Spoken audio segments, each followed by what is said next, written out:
436. In the house at the entrance of the Xianxia Island, there were maps of the Book Lake Island and the nearby cities, prefectures and counties, household registration files of the incense house, pedigrees of the ancestral halls of each island, and manuscripts of nearly 200,000 words. Most of them had been put into the drawers of the cabinet, just like the medicine drawers of the Yang family's shop and the dusty drugstore. But the desk was still piled up like a mountain. In the house there was a desk, a row of cabinets against the wall, a dining table, a chair, 2 benches and a small stool. That was all. Later on, because Gukin often visited the house, she liked to sit at the entrance of the house for a long time from the end of autumn to the beginning of winter. If she was not basking in the sun taking a nap, she would be chatting with little Loach. When Qin Pingon visited a purple bamboo island, he asked the extremely scholarly island master for 3 purple bamboos, 2 big and 1 small. The former was chopped into 2 small bamboo chairs, while the latter was roasted and polished into a fishing rod. But after making the fishing rod, he had no chance to fish in the Book Lake. Tonight, Qin Pingon opened the food box and ate supper silently at the dining table. Qin Pingon was still waiting for the reply from Mount Taiping of the Tongya Island. Even though Wei Pai had given all the answers, it was not that Qin Pingon did not believe in the old deity of the Shishui country, but what Qin Pingon needed to do next, no matter how hard he tried, was not excessive. It was just a cross-continent flying sword message, and it was possible that it would disappear like a clay ox in the sea. Besides, the Book Lake was a place of trouble, and the flying sword message came from the Xianxia Island, which was the target of public criticism. Therefore Qin Pingon had prepared for the worst. If it did not work, he would ask Wei Pai to help him write a letter to Zhong Kue from Mount Taiping from Mount Taiyin. If it was the Qin Pingon who was traveling the Jianghu for the first time, perhaps even if he had these connections, he would only go around on his own and not bother others. He would feel uncomfortable in his heart, but it was different now. Qin Pingon did not want to be a loner like what the old Taoist from the East Sea Monastery said. It was not scary to owe someone a favor. He would return what he borrowed. When his friend met with difficulties in the future, he would be able to ask for it more easily. As long as it was not difficult to return what he borrowed. After Qin Pingon finished his supper, he packed up the food box and opened the court bulletin beside him. He began to read it. Written on it were some interesting news and anecdotes from Book Slip Lake. It was similar in nature to the official bulletins sent to the government offices by the feudal officials of the secular dynasties. Actually, during his travels, Qin Pingon had once seen the wonders of this kind of immortal bulletins when he was at the 100 Flowers Garden Inn in Azure Phoenix Country. After staying at Book Slip Lake for a long time, Qin Pingon also did as the Romans did. He asked Gu Ken to help him ask for a copy of the immortal bulletins. As long as there was a fresh one, he would ask someone to send it to the house. There were interesting things happening almost every day on Willow Palace Island. If it happened on the day, it would spread throughout Book Slip Lake the next day. This was all thanks to a place called Katkin Island. The cultivators on the island, from the island owner to the outer sect disciples, and even the handymen, did not cultivate on the island. They wandered outside all day long. All they did to earn money and make a living depended on what they saw and heard on various occasions and a little bit of groundless speculation. They would also send out immortal bulletins from time to time to half of Book Slip Lake Island, as well as the rich and powerful clans in the 4 lakeside cities. If there were few matters, the court bulletin might be as small as a piece of tofu. The price was also low. It was guaranteed that 1 piece of snow would cost money. If there were many matters, the court bulletin would be as big as a map and would cost money for a dozen pieces of snow. Recently, the Palace Bestowment Bulletin mainly wrote about the recent situation of Gong Willow Island. It also introduced some of the outstanding aspects of the newly rising islands, as well as some of the old and experienced big islands. For example, the old ancestor of Jade Bridge Island had brought back an outstanding young cultivation genius who was born with a Taoist resonance with talismans. Another example was that among the female cultivators in the Waterfall Nunnery on Lame Island, a girl who was originally unknown suddenly grew up in the past 2 years. Lame Island specially opened up a road of fortune for her. Unexpectedly, in the first month, there were a lot of rich people on the mountain who came to watch the girl. They threw a lot of immortal money, which made the Reiki of Lame Island soar by more than 10%. There was also Yunxiu Island, which had been silent for 100 years and had declined. A cultivator who used to be a handyman and was always looked down upon became the new Earth Immortal of Book Slip Lake after Lord Tianhu of Xianxia Island. Therefore Yunxiu Island, which was not even qualified to go to Willow Palace Island to participate in the league meeting, had been clamoring to arrange a seat for them these days. Otherwise, no matter who became the ruler of Jianghu, as long as Yunxiu Island was absent, it would not be legitimate. Qin Pingon looked at these wonderful and colorful other people's affairs, and thought it was quite interesting.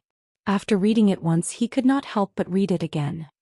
In this announcement, the female cultivator on Lame Island was mentioned. The chief cultivator of Katkin Island specially left a palm-sized space for her. It was similar to the steel rubbing technique used on the ferry on Dianshan Mountain.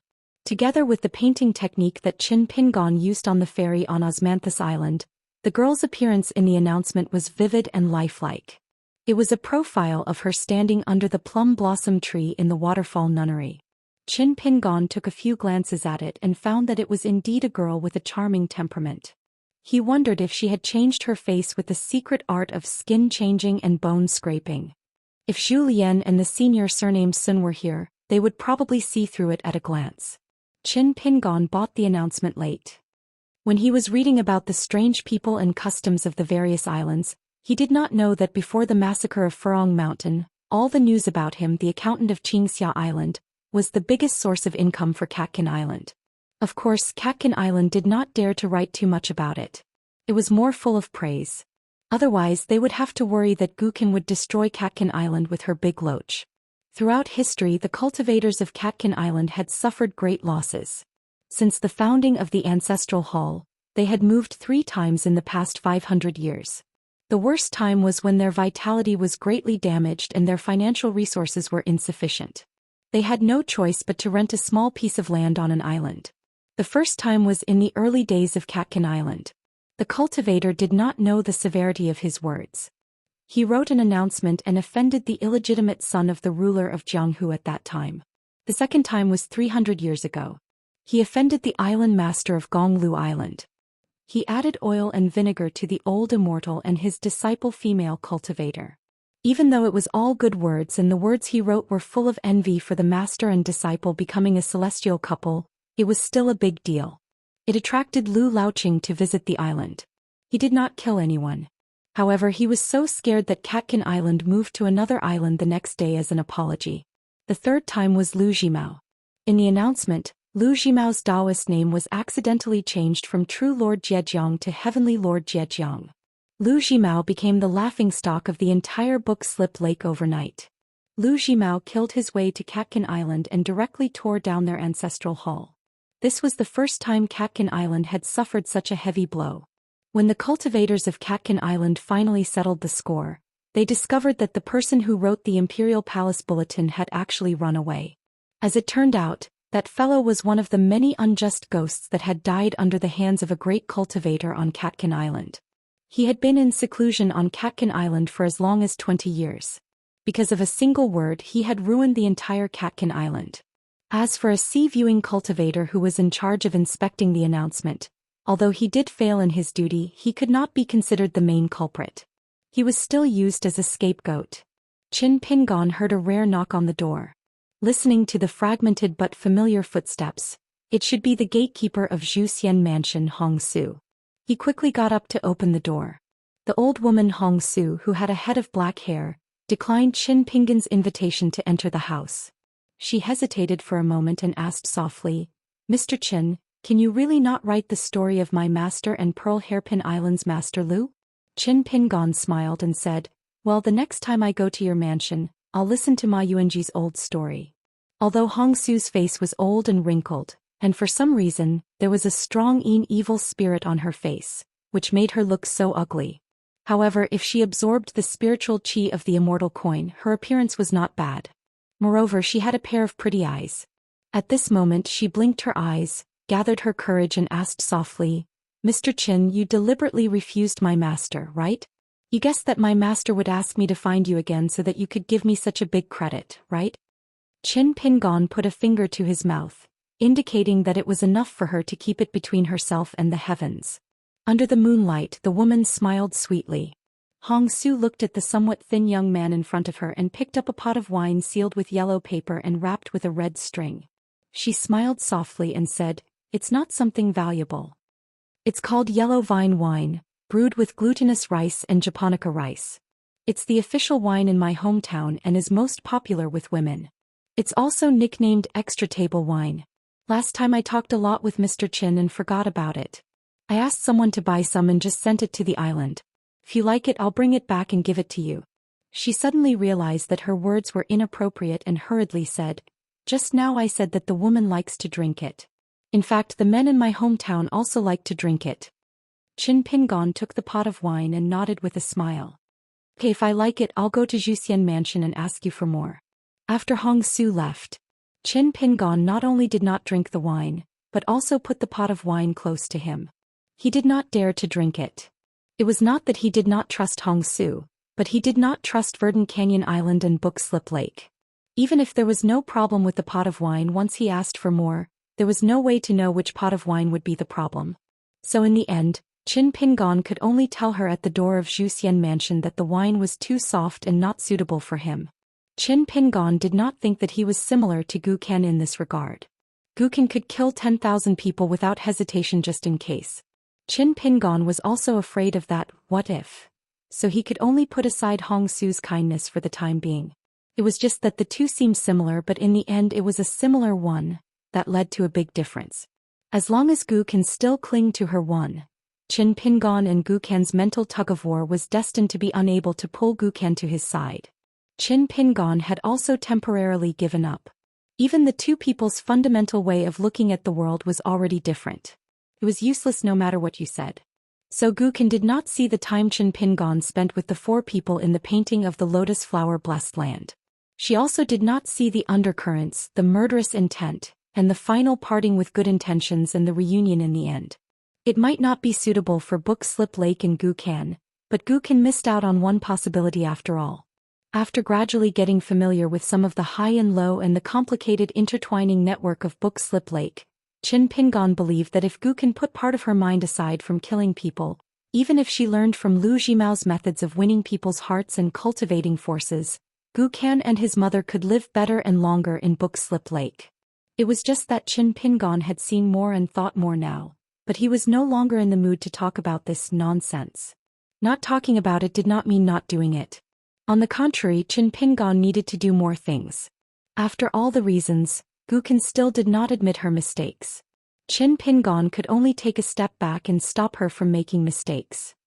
As long as he stayed in Book Slip Lake and lived at the mountain gate of Verdant Canyon Island as an accountant, at least he could strive to prevent Gu Ken from continuing to make big mistakes. Since Gu Ken did not admit her mistakes and firmly believed that she was the most right, she naturally would not change her mistakes. Qin Pingon responded to both the kindness of a meal and the boxing manual. Once, because of the past, he had to break his golden courage to stay in Book Slip Lake with the lowest peace of mind. What he did next was to make up for Gu Ken's mistakes. This was a very simple order. But it was not easy to do, especially in the first step. How could Qin Pingon convince himself that breaking his golden courage and bidding farewell to the little man in the golden Confucian robe that night was the price he had to pay?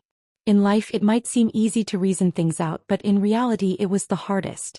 The hardest part was whether one would still want to talk about the reasons that required a price. After interrogating and answering one's own conscience, if one still decided to talk about it, the price one would have to pay would often be unknown to others. One would have to bear the hardships and would not be able to tell others. In addition to these two things, Qin Pingon needed to mend his state of mind. If he could not mend it halfway, he would collapse first. Qin Pingon walked out of the house. This time he did not forget to blow out the two lights on the desk and the dining table. After passing through the mountain gate of Verdant Canyon Island, he came to the ferry where Qin Pingon's ferry was. Standing by the lake, Qin Pingon did not carry the sword immortal on his back. He also only wore a long green robe. Heaven and earth were quiet and there was no one around. The lake seemed to be covered with broken silver. The night wind after winter was slightly cold. This allowed Qin Pingon, who had reached the 5th level in his boxing practice, to finally feel the warmth and coldness of the human world that he had not felt for a long time, especially after wearing the golden wine robe. As he went further and further in Jianghu, especially after seeing more and more of the official atmosphere and the scenes on the mountain. Qin Pingan increasingly admired Master Ruan's view on the relationship between master and disciple. He also admired Cui Dongshan's teaching of chess outside the game. Wan Ting did not take in disciples so that one day when his master argued with others, the disciples would kick up a fuss and attack the opponent wantonly. Or they would resolutely throw themselves into the battlefield without asking for right or wrong. Wan Ting once said that he only took in disciples who were on the same path as him, not some disciples who only knew how to sell their lives for him. The difficulties in life were difficult to care about and difficult to settle. The more difficult was that the most important person would also make you feel difficult to settle. But this was only the difficulties of good people. After all, there were more people who never thought about these things. If the world punches me, why can't I return a kick? Since the people of this world dared to punch me until my face was covered in blood and dirt and made me unhappy, I will definitely smash them into pieces. As for whether or not they will harm the innocent, whether or not they deserve to die, I will not even think about it. This was not right. Cultivating strength was the foundation of standing. Cultivating the heart was the path to the top. On the great path, whether it was walking straight with a sword or traveling with books to study, occasionally one would have to make way for others. Qin Pingan's expression was bitter. He only felt that the world was big and these words could only be suppressed in his stomach. No one would listen. Qin Pingan's thoughts moved slightly. He thought for a while. He took out a piece of black charcoal from the object in front of him. He drew a large circle on the ferry. Then he bent down and slowly drew a straight line in the circle. It was equivalent to dividing the circle into two. Qin Pingan squatted beside the line and did not move for a long time. His brows were tightly furrowed. The dispirited accountant had to take off the sword-cultivating gourd from his waist and drink a mouthful of woody wine to refresh himself. Then he wrote good and evil on the top and bottom of the straight line. Qin Pingan wanted to take a step forward on the word one, that he had stopped on the road in his heart, unwilling to think deeply and powerless to explore deeply tonight. Just like the young man wearing straw shoes in the clay bottle alley who walked on the covered bridge. Qin Pingan squatted on the ground and gently wrote the words human based on the straight line between good and evil. He murmured, I can only think so much for the time being. Qin Pingan closed his eyes and drank another mouthful of wine. After opening his eyes, he stood up and strode to the edge of the good semicircle. In one breath, he drew a diagonal line to the other part of the evil semicircle. He moved and drew another diagonal line from the bottom to the top. In the end, the circle had been divided into 6 pieces by Qin Pingan. The intersection was only at the center of the circle. After that, Qin Pingan seemed to be suddenly enlightened. He quickly walked to the good semicircle on the straight line. In the middle of the 3 areas, the charcoal pencil in his hand moved quickly. He said to himself, if this is a sincere heart that is the most firm and the mind is not easy to change, then the people in this place, the 3 schools of learning, the 100 schools of thought, and even if they have never read or learned words, the best knowledge is that there is a house of gold in the books, 1,000 millets in the books, and cultivating oneself to govern the country and the world, are the best knowledge. Because they can understand it, they don't even need any sages to persuade them. Because this kind of people are willing to listen and they are willing to sit and listen to the truth. No matter how hard the world is, they will stick to their original heart. Qin Pingan quickly got up and retreated to the middle of the semicircle of evil that was tit for tat, with the semicircle full of charcoal words. He squatted down and continued to write with his charcoal pencil. He murmured, human nature is evil. This evil is not a pejorative, but it describes another nature in human heart. That is, they are born to perceive the one in the world. They fight and snatch to maximize their own interests. Unlike the former, they can entrust their life and death to the 3 immortals of Confucianism and the inheritance of their descendants. Here, I is the whole world. If I die, the world dies. If I live, the world lives. The individual me, this small one, is no less important than the big one of the whole world. This is the reason why Zhou Xian explained why he didn't want to kill one person instead of saving the world. It's also not a pejorative, it's just pure human nature. Although I haven't seen it with my own eyes, I believe that it has also pushed the world forward. Only people whose minds are completely focused on blossoming and bearing fruit can say things like, I don't care about the flood after I die. I'd rather betray the world, and I'll go against the tide at certain critical moments. However, this kind of nature that almost all living things in the world have is very likely to be the foundation of us humans, or at least one of them. This explains why I couldn't understand why so many unkind people can cultivate and become immortals without hindrance. They can even live better than the so-called good people. This is because the world gives birth to all living things and is not biased. It doesn't necessarily determine life and death based on the good and evil of humans. He took a big gulp of wine. Qin Pingan stood up and walked to the rightmost side of the upper semicircle. The people here are not as tenacious as the people on the right. They are more unstable, but they are still biased towards good. However, they will change because of people, places, and times. There will be all kinds of changes. That requires the saints of the 3 sects and the 100 schools of thought to teach that a jade that is not carved will not become a treasure. If one does not learn, one will not know. They warn that the heavens are watching what people do. They encourage them to say that the merits in this life will be rewarded in the next life. When Qin Pingan wrote this, he thought of something. He came to the 2 words good and evil, near the center of the semicircle, and slowly added 2 sentences with a charcoal pencil. He wrote on the top, "I'm willing to believe that people in this world are not all barter." Below he wrote, "If there is no substantial return for any contribution, it will be a loss of my interest." Qin Pingan put away the charcoal pencil and murmured, "Once a person perceives that something is damaged, he will have great doubts and anxiety in the depths of his heart. He will begin to look around, thinking that he must get it back from somewhere else and ask for more. This explains why the book Slip Lake is so chaotic and everyone is struggling so hard.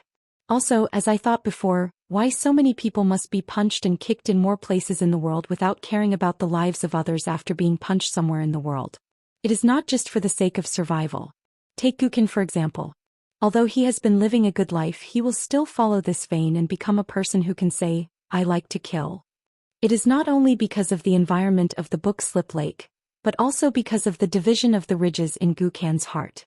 When he has a chance to come into contact with a bigger world, for example when I gave him the little loach and came to the book Slip Lake, Gukan will naturally seize more of what belongs to others, regardless of whether it is money or life. Qin Pingan came to the leftmost side of the upper semicircle. The people here are the most disorderly. They want to do good, but they don't know how to do it. They want to do evil, but they don't have the courage to do so. Therefore, it is easy for them to feel that studying is useless and that the truth misleads me. Although they are in this semicircle, it is also easy for them to fall into evil. Therefore, there are so many sanctimonious hypocrites in the world. Even the Buddha in the Buddhist scriptures is worried about the arrival of the age of Dharma. The people here go with the flow and live a very hard life.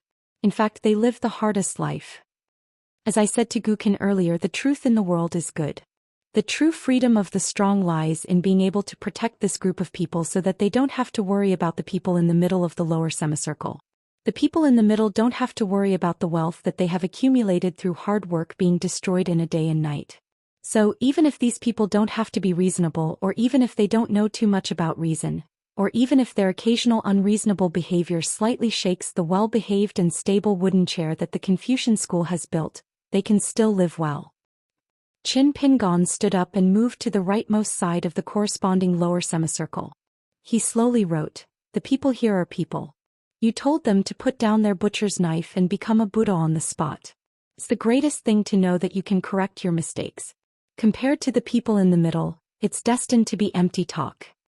Although there was still a large blank space on the leftmost side of the lower semicircle, Qin Pingan's face was already pale.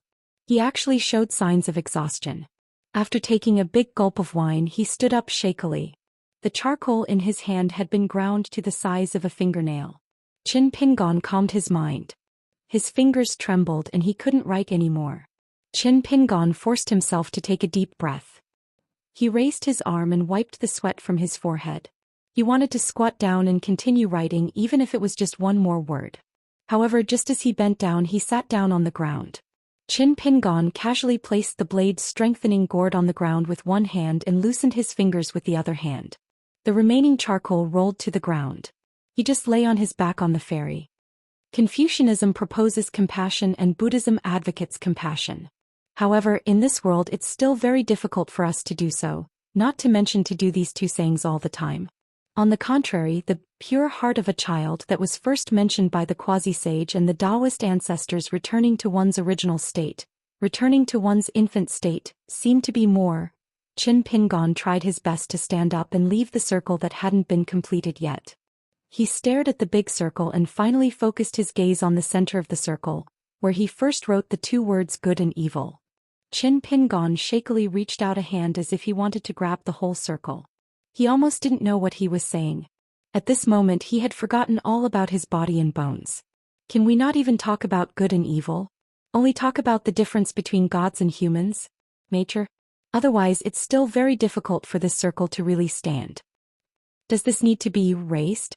Not restricted by the principles in books and not restricted by Confucianism, but purely to expand this circle? But to raise it a little higher. If that's the case, then I understand. It's not like what I thought before. It's not that there's a threshold for the principles of the world and there's a difference between high and low. Instead, it's walking around this circle and constantly looking. It's that there's a difference in one's nature. Similarly, it's not that there's a difference in one's heart and there's a difference between heaven and earth. Therefore, what the saints of the three sects do is to move mountains and overturn seas and guide the hearts of people from different territories to the areas they want. If we don't look up first and don't walk in circles on flat ground, but only take a step back with the help of order, and don't mention all kinds of original intentions, and only say that the true nature of the world exists, Confucianism is expanding and stabilizing the territory of material things, while Taoism is lifting up this world so that we can be higher than all the other sentient beings. Qin Pingon closed his eyes and took out a bamboo slip. There was a desolate but still beautiful and moving text engraved on it. At that time he just felt that the idea was strange but clear.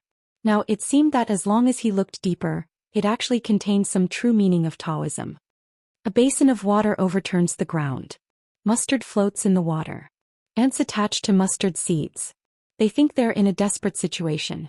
When the water dries up, they find that the road is clear and there's nowhere they can't go. What Taoism seeks is not for us people to be existences with low temperaments like ants. We must look at the world from a higher place. We must be different from the birds, beasts, flowers and trees of the world. Then what about Buddhism? Qin Pingon stretched out his hands and drew a circle. With the breadth of Confucianism and the height of Taoism, the world of 10 directions will be integrated into one. There will be no omissions. Qin Pingon finally murmured, "Do I know a little bit about the one?" With a bang, the accountant, who had exhausted all his strength and spirit, leaned back and closed his eyes. His face was full of tears. He reached out and wiped his face. Then he stretched out a hand and raised it slightly. His vision was hazy with tears. Through the gaps between his fingers he was muddle-headed. He was about to fall asleep, but he was already extremely exhausted. However, the deepest part of his heart was full of joy. He murmured, "Who embellishes the sky when the clouds disperse? The color of the sea is originally clear." Qin Pingon closed his eyes and slowly fell asleep. With a smile at the corner of his mouth he whispered, "It turns out that I can also smile without dividing people into good and evil." When Qin Pingon first came to the Book Slip Lake, he openly lay on the ferry that had drawn a big circle and didn't have time to erase a charcoal word. He was sleeping soundly on the Green Canyon Island. No one knew when. There was a man in a cyan robe who was still unruly and an increasingly attractive girl in a cyan robe with a ponytail almost at the same time. They didn't say anything. They didn't even look at each other. The scholar, who didn't write a letter in the Hall of Ancestral Masters of Taiping Mountain but came to another continent in person, picked up Qin Pingon's charcoal and squatted at the leftmost place under the circle. He wanted to write but hesitated. However, instead of being annoyed, his eyes were full of smiles. "There is a high mountain in front of me. Do you want me, a gentleman of the academy in the past, to take a detour?" The girl in a cyan robe stood outside the circle at the end of the straight line, eating the new pastries from Green Tong City by the Book Slip Lake. She said vaguely, "There is still a little difference between God and man. It hasn't been explained thoroughly." The scholar held the charcoal in his hand, raised his head and looked around. He said, "What a good saying that when faced with difficulties one must be bold. What a good saying that when drunk one's courage is still open." The girl in a cyan robe also said, "If one's heart is not hidden, all the laws will be clear." He then turned to look at the girl in a cyan robe with a single ponytail who was nibbling the pastries. Don't take advantage of Qin Pingon when he is asleep. But if you must do it, I, Zhong Kui, can turn around. This is called a gentleman has the beauty to help others. She then looked at him and asked in confusion, You are Zhong Kui? You're a person, ghost. You are strange. I can't understand you. Zhong Kui reached over his shoulder and pointed to the accountant who was snoring like thunder. This guy understands me, so I am here. Zhong Kui looked at the book slip lake, which was different from others in his eyes, and muttered, How can I be the only gentleman in the world? How big a cesspool is the world? Wuxia looked indifferent. I know you want to help him, but I advise you not to stay to help him. You will be more of a hindrance. Zhong Kui asked, Really? Wuxia asked back, Do you believe me? Zhong Kui nodded. Wuxia finished eating the pastries, clapped her hands and left. Zhong Kui thought for a while and gently put the charcoal back to its original place. He stood up and wrote 8 words in the air on the book slip lake. Then he left and returned to Tongya continent. Zhong Kui, who was no longer the gentleman of the academy, came in high spirits and returned in high spirits. The words he left were, Everything is appropriate, nothing is forbidden. 437. In the tall building of Pondwater City. As the imperial tutor of Dali, Cui Dong had already put aside 3 flying sword messages and ignored them. Cui Dongshan walked slowly along the edge of the golden thunder pool with his hands behind his back. He asked, What's the meaning of what Zhong Kui wrote? What did Wuxia see? Cui Dong replied with a few questions and dismissed Cui Dongshan. Do you think I'm a Tao ancestor? The final truth of all deductions requires a large amount of information to be gathered. Don't you have this bit of common sense? Cui Dongshan was even more ruthless. I'm just looking for something to talk about. Do you really take it seriously? Cui Dong received another extremely hidden flying sword message. Like all the previous flying swords, it did not fly from the sky above the book lake. Instead, a spring appeared in the tall building. Then the spring water gurgled and the flying sword broke through the air. Then the spring water disappeared. This was naturally one of the top secrets of Dali's military. It took a lot of effort from Dali's Mahist cultivators and, of course, a shocking amount of divine money. Cui Dong still did not open the flying sword. He said slowly, Humans are the foundation. Let's not talk about ghosts and demons first. As the saint of the academy who oversees a continent, he must have a certain height. Then he must think about the world and think about things outside of humans. This is higher than the knowledge of a gentleman. A gentleman only needs to benefit the land of a country and then scheme for a continent. Therefore, a gentleman's foundation lies in humans. Cui Dong said again, Qin Pingon wanted to go beyond the scope of this circle. Let's not talk about knowledge and only talk about size. The rest is similar to the Qingwan country's governor Wei Liang, who proposed that the world's laws must be based on humans. This means that the world's laws are not applicable to all ghosts and demons. Cui Dongshan asked, So you see legalism's disciple Wei Liang as half of your kindred spirit? Cui Dong nodded and said, Before reaching the end of the road, different roads lead to the same destination. Moreover, it complements the Great Way. Cui Dong turned around and smiled. Oh right, why didn't you ask me to help you hide the fairy's weather? Aren't you afraid of attracting unnecessary attention? Cui Dongshan continued to walk around the golden thunder pool and casually said, No need.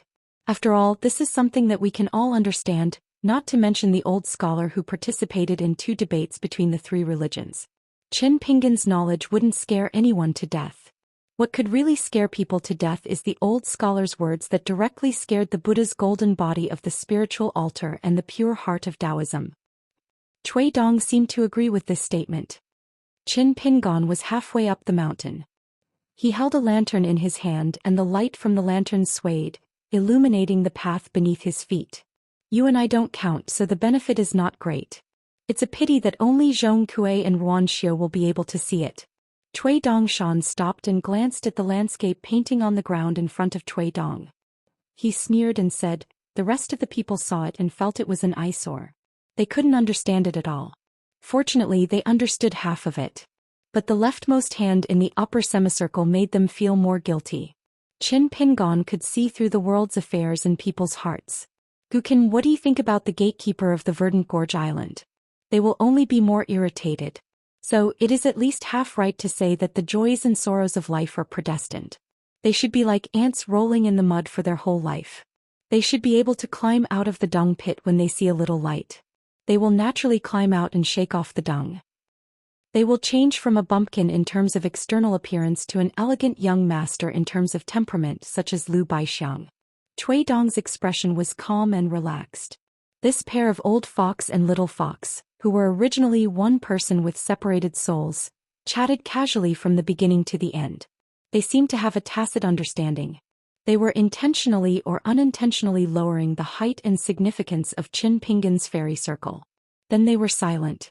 Cui Dong began to open the 4 messenger flying swords one by one. Because the amount of money needed to support such a flying sword to wander between the gaps of the long river of time was extremely huge. The length of each matter in the letter was often not long. The wording was as concise and to the point as possible. This was also one of the results after Cui Dong became the imperial tutor of Dali and focused on managing the complicated direction of the officialdom. He tried to say something that everyone could understand between the civil and military officials of Dali. Cui Dong seemed to be dealing with busy government affairs. Cui Dongshan was caused by telepathy. He repeatedly recited a sentence in his heart. Once, an old scholar and a great bodhisattva who traveled far and wide in the world privately discussed Taoism. They mentioned a sentence, a big talk. My heart is bright. What else can I say? After Cui Dong dealt with all the military and political affairs in an orderly manner, he replied to the letters one by one. Then Cui Dong sat down quietly and immersed himself in his mind with the internal vision method. The nascent soul of Cui Dong sat on the ground in his natal acupoint and twisted the trajectory of the straight line of the fairy circle, turning it into the pattern of the yin-yang fish that the Tao ancestor had drawn in the mortal world back then. Then he stretched out his hand and waved his sleeve, gently pushing the circle to the side. Then he looked at the original circle again, looking at the territory that had been cut into 6 large pieces. 6 pieces. Qin Pingan had mentioned that he once did not look at it from high to low, but walked in a circle. There was only the left and right. Moving mountains and seas, moving people's hearts. This was called the endless cycle of reincarnation. The more Cui Dong's nascent soul of mind looked, the colder its face became. Cui Dong suddenly pulled his mind out and opened his eyes. In one of his sleeves, 2 fingers quickly formed a seal, starting with the word, Yao. At some point after that, Cui Dongshan. Cui Dong. One old and one young, almost at the same time, called out each other's name.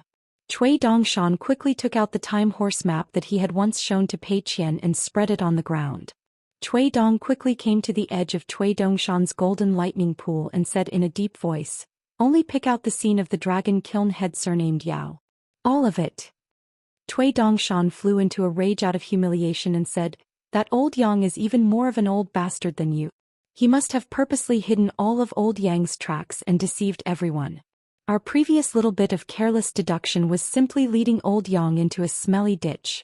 This was definitely a deal between old man Yang and Yao Yao. Cui Dong, you and I can't make wedding clothes for others. I, Cui Dong, can be forced to death by the Confucian lineage and crushed to death by the power of the world, but absolutely cannot be killed by stupidity. In a moment of desperation, Cui Dongshan didn't even care about his mistake in calling himself Cui Dong. The more Cui Dongshan thought about it, the crazier he became. He directly began to curse. Is Qi Jingchun blind? Isn't his chess skill so high that even the city lord of White Emperor City regarded him as a rival?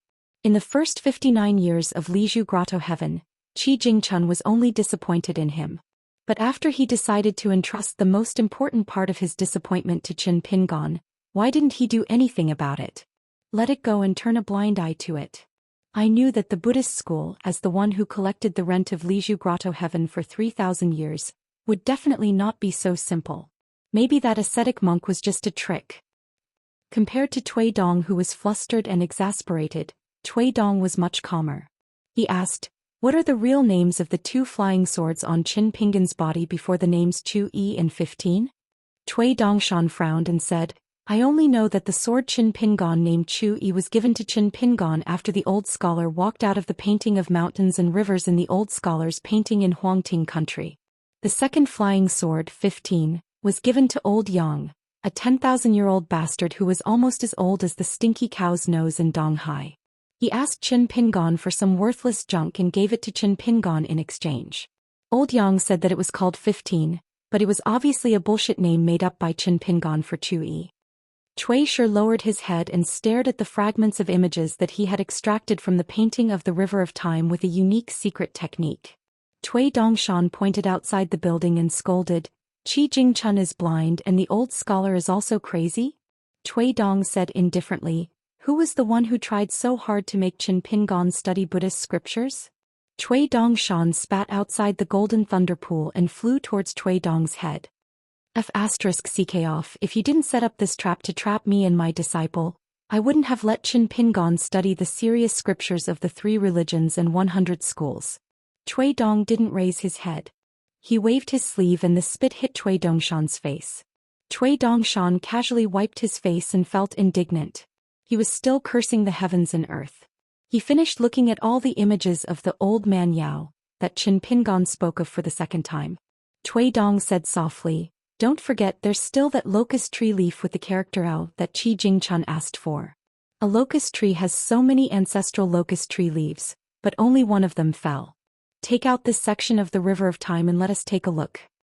Cui Dongshan did as he was told. When it came to important matters, Cui Dongshan was never awkward or pretentious. In the painting, after Qi Jingchun asked for the only locust tree leaf that was willing to leave its branch for Qin Pingon, he once quietly turned his head and looked at the highest point of the locust tree leaf. His smile was somewhat mocking. Qi Jingchun looked at this point. But it just so happened that many years later, when the two of them were overlooking the painting, the 3 of them looked at each other as if they were separated by the River of Time. Coincidence? On purpose? Cui Dongshan was horrified. Cui Dong's face was gloomy. Cui Dongshan muttered, "Is Qi Jingchun mocking those old ancestors of the locust tree surname for not having eyes, or is he mocking the 2 of us for not being able to guess what he's doing? Or perhaps both?" Cui Dong kept his mouth shut. He slowly pondered and calculated this matter in his heart. Cui Dongshan sat down on the ground and howled, "Just what have we done? Old bastard, your cultivation is higher than mine, you're older, you've eaten more weights. Why don't you tell me? Right now my heart is filled with panic. It's just like my teacher's heart is dried up, almost unable to write at the ferry. Right now my heart is also tired, I can't scold you." Cui Dong pretended to be deaf and mute. Cui Dongshan scratched his head with both hands. "These days are hard. Teacher is worried and so is this student.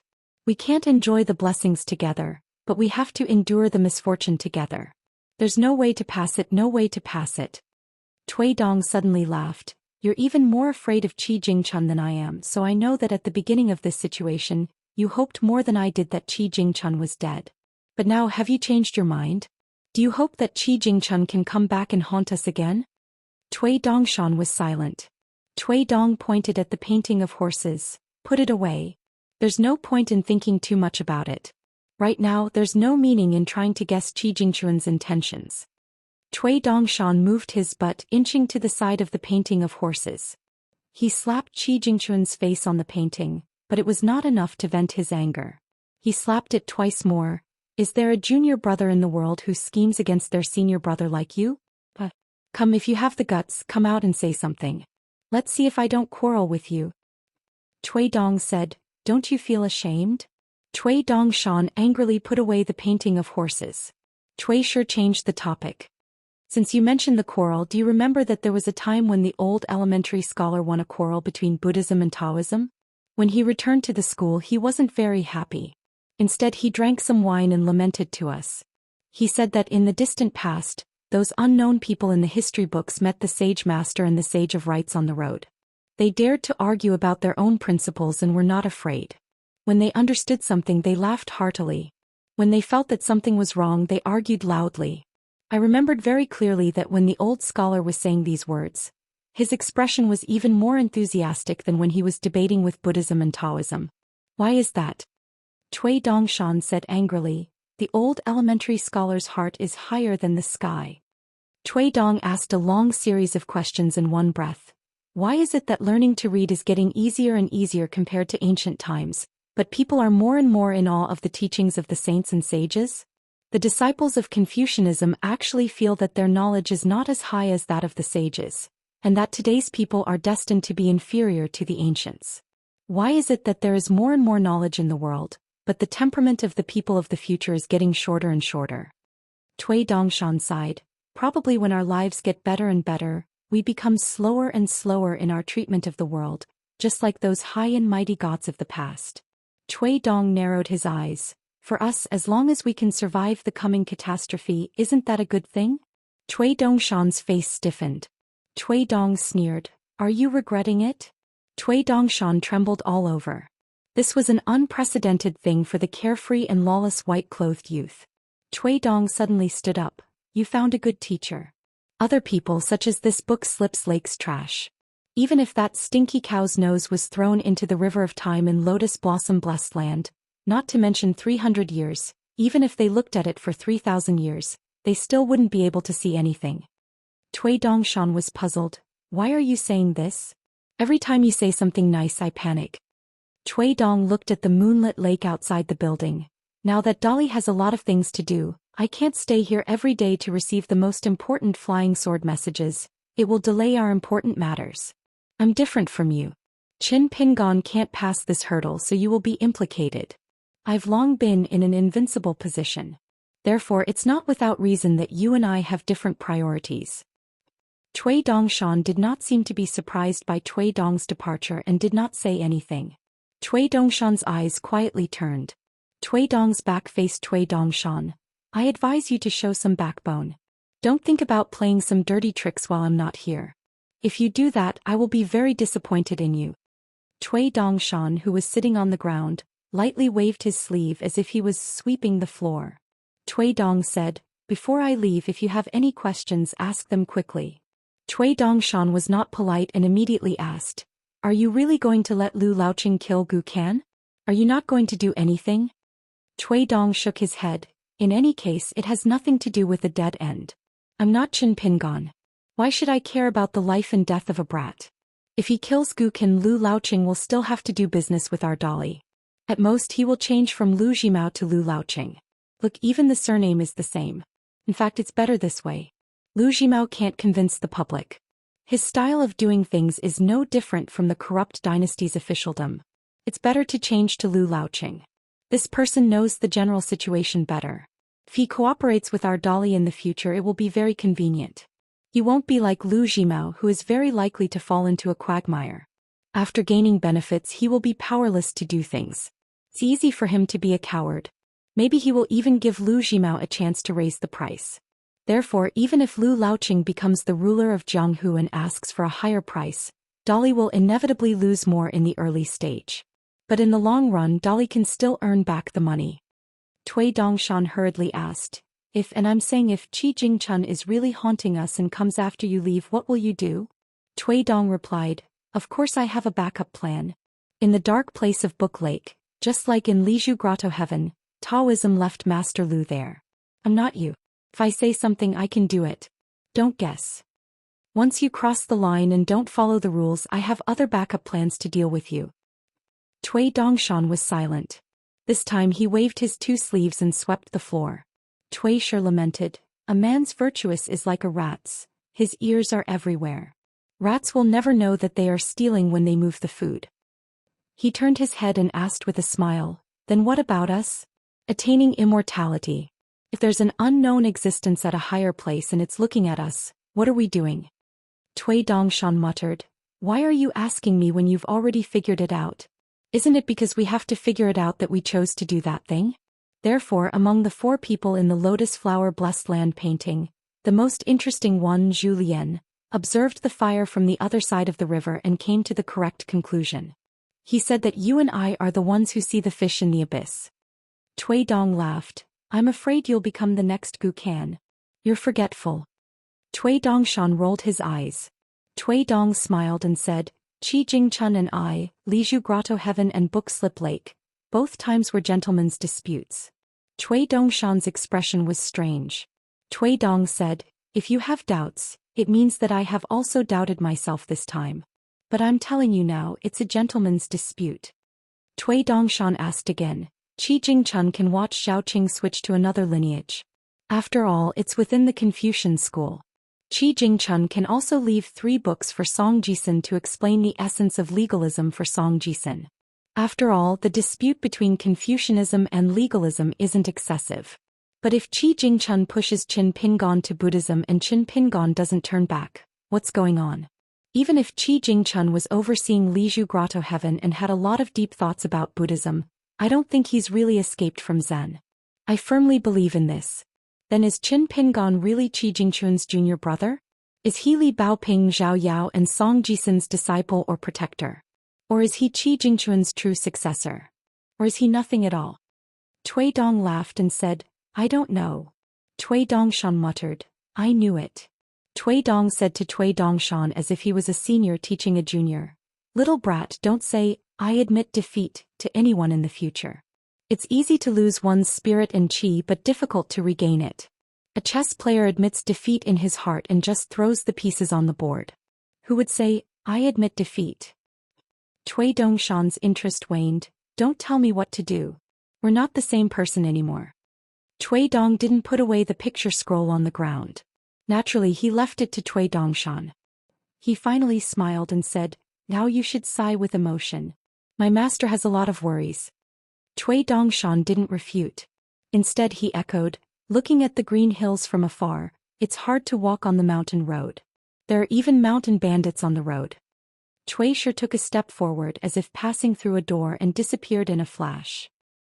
After confirming that Cui Dong had really left, Cui Dongshan raised his hands and rolled up his sleeves.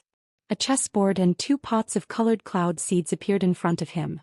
He sat upright and still, looking solemn and serious. He started playing Gamoku. Qin Pingon hurried from Dali to Book Slip Lake around the time of the autumn equinox. When he arrived at the territory of Book Slip Lake, he took a carriage to the lakeside pond city.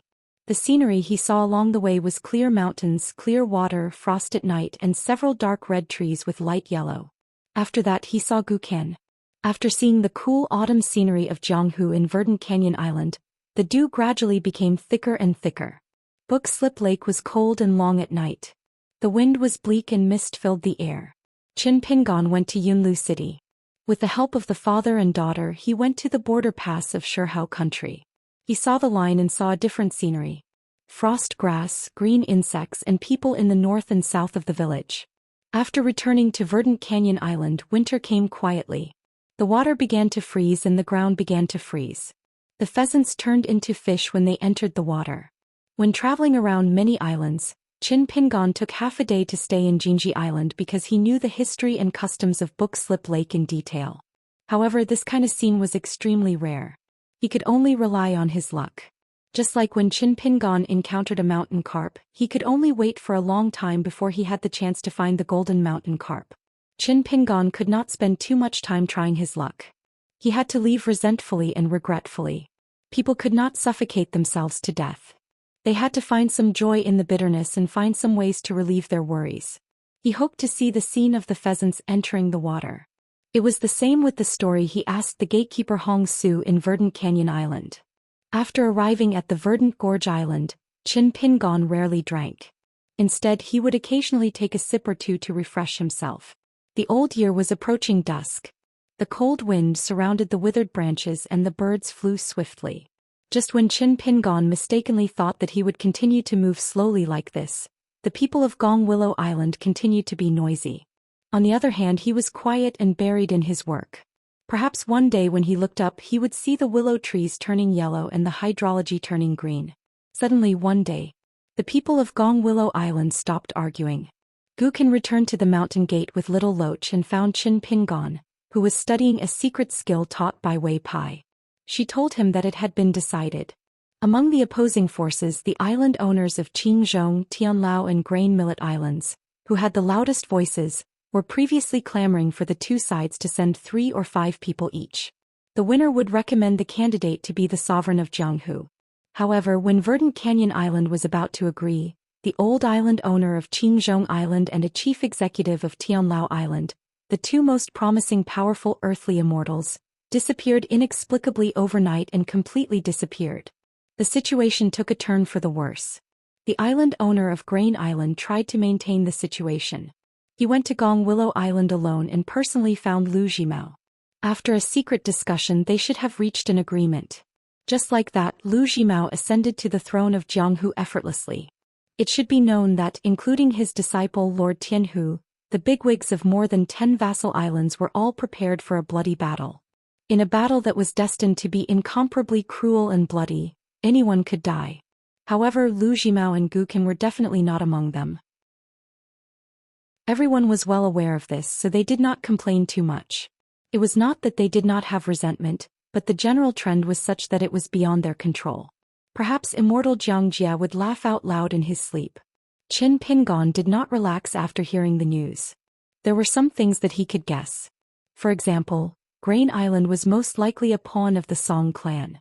The heavy losses on Green Tomb and Heavenly Grandma Island were secretly caused by the imperial tutor Tui Dong.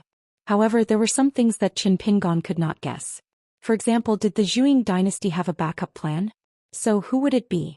When the time came, would the thunderous strike that would try to turn the situation around be targeted at Lu Zhimao, Gu Qin and Little Loach? Or would they simply retreat in the face of difficulties?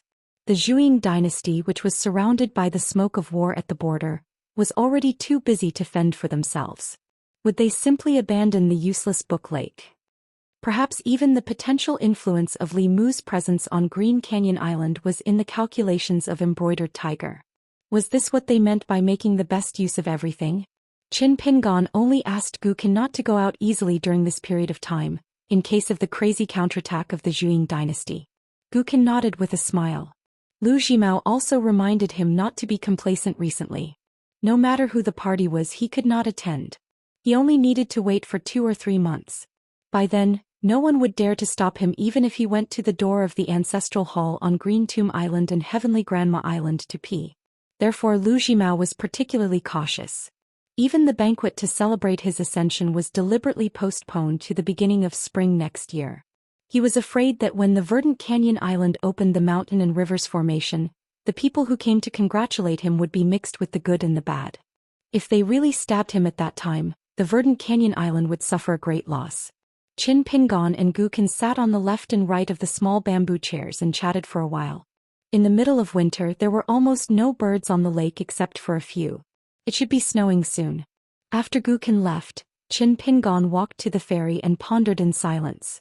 At dusk on this day, Qin Pingon suddenly looked up from the writing desk and walked quickly to the window. Outside Green Canyon Island, an old cultivator hovered in the air and sneered, "My name is Lu Laoqing. I am here to meet Gu Qin. Those who have nothing to do with it, get out. Otherwise, whoever helps you to collect your corpses will have to die until no one can collect your corpses." Before he finished his words, the old cultivator had already waved his sleeves. Pieces of yellow paper talismans glowing with golden light flew out in a continuous arc and finally formed a big circle, as if the whole verdant gorge island was strangled by its neck. Beside the old cultivator, a golden body with a height of 100 feet appeared. It was wearing a strange black flame armor, holding a giant axe in one hand and a square head in the other. This square head was called the Gilt Fire Spirit Divine Seal. It was one of the most important natal items of Lu Laoqing, a cultivator of the Upper 5 Realms. In the Book Lake where water was prosperous, Lu Laoqing used this natal item of fire to kill many islands, and the bodies of cultivators floated all over the lake. Those high-quality barrier-breaking talismans kept shrinking the encirclement and embedded into the verdant Canyon Islands landscape tactical array. After the talismans shattered one by one, the mountain-guarding tactical array had a huge hole in it. If it were not for the divine coins that were piled up in the center of the tactical array and the efforts of Lord Tianhu and several trusted subordinates to maintain and repair the tactical array would have been shattered in an instant. Even so, the entire island began to shake and the spiritual chi was in chaos. This old cultivator, who had disappeared from the Book Lake for many years, did not say anything. The giant axe next to Lu Laoqing. It chopped down with its axe, and the mountain-guarding formation of the Green Canyon Island, which was known to be indestructible, collapsed on the spot. A black dot flew out of the Spring Court mansion and revealed its true form in the air. It turned into a giant dragon more than 300 feet long and crashed into the golden body of a Jade Realm cultivator. The flood dragon instantly wrapped around the golden body and smashed into the book slip lake together, causing a huge wave to rise. The golden body did not fall to the ground after the crash. Its feet took root at the bottom of the lake and slid out. Because it was close to the Green Canyon Island, the lake was not too deep.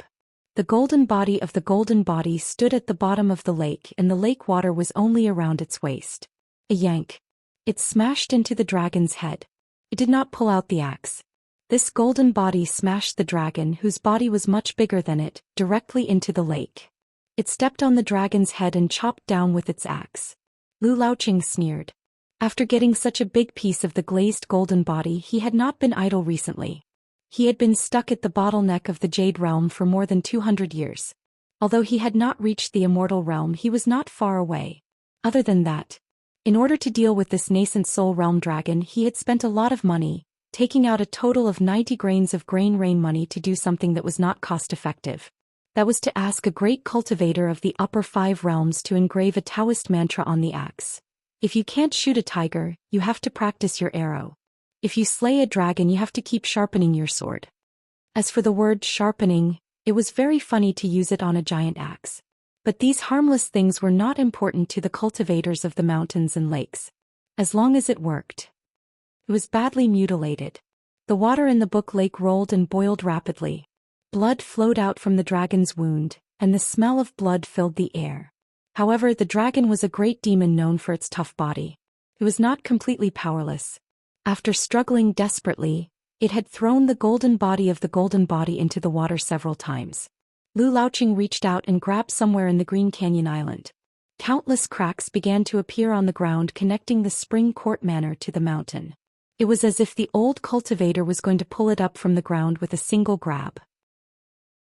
Lu Laoqing looked over and sneered, "Still want to hide? I found you." Lu Laoqing raised the palm of his other hand and then flicked his finger. A young man in a dark green robe was pulled into the sky above the mansion. He crashed into the mountain of the Green Canyon Island behind him as if he had been hit by a heavy hammer. Lu Laoqing did not need to look at the battle at the book lake. He looked away. "Lu Zhimao, what do you say? Your disciple is about to be killed by me. Why are you still so polite?" There was no response. Lu Laoqing twitched the corner of his mouth. "Since the Green Canyon Island is so polite, then I won't be polite." He stretched out 2 fingers and waved them forward gently. The seal that was slapped into the dragon's head by the golden body of the golden body flew out like a firefly and hit Gu Kan, who was already deep in the mountain wall. Lu Laoqing smiled. "Oh, there's finally a man among the cultivators of the Green Canyon Island." In the field of vision, a young man in a golden robe was standing on 2 flying swords in the air in front of Gu Kan. He stretched out his hand and a long golden line swept across the Spring Court Mansion. He stretched out his hand and the sword fairy just hovered in his hand, but he did not really hold it tightly. In the face of the gilt fire spirit Dharma seal that scared all the older cultivators of the Slip Lake, the young man held the sword fairy. Above the Green Canyon Island, the wind and clouds were surging. Lu Laoqing frowned as a thought flashed through his mind. He didn't control his natal Dharma seal to collide directly with the young man and the tip of the quasi-immortal artifact. Instead, he made the fire spirit divine seal draw an arc and stop over 1,000 feet away from the young man. The cultivators of the mountains and lakes were decisive and ruthless. They calculated the gains and losses and haggled over the smallest details. Lu Laoqing soon relaxed his brows. If the famous accountant of the Green Gorge Island had completely refined the half-immortal weapon, it would be a little tricky. But since he had not completely refined it, it was not a big deal. On the top of a vassal island of the Green Canyon Island stood an elegant old man in a green robe and a short old man. They were all foreigners. The old sect master of the Jade Gui sect, Sun Yuan, and the old sect master of the invincible divine fist gang Gao Mian. Gao Mian noticed the slight difference in Sun Yuan and asked, "Sun Yuan, is he someone you know?" Sun Yuan smiled and nodded. "Quite familiar. Besides you, he's one of the first people I met in the Aquarius continent. I met him in the old Dragon City. He's a very good young man. Du Mao suffered a big loss in his hands. So, Lu Laoqing has to thank him for getting such a big piece of the glazed golden body." Gao Mian asked, "Do you want me to remind old Lu? Why do I feel that old Lu is doing something immoral and biting the hand that feeds him?" Sun Yuan smiled and shook his head. There's no need to remind him. What kind of biting the hand that feeds him? Otherwise, besides Lu Laoqing, everyone in the Jade Gray sect, including me, will worship this young man like a living Buddha. Gao Mian grinned and said, You really don't need to? Once old Lu gets excited, I won't be able to stop him. Unless you're willing to make an enemy out of a lower sect's chief consecrator for nothing. Sun Yuan said slowly, That young man has a point of view that is roughly the same as yours and mine. In the Jianghu, one is responsible for one's own life and death. If that's the case, why should I save him and be tainted with so much worldly karma? Is it fun? Gao Mian glared at Sun Yuan. How dare you speak to me in such a manner, Sun? How dare you speak to me like that? Sun Yuan hurriedly cupped his fists and apologized. Gao Mian was finally satisfied. Looking at the confrontation over there, the outcome was set. As long as Lu Laoqing attacked again, not only would Gu Kan and the young man die, but there would also be no one to collect their corpses in the Book Slip Lake. Gao Mian sighed slightly. What a pity. Just by the fact that he's the only junior who dares to stop old Lu on the Green Canyon Island, I think he's not a bad person. Sun Yuan said in a flat tone, Old men like us who have lived for so many years have seen many pitiful things with our own eyes. Of the cultivators who died in our hands, other than those who deserved to be killed, were there any who had no choice but to die? Yes, there are, and there are bound to be many. This is called, there are no ghosts who die unjustly. Gao Mian crossed his arms and curled his lips. Sun Yuan said slowly, To put it bluntly, the location of the Book Slip Lake is the most important matter of the Jade Gray sect. It's a great undertaking. If that young man and the Jade Gray sect have a battle of the Great Tao, I don't mind being the second Du Mao. Du Mao foolishly relied on his cultivation and treated the Aquarius continent as a small place. He was completely unreasonable and made a move. But if I were to make a move, I would still be reasonable, and would still be doing things within the rules set by the Sage of Rights. Of course, whether we live or die in the end depends on our own abilities. We can't act like a woman and complain about being wronged. Gao Mian nodded. To be able to say such words, I have a whole new level of respect for you. Sun Yuan smiled. If Lu Laoqing wants to kill people to establish his might, he might have to pay a huge price. It's much bigger than you think. Gao Mian hit the nail on the head. Is it the younger one tonight or the older one later? Sun Yuan said, Tonight. Gao Mian was finally curious. Over at Azure Gorge Island, Qin Pingon twirled the talisman with 2 fingers and gently threw it out. The day and night wandering god True Body talisman appeared. He then handed the golden demon binding rope made from Jiao Longgo's whiskers to one of the night wandering gods. Then all of a sudden Qin Pingon grabbed the unsheathed sword immortal. Lu Laoqing laughed, but his eyes were extremely gloomy. The entire Book Slip Lake is saying that you are a strange sword cultivator. No matter what, I still care about you no less than Lu Jimao. Let's see if you have the ability to make me lose money again. Lu Laoqing did not move. Drops of golden flames flowed down from the gilded fire spirit divine seal hovering in the air. Then each drop of fire spirit golden liquid suddenly enlarged in the air, turning into pale golden armored soldiers holding various weapons. There were dozens of them. After landing on Verdant Gorge Island, they swarmed toward the 2 night wandering gods. Not only that, as if there were immortals drawing water from the Book Slip Lake, water pillars as thick as wells rushed out of the water and shot toward Qin Pingon. Qin Pingon held the sword immortal and swung it again and again. The pillars of water mixed with the golden sword qi and turned into fine powder in the air. Lu Laoqing was calm and unruffled. It was just a little bit of spirit qi. But the other party had to risk his life to break the water pillars that were as powerful as the largest archiballista of the mortal dynasty.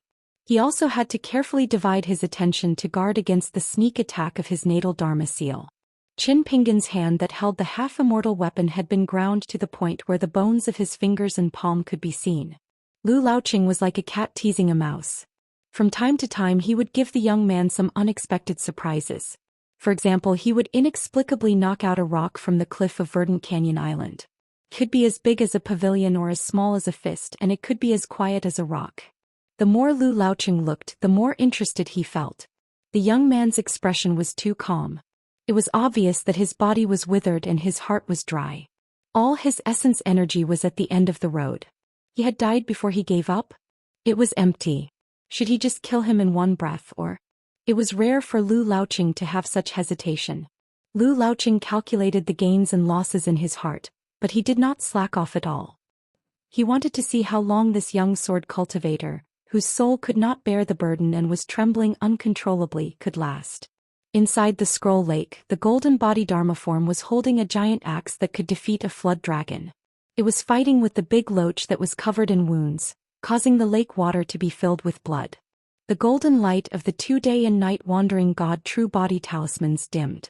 The gilded fire spirit Dharma seal continuously dripped fire spirit golden liquid. There was no suspense about the outcome of these two battles. It was just that Qin Pingon, who kept attacking with his sword, was almost surrounded by the golden threads of fireflies that did not disperse for a long time. Lu Laoqing looked at the young man who had not said a word from the beginning to the end. His killing intent gradually became stronger than his desire to kill. Qin Pingon, who was holding the semi-immortal weapon with his skeletal hand, finally showed a dangerous flaw of stagnation of his qi. Lu Laoqing did not hesitate to slightly mobilize the spiritual qi in his almost bottomless sea of qi. Around Green Gorge Island, there was a loud rumbling sound, like thunder exploding on the lake surface. In an instant, hundreds of water columns rushed out of the water at the same time. Qin Pingon took a deep breath. He said 2 words in his heart. Just holding the sword fairy. The water columns that left the book slip lake continued to gather, besieging the man and the sword from all directions. It was like a green water ball as big as a mountain trapping Qin Pingon in it. After a while, the lake water froze and was still suspended in the air. The small figure of the young accountant had long disappeared. Including Green Gorge Island, thousands of cultivators, handymen and maidservants on dozens of vassal islands all thought that the young man was doomed. Further away, there were also countless people watching this soul-stirring battle. Some were relieved, some were gloating, but there were also a few cultivators and ordinary people. Even if these people did not know the accountant for too long, they still felt some regret. For example, Lu Zhongruan of Pearl Hairpin Island and some maidservants who had dealt with the accountant felt that Mr. Qin was not the same as ordinary immortals. Some people had mixed feelings, such as the ghost cultivator of Zhou Xian mansion, and some even felt sad, such as the gatekeeper Hong Su. In the air, on the surface of the huge green water ball, there was a slight cracking sound that could not be heard. A trace of golden threads was revealed. The sound became more and more intense, more and more shocking, like the sound of firecrackers in the marketplace on the first day of the first lunar month. Suddenly, on Green Gorge Island, it was like a winter rain. Lu Laoqing looked calm and asked the young man with ripples in his heart. After getting the answer, Lu Laoqing nodded. In the eyes of the trembling cultivators of Green Gorge Island, the accountant was still hanging in the same place and made a strange movement. He twisted his wrist and held the long sword upside down. He still did not speak but faced Lu Laoqing and cupped his fists as if to thank him. Lu Laoqing nodded. He put away the golden body Dharma form in the book slip lake as well as the natal Yin.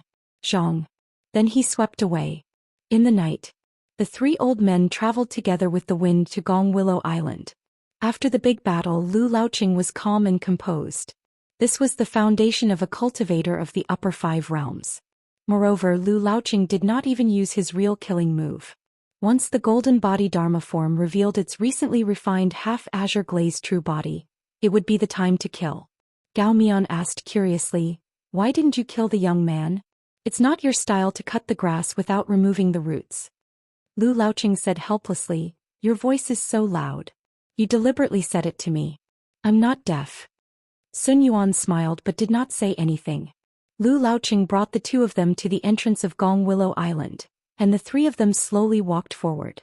Lu Laoqing said, "Since it has something to do with the azure glazed golden body, I have to take this into account. Moreover, I have no direct conflict with a young man who can survive under Du Mao's hands, so I'll leave him some leeway. Killing people to establish my might, injuring people can also establish my might. It's about enough. Moreover, that kid was more tactful and made a deal with me." Gao Mian laughed and said, "Which is more sentimental or fearful?" Lu Laoqing's face darkened.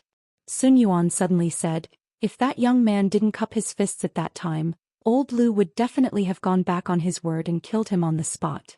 Lu Laoqing nodded. "I still have this bit of eyesight. I won't raise a tiger and invite calamity. I can tell whether that guy is sincere or not." Sun Yuan suddenly laughed and said, "Do you believe that even in Book Slip Lake, Qin Pingon can live longer than Gu can?" Gao Mian shook his head and said disapprovingly, "Not necessarily.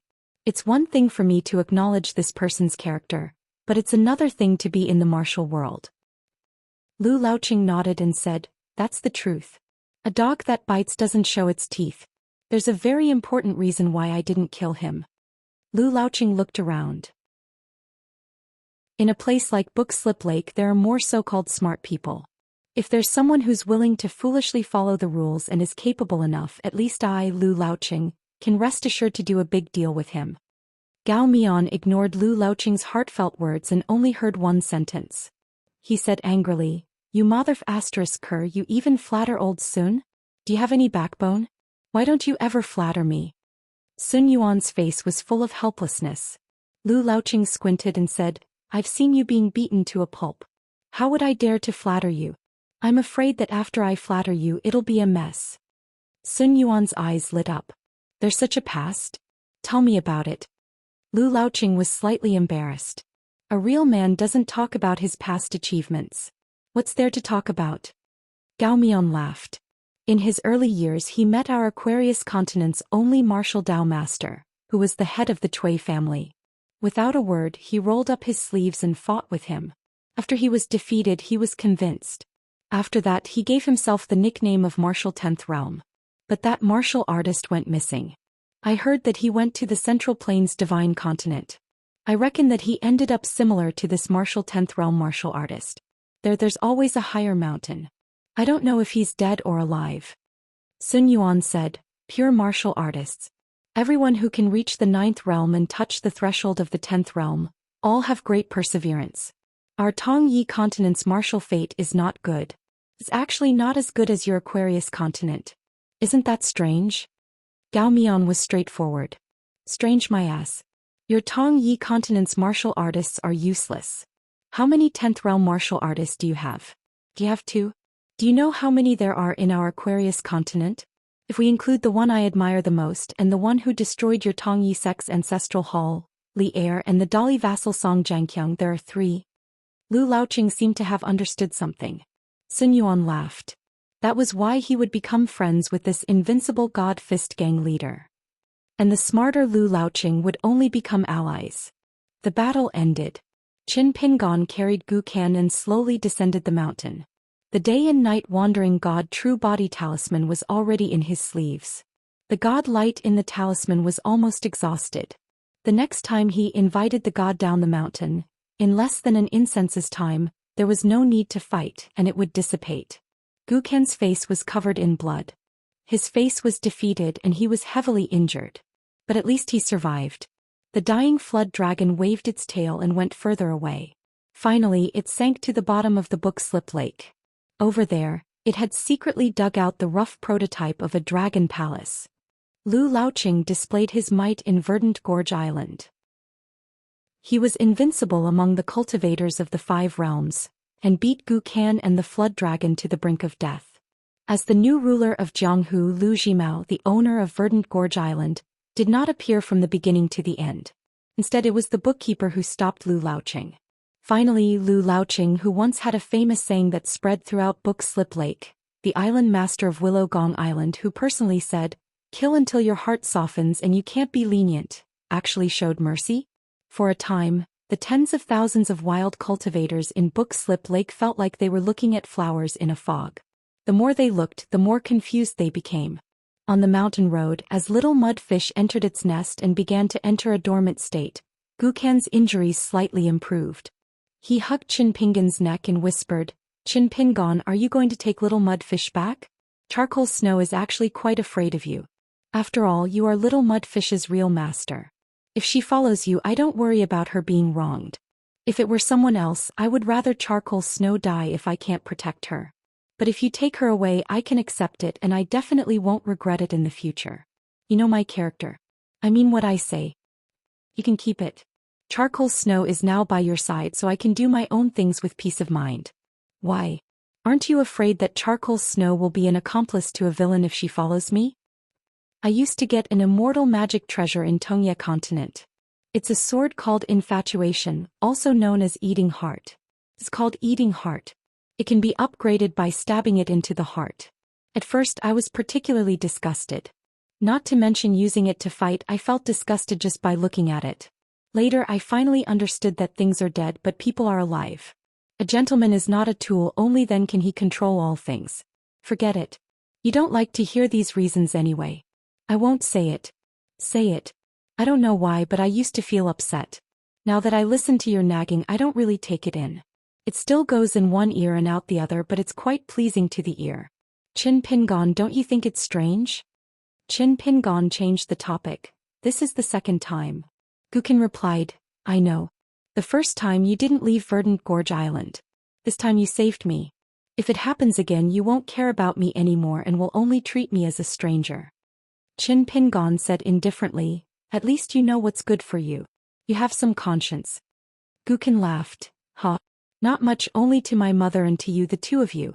I don't have much of an impression of that damn father of mine. I really can't get close to him.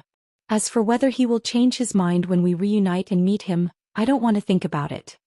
Qin Pingon's voice became hoarser. Take it slow. Qin Pingon, I still want to know why you saved me this time. I know that you've always been disappointed in me. I know that. That's why I often bring little Loach to the door of the house. Even if there's nothing, I have to sit there for a while. Don't talk. I won't die for a while. Little Loach is already lying in its nest at the bottom of the water. Already feel better. Qin Pingon, tell me about it. I still want to hear your reason. Qin Pingon's Adam's apple moved slightly as he forcibly swallowed the blood. As long as Gukin was willing to listen to him, he was willing to tell her. Qin Pingon, whose face was even paler than Gukin's, was breathing rapidly. He gently inhaled and exhaled a few times. After he calmed down a little, he said in a hoarse voice, I've made a cut and a circle with you. This is a saying derived from chess and can also be used to practice swordsmanship. To put it simply, the former is like me moving out of Chunting Mansion and living in the house at the mountain gate. The latter is that I've been watching over you. As long as you don't go out of the circle where I don't think you've made any mistakes, I'll help you. I'll still be the neighbor you first met in Mud Bottle Alley. What if I still kill innocent people when you arrive at Verdant Canyon Island? Will you leave? Or kill me? I'll try my best to stop you from making mistakes, just like how I stopped Lu Laoqing from killing you today. Moreover, I won't leave Book Lake. There are still many things waiting for me to do. It's not only for you but also for myself. Aren't you tired of living like this? Back then in Mud Bottle Alley, you lived a hard life as if you couldn't make it out of it for the rest of your life. Aren't you tired? It's tiring, but you've forgotten about it. But isn't the purpose of living a happy and satisfying life? As for this question that has come back to the beginning, of course I can give you my answer. But you might not listen to it, so I won't say it. So I hope you can leave Book Lake in the future and see the bigger Jianghu with your own eyes. By the way, I've taken in a disciple. She's a little girl called Pei Qian. If you leave Book Lake in the future, or if you return to Longquan County and I'm not around, you can look for her. I think the two of you will get along well. Well, maybe you won't see eye to eye with each other. Gukin was a little happy. Because this was the first time Qin Pingon talked to her about his relationship with Qin Pingon. Be together in the future. Gukin said in a daze. Qin Pingon, I'm a little sleepy. Qin Pingon said softly, then sleep. You don't have to worry about what happens after that. I'm here. Gukin tried her best not to fall asleep.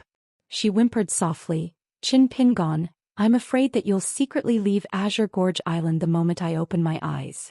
Qin Pingon said, I won't.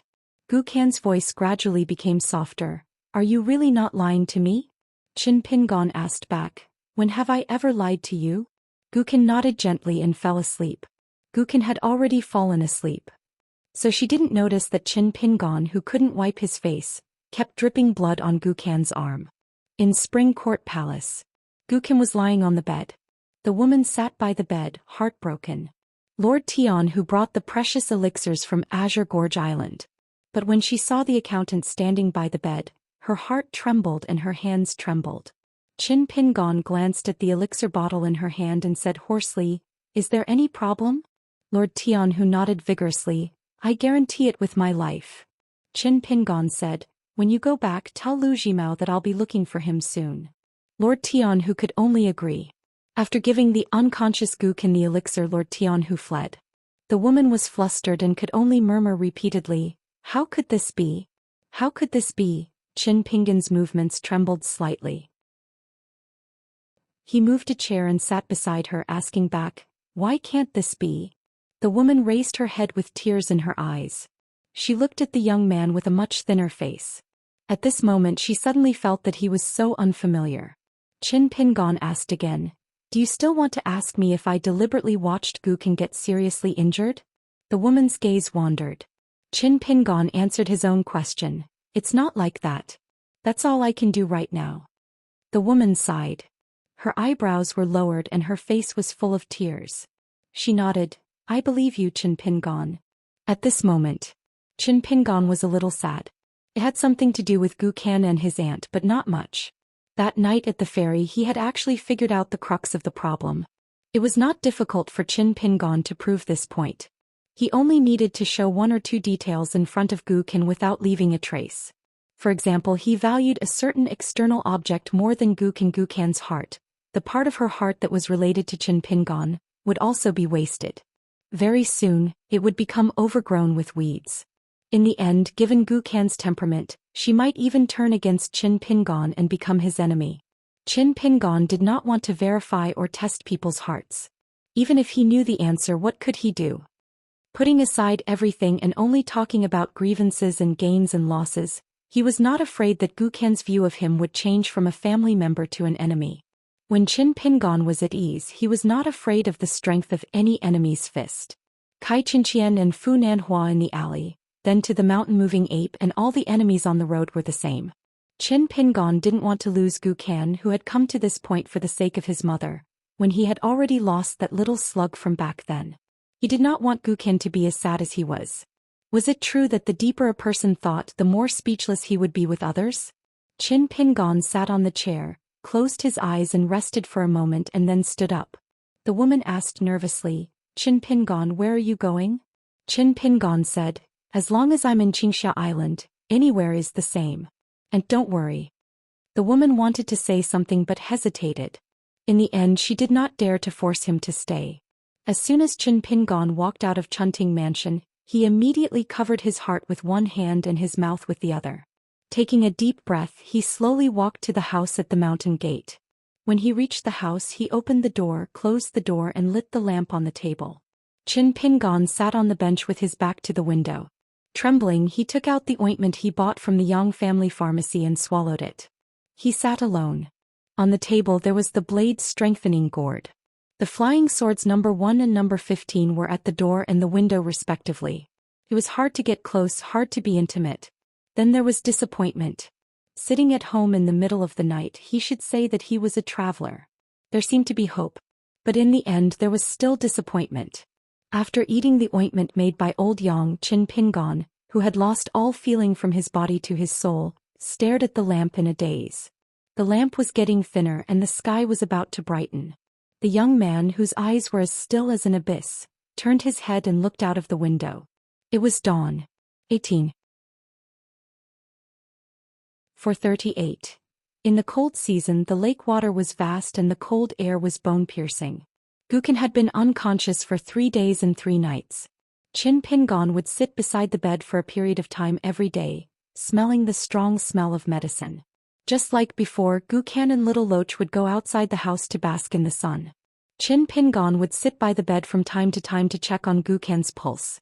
After being ill for a long time, Qin Pingan was not an outsider. He could tell if the injury had worsened or healed.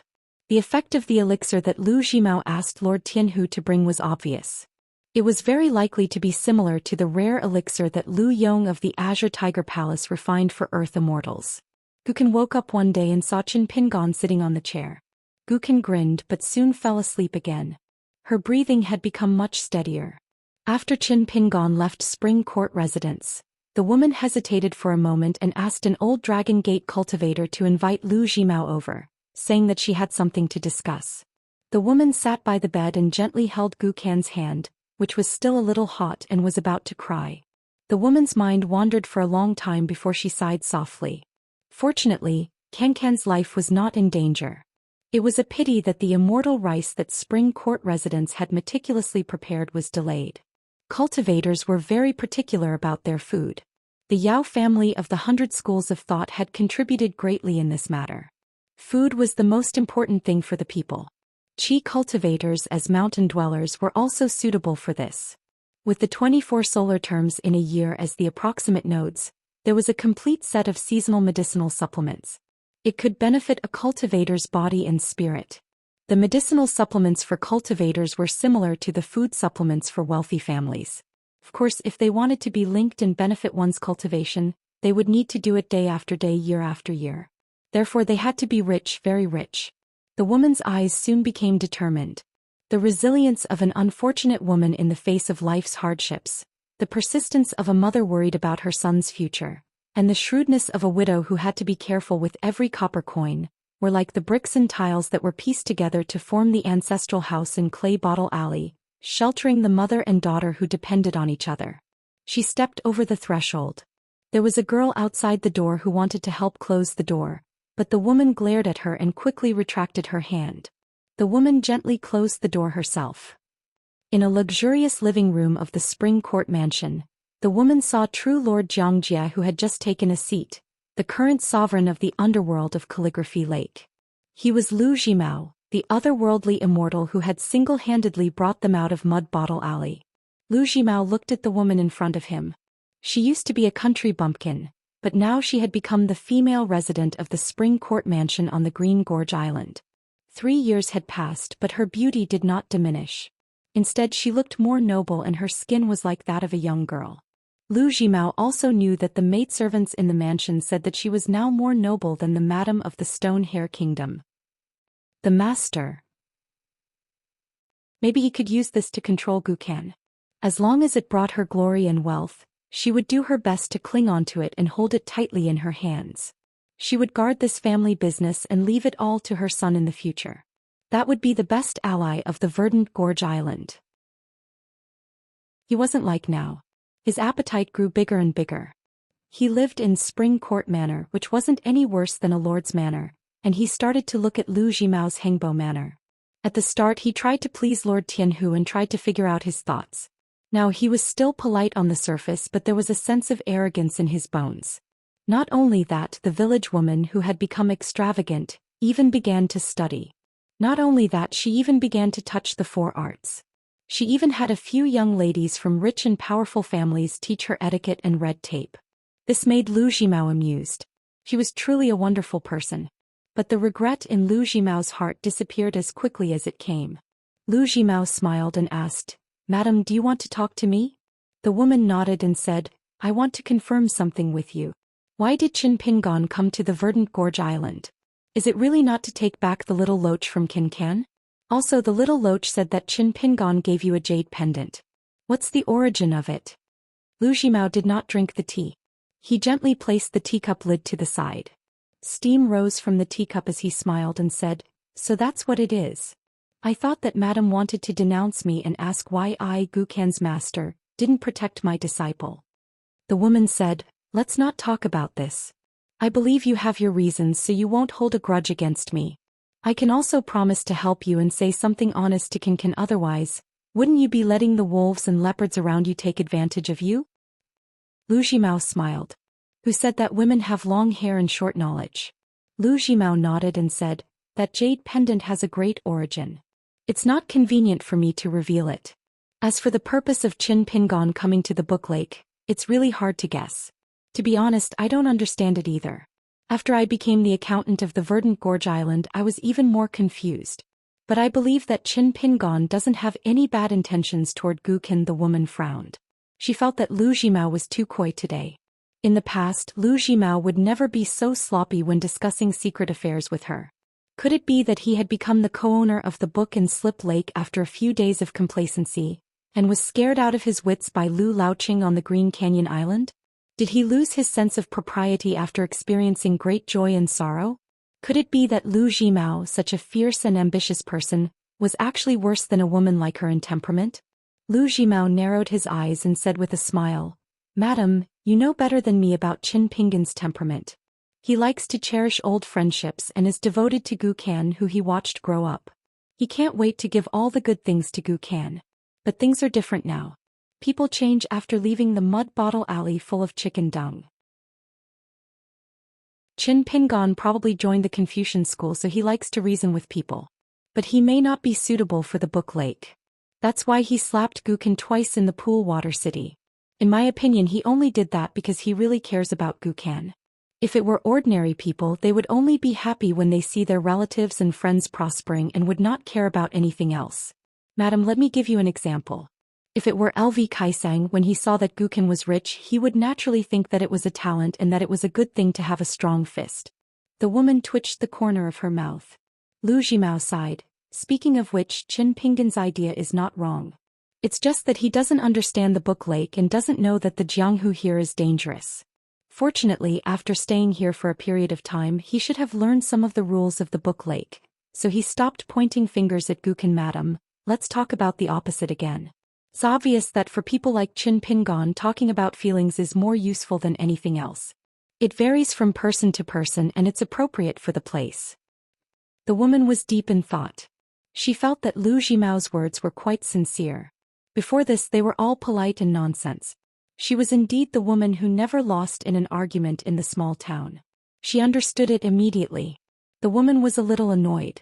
According to Lu Jimao's words, she did not do well from the moment she saw Qin Pingon carrying Gu Kan back to Chunting Mansion that night until Qin Pingon finally left the house. If she had listened to Lu Jimao's words and the incident that night, she would not have done or said anything wrong.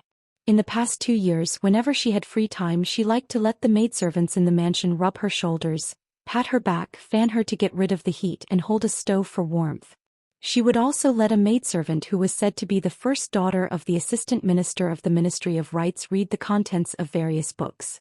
She had also listened to the great principles that the scholar officials and refined scholars held in high regard, but she did not like to listen to them.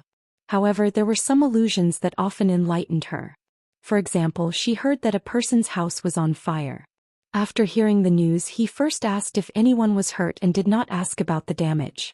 This person immediately became famous among scholars and benevolent people. The woman realized that she actually had a chance and could use it.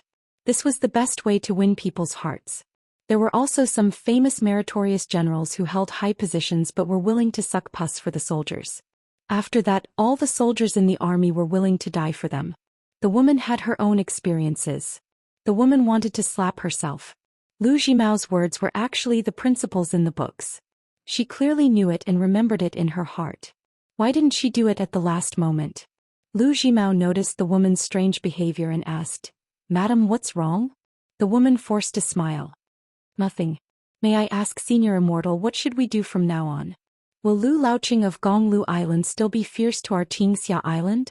Lu Jimao comforted her. Lu Laoqing is a great hero in the history of our book lake. Even his enemies have to admire him. When he came to Azure Gorge Island, no one could stop him if he wanted to kill Gu Kan. However, now that he has already let Gu Kan go, no one can stop him. He can't change Lu Laoqing's decision, so there is no need for him to make another trip to Azure Gorge Island. Thus, Gu Kan and Spring Court Mansion are no longer in danger. In fact, I can even tell Madam that Gu Kan was truly out of danger after that night of killing. Now in Book Lake, no one dares to kill a person that Lu Laoqing did not kill. The woman was still skeptical. Lu Jimao did not say anything. The woman in front of him did not say anything. He just let her think about it. No matter if it was the truth or not, as long as he said it too firmly, she would be suspicious and choose not to believe. The woman turned around and picked up the teacup. She lowered her head and drank the tea. Her posture and movements were graceful and elegant. Lu Jimao suddenly lowered his voice and asked, "Madam, why are you so worried about Qin Pingon?" The woman's eyes were gloomy. "Senior Immortal, you just said that people change." Lu Jimao stroked his beard and smiled. The woman asked, "Senior Immortal, tell me, am I a bad person in Book Lake?" Lu Jimao shook his head. "Of course not. You're a good person. You are fair in rewards and punishments and you are not mean to servants." The woman asked, "Even bad people have occasional kindness. What I did to Qin Pingon back then was just to give him a bowl of rice. Is it strange?" I am guarding against Qin Pingon now because of Can Can's marriage and cultivation. I am not going to harm Qin Pingon. What is strange about that? Lu Zhimao suddenly understood. I understand now that Madame has said so. The woman covered her mouth and laughed. Then with a pair of watery eyes she asked, Is Senior Immortal looking down on the tea of our spring court residence? Is that why you are not willing to drink a single sip? If I remember correctly, these are tea leaves from the Rainbow Drinking Island personally sent by Lord Tianhu. Could it be that Senior Immortal has hidden better tea leaves? Madam, your words hurt me. All right, I will spend money to hire people to search everywhere and bring back a few pounds of tea leaves that are better than the ones from Rainbow Drinking Island. Lu Zhimao pointed at the woman and laughed. He gently put the lid back on the teacup and left, telling the woman not to send him off. The woman stood up and sat back down. After pondering for a moment, she stood up and left. The old butler, who was standing far away at the courtyard door, hurried into the living room. Normally he would let the servants clean up the mess. However, it was different today. The island lord was here, so he felt that he should clean it up himself. When the old cultivator put away Lu Zhimao's cup of tea, there was no tea left. Only a few green tea leaves lay at the bottom of the cup. The old cultivator sighed. The island lord still trusted the Spring Court residence and Madame as much as ever. After leaving Spring Court residence, Lu Zhimao returned to his own residence. He first sent someone to the capital of Zhuang dynasty to buy a few pounds of the most expensive tea leaves. Senior Immortal Xianxia, who was most likely to reach the upper 5 realms, sat on a priceless table in a secret room. On the table he opened his palm. There was a small ball of crystal clear water. He took out a white bowl from his sleeve and put the ball of water in it. He sat there until late at night. Then Lu Zhimao used his powers and appeared in front of the house at the mountain gate. He knocked on the door lightly. He pushed the door open and entered. Qin Pingon had already walked around the desk and sat beside the table. He gestured for Lu Zhimao to take a seat. It was both a good thing and a bad thing that the young man from Dolly, who came from Clay Bottle Alley, did not scold him on the spot. Lu Zhimao and Qin Pingon sat opposite each other. He smiled and explained, Earlier Mr. Qin did not allow me to disturb you, so I had no choice but to be a host. Now that Mr. Qin said that you were looking for me, I did not dare to ask you to walk more than a few steps, so I came to visit. I hope Mr. Qin can forgive me for not informing you beforehand. As a nascent soul stage cultivator, and on the territory of the Verdant Gorge Island, he could be said to know when to yield or stand tall. Qin Pingon was expressionless. He reached out his hand. Lu Zhimao quickly twisted his wrist. A crystal-clear jade pendant hovered above his palm. He did not dare to touch it. He pushed it gently and Qin Pingon kept it. Lu Zhimao took out a bowl of water and pushed it towards Qin Pingon. Finally, it stopped in the middle of the table. He smiled and said, Gukan's mother came to see me. I hope Mr. Qin can listen to her. Of course, my actions are despicable, but it can be considered as a show of sincerity. The surface of the white bowl rippled slightly. Soon the sound of Lu Zhimao and the woman talking in the living room of Chunting Mansion could be heard. Unexpectedly, Qin Pingon reached out his hand and covered the mouth of the bowl with his palm. He shattered the ripples and the white bowl with the echo water returned to silence. His other hand was the hand that held the semi-immortal weapon Sword Immortal that night. Even though Qin Pingon had smeared the bottle of elixir that Lu Tai gave him, the elixir that could regenerate flesh and bones, it was still a ghastly sight. Lu Zhimao's face was filled with sincere admiration. He said, Mr. Qin, you are a true gentleman. I, Lu Zhimao, am measuring the heart of a gentleman with my own yardstick. Qin Pingon retracted his hand and covered it with his hands. I know what kind of person she is and what she thinks. Maybe what she said was worse than I thought. But the moment I moved out of Chunting Mansion, her words and actions no longer have much to do with me. Lu Zhimao nodded to show that he understood. Qin Pingon said slowly, back then at Mud Bottle Alley, in order to help Gukan whom you chose, keep that little loach's opportunity, you used a secret technique to bewitch Kai Xianxian of Yunxia Mountain. You also used a sinister divine skill to secretly engrave the words death wish in my heart. You lured me to assassinate Kai Xianxian and Fu Nanhua. It was like throwing an egg at a rock so that I would disappear completely. Lu Zhimao said, I admit that it did happen. I won't deny it. Mr. Qin, don't you have a semi-immortal weapon? You can stab me in the heart or in the head. I won't fight back. You and I will be even from now on. After that, if Mr. Qin still doesn't want to let me go, I'll give it a try. Qin Pingon smiled. I've seen the way Book Lake does things again. I'll never get tired of it. There's something new every day. Lu Zhimao kept a straight face and didn't say anything. In fact, in Book Lake, other than Gu Kan and the woman, Lu Zhimao gave people the impression that he was a man of few words. He only smiled at everyone. Especially in the eyes of Lord Tianhu and the vassals like Yu Hui, Lu Zhimao's sanctimonious appearance and ruthlessness was a great deterrent. People who didn't speak much all year round were either simple and honest and not good with words, or they were full of schemes. That was why the old island master of Heavenly Granny Island, who disliked Lu Zhimao the most, who was once the only level 8 sword cultivator in Book Lake, a pitiful worm whose soul had been destroyed, gave Lu Zhimao a harsh comment. Fake perfected lord, smiling Buddha, Shura saber hidden in his sleeve. Qin Pingon then did something that made Lu Zhimao's eyelids tremble. He lifted his hand that was wrapped in cotton from his sleeve and took off the blade strengthening gourd from his waist. He poured half a bowl of woody wine into the white bowl in the middle of the table and pushed it back to Lu Zhimao. Qin Pingon placed the blade strengthening gourd on the table and smiled. So what if I stabbed you? Let's not talk about whether it could hurt a perfected lord. Even if it could, a cunning rabbit has 3 burrows. I know that there's more than one death substitution method in the mountain. Lu Zhimao took the white bowl and drank the wine in it. Mr. Qin, you are talented and have great fortune. Lu Zhimao was blind back then. I accept my punishment. Mr. Qin, please state your conditions. Qin Pingon said, if I say I'll let bygones be bygones, you won't believe me and I won't believe it either. Lu Zhimao laughed heartily and pushed out the white bowl. Just because of Mr. Chen's generous words, I'll ask for another bowl of wine. Qin Pingon poured another bowl of wine for Lu Zhimao. It was almost half a bowl. Lu Zhimao drank it in one gulp.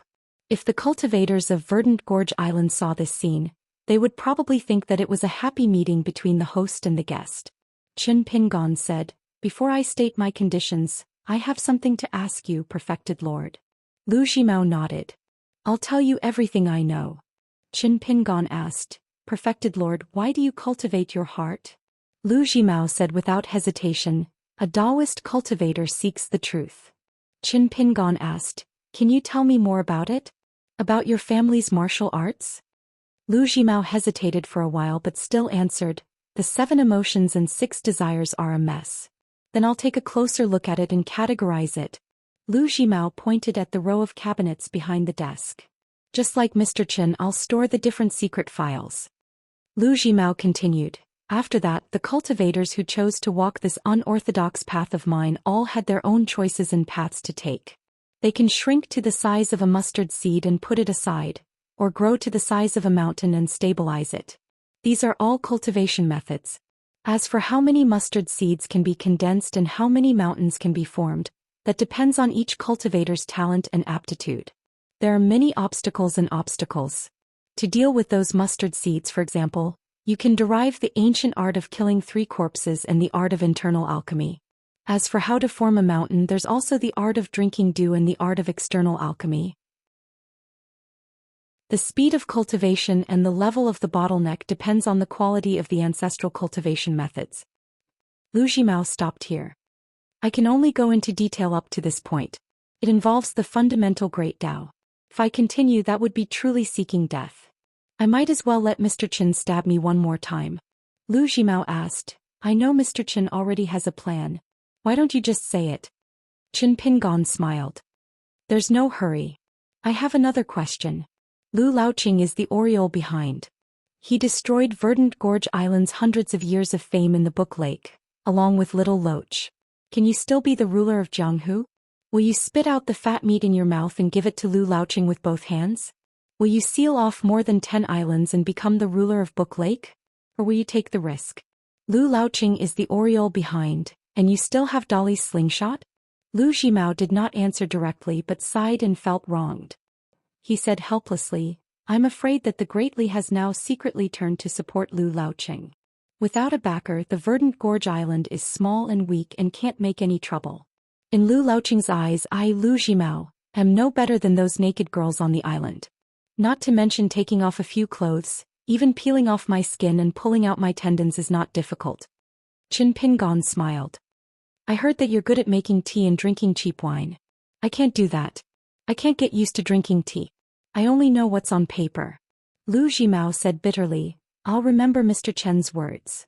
Qin Pingon's smile faded. You want to bury the hatchet between us? Sure, but you have to hand it over to me. Lu Jimao shook his head. No way. Mr. Qin, don't even think about it. Lu Jimao smiled. To be honest, she's just a half-human half-ghost girl from Zhou Xian mansion. Lu Laoqing took her away by force that night. Or like you, he asked me for it. Would I dare to refuse? But why didn't Lu Laoqing do that? Have you thought about it? Qin Pingon covered his sleeves with both hands. Opposite Lu Jimao, in a place where spiritual energy was thin, there was a dilapidated statue of a deity whose paint had peeled off. Lu Jimao asked curiously, even Ma Yuanji, the ghost cultivator of Zhou Xian mansion, doesn't know about this secret. How did you figure it out? Qin Pingon did not hide. First, the origin of the name Zhou Xian mansion, then the name of a pot of wine. Lu Jimao was even more puzzled. He addressed Qin Pingon as Mr. Qin again. Mr. Qin, please enlighten me. Qin Pingon said slowly, Ma Yuanji, the ghost cultivator of Zhou Xian mansion, had a special liking for Lu Zhongruan of Pearl Island. I heard him talk about his past. When he talked about Zhou Xian mansion, he was very proud. But he was unwilling to give me an answer. So I went to Pearl Island and used the name Zhou Xian mansion to test Lu Zhongruan. The female cultivator was immediately enraged. Although she did not reveal the truth, she called Ma Yuanji a shameless person.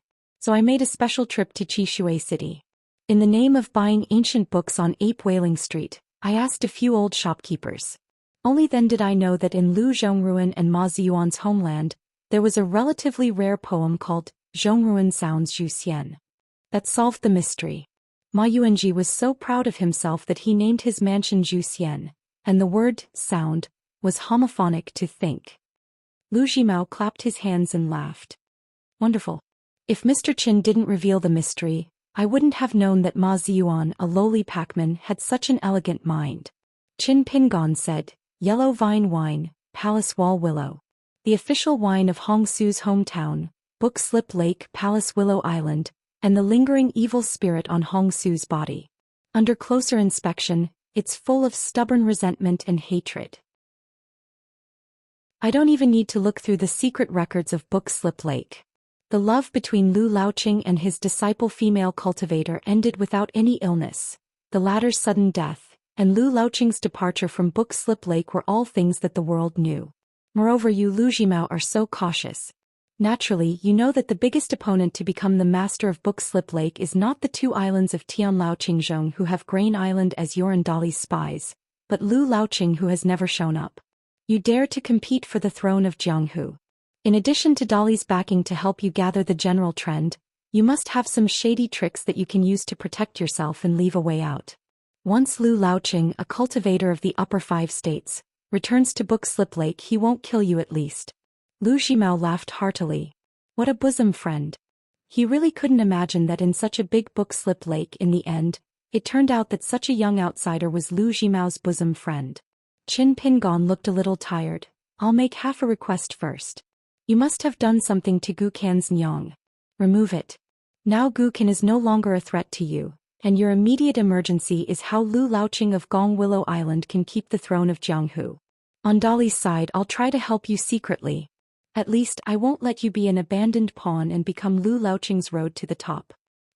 Lu Jimao frowned and said, Hongsu's life and death are still in my control. The young accountant with slightly sunken cheeks picked up the blade-strengthening gourd and drank a mouthful of wine. After coughing a few times he said, What if Lu Laoqing is no longer the island master of Gong Willow Island? What if it involves his progress on the Great Way? Is Hongsu really so important? You couldn't let it go in the past. Are you sure you still can't let it go now?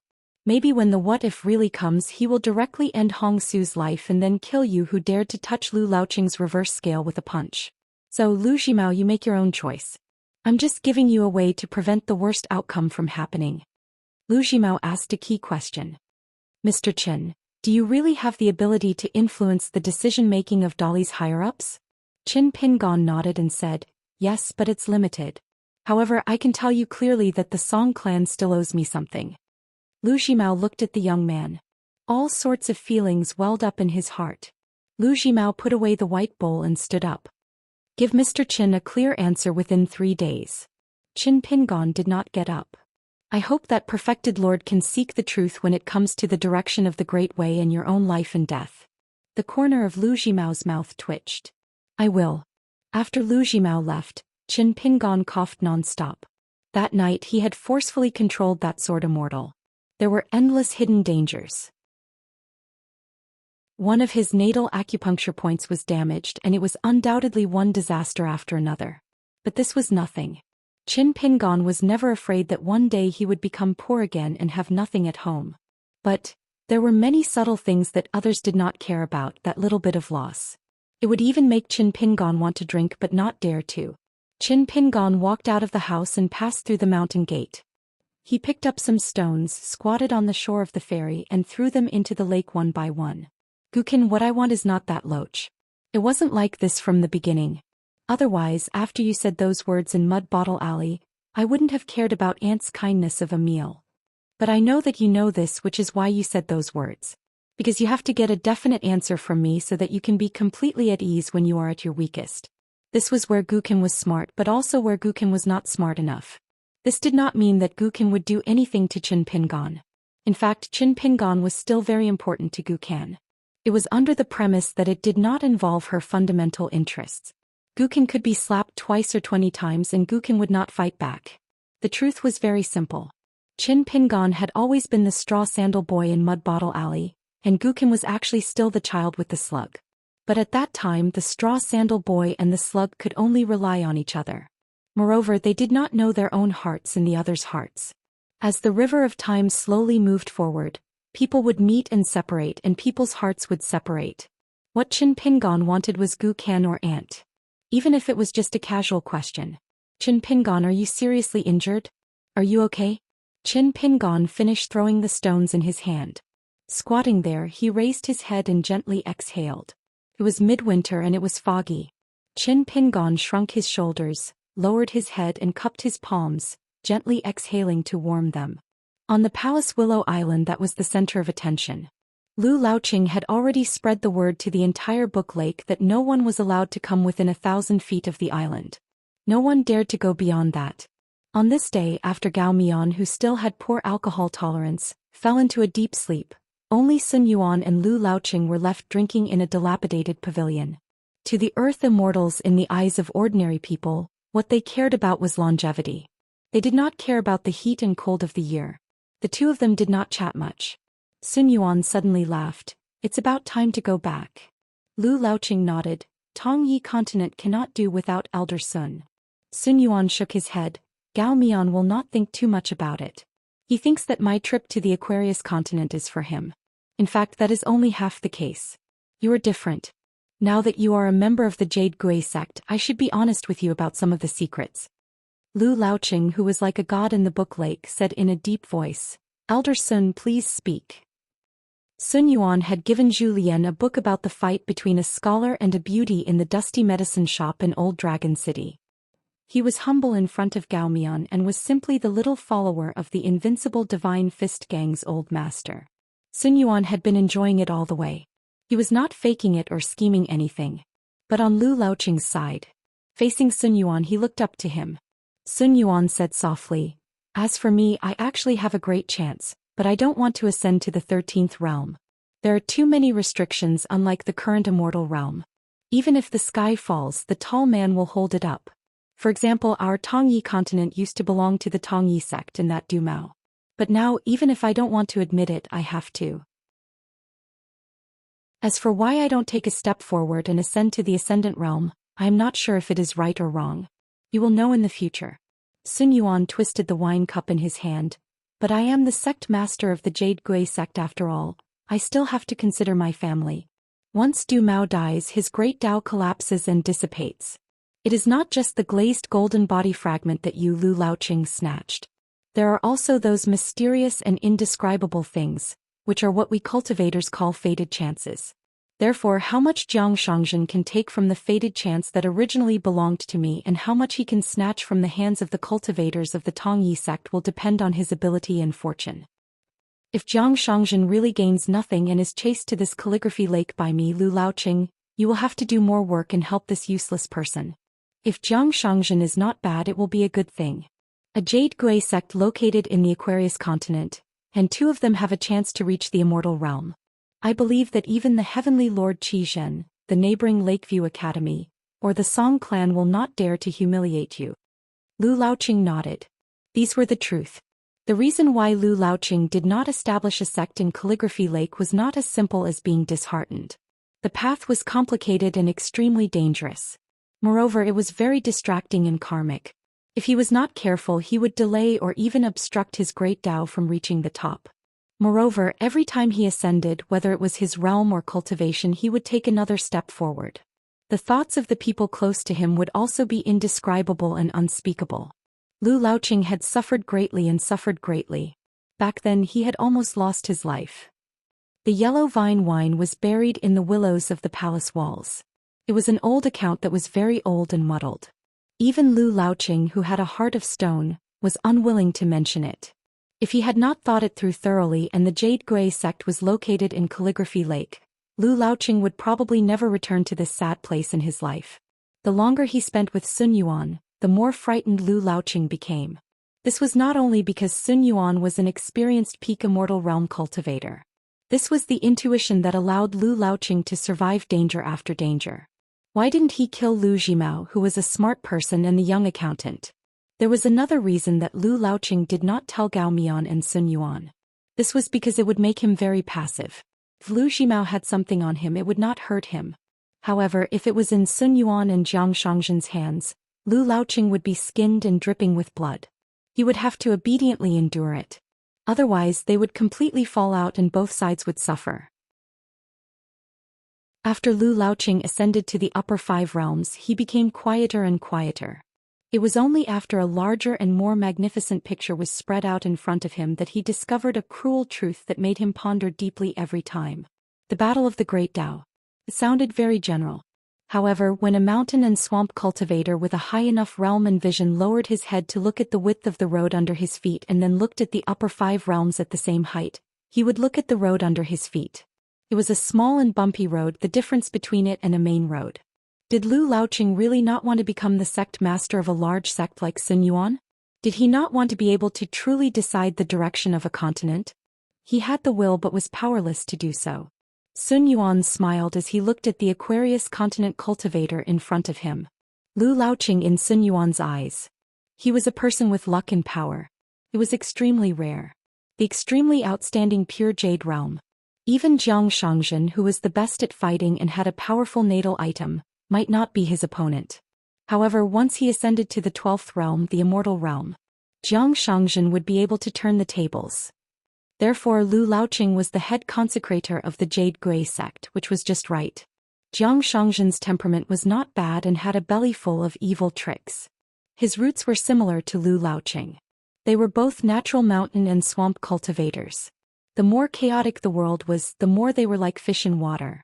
Sun Yuan smiled and said, Lu Laoqing, relax.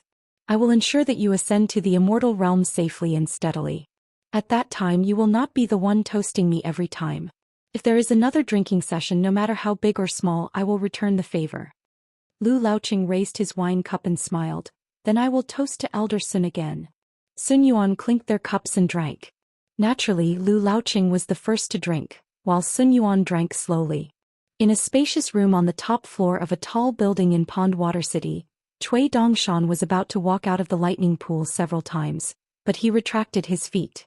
He jumped and jumped, flapping his sleeves vigorously. He was like a big white goose flapping its wings randomly.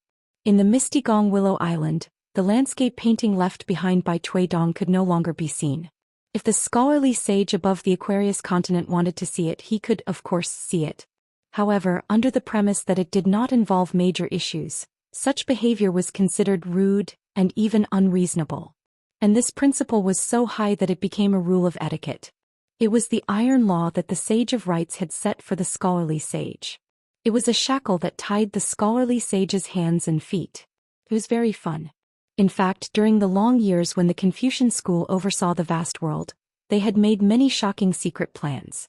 There were plans by the 100 schools of thought, by cultivators in the 12th and 13th realms, and even by demons, devils, ghosts, and spirits. Some of these plans died in the womb, but most of them caused great destruction and far-reaching consequences. However, this rule was unshakable and still firmly bound the people of the scholarly faction on the divine throne. Was it not inconceivable? The Sage of Rites was not the only one who was so unreasonable. The Baek-ok-kyung building and the Lotus Buddhist kingdom also had a similar rule. Cui Dongshan stopped his actions and sat cross-legged in front of the chessboard again. His hands reached into the chess jar and randomly stirred it, making the two jars of colored cloud seeds clinking against each other. Even if Cui Dongshan could not see what happened on Gong Willow Island, he still had to praise Sun Yuan's words and actions that night. The older the ginger, the spicier it is. Lu Laoqing is still too inexperienced. Cui Dongshan took out a colored cloud seed and heavily knocked it on the chessboard. I've reminded Lu Laoqing. How to choose is not only a test of the mind of a lower sex consecrator, but also a favor to Lu Laoqing. But these are all small matters. Now that the territory of Calligraphy Lake is coming, it's a juicy piece of meat in the mouth of the greatly iron cavalry and a chicken rib of the Zhuang dynasty. The war that will decide the ownership of the central region of the Aquarius continent is on the verge of breaking out. Then one of the 72 sages of the Central Plains Confucian Temple above us will definitely be watching without blinking. After all, Lu Laoqing was a wild cultivator. Even if he had intuition, he could still come into contact with the situation firsthand. In terms of transactions and undercurrents, he is far inferior to the Dali imperial tutor. Cui Dongshan stared at the chess piece and coldly laughed. Old Lu, so your understanding of Sun Yuan's shrewdness is still too shallow. At the peak of the vassal island, a few words were said. It was said to the real big shot behind the scenes. Some were direct, some were indirect. Cui Dongshan muttered to himself, firstly, Sun Yuan reminded you of Lu Laoqing. The meaning behind his words was, in fact, already biased. So, whether you kill Qin Pingon or show mercy, you will be grateful to Sun Yuan. This is called human nature. Even if my master knows about the process, he might be grateful to Sun Yuan who spoke up for justice. Cui Dongshan took out another chess piece and placed it on the chessboard. Secondly, if you don't kill my master, Sun Yuan will be in a small place. He will be able to gain the favor of the literary sage, who is in a precarious situation and has almost no light. Even if the literary sage can see through people's hearts, the truth is there. He has to pinch his nose and admit it. This is the way of a gentleman. Scholars can't help it. Cui Dongshan took out another chess piece and casually threw it on the chessboard. Thirdly, it is the real big benefit. It is immeasurable. Sun Yuan said this to the sage above him who had dealings with him, and also to the sage who almost didn't even have a cold pig head meat to eat. As long as there is a battle of the great Tao, even if Sun Yuan knew that the tall woman standing behind Qin Pingon was, he would still be killed. Kill him all the same. Do you really think that one of the 72 sages who handed over a "I'm good at nurturing great spirit" jade token is not angry? Of course he is not angry at my master. On the contrary, this sage is very magnanimous. Otherwise he would not have said such generous words in Old Dragon City. But the more this is the case, the more he, as one of the sages who supervise the hunting of the Aquarius continent, is dissatisfied with the woman who dared to use her sword and wanted to poke the biggest hole in the world. Even such a heroic figure is like this. Wouldn't that pitiful person who was sent to the Confucian temple to reflect on his mistakes be happier? Would he think more highly of Sun Yuan? It has always been extremely difficult for a higher sect to establish a lower sect.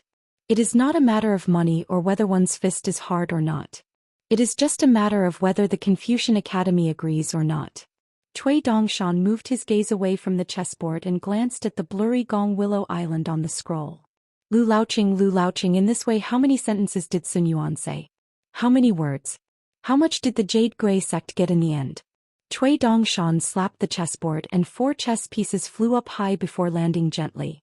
Cui Dongshan clicked his tongue and said, "Is it useless for a cultivator to cultivate the heart?" Cui Dongshan waved his sleeves and the 4 chess pieces flew out with a bang. He said angrily, Damn it, including the old bastard, all of you quickly go burn incense and kowtow. Don't let my master overcome this heart tribulation. Otherwise, none of you will be able to escape. Calligraphy Lake, Xinjiang Mountain, Qingfeng City, Zhenwu Mountain, Tongyi Sect, Jade Gui Sect, Song Clan, Bekokekyung Building.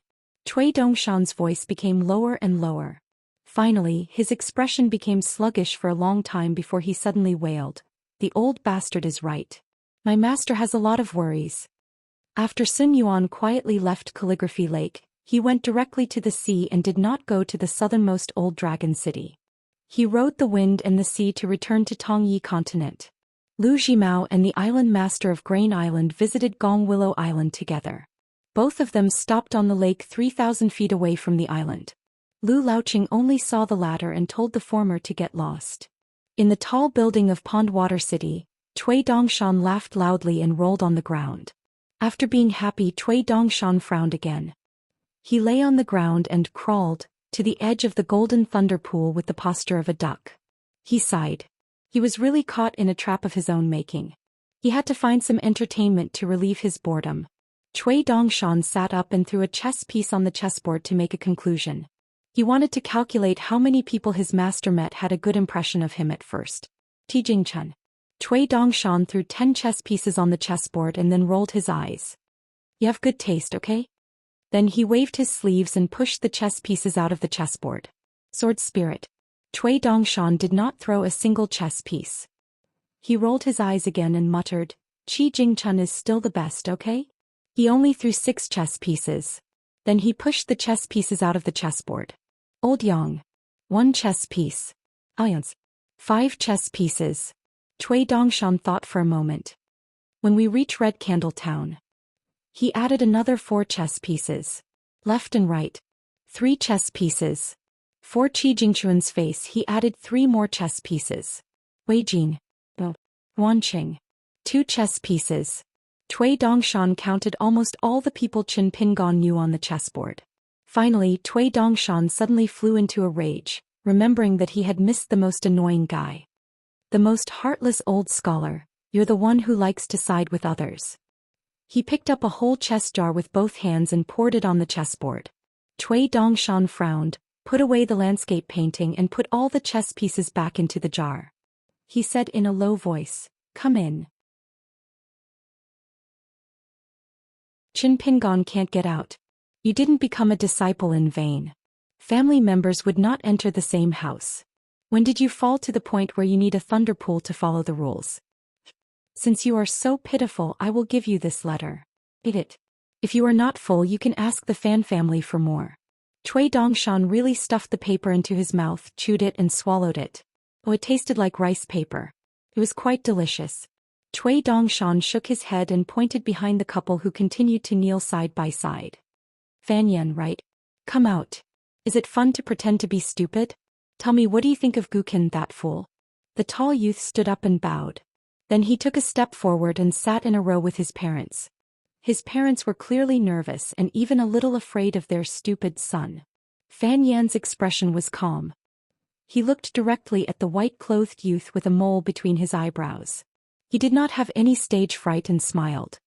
That Gukin is very simple. He just needs to act a little stupid, have deep feelings for his parents, be a little naive and be willing to suffer hardships. Over time, hide it well and control it well. That child will believe him. I was just waiting for someone who could afford to sell him. I didn't expect Lu Laoqing to cause me to lose a lot of money. I have no place to complain. Cui Dongshan smiled. Smart man. Fan Yan said, unfortunately he doesn't have great wisdom. Cui Dongshan was amused and asked, You really think so? Fan Yan was slightly stunned. Cui Dongshan stood up and put his hands behind his back. He walked to the edge of the golden lightning pool and looked down at the young man. If you want to live high and mighty, you have to be able to endure both good and bad. If you want to live an easy life, you can either pretend to be stupid or be really stupid. Fan Yan, which one do you think you are? Think about it slowly.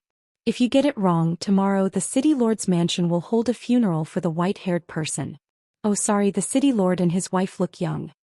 Fan Yan's face was pale. Cui Dongshan looked at him with a smile. Unexpectedly, Fan Yan suddenly smiled and no longer had any fear. Cui Dongshan tilted his head and coldly stared at Fan Yen, who had played with Gukan's mind. Is it that old bastard who told you not to worry about me venting my anger on you? You won't die? Then do you know what he's thinking? You can't even guess this and don't even know who I am. Who gave you the courage to talk to me like this? It was only at this moment that Fan Yen started to get nervous. Cui Dongshan sneered. There's no doubt that Dolly will take over Book Slip Lake. A spy like you who resells information is indeed useful to Dolly, and you've made great contributions. We've given you all the benefits you deserve. However, do you really think that Dolly's Green Wave Pavilion has no records of your Fan family's secret dealings with Zhou Dynasty? What makes you think you have a life-saving talisman?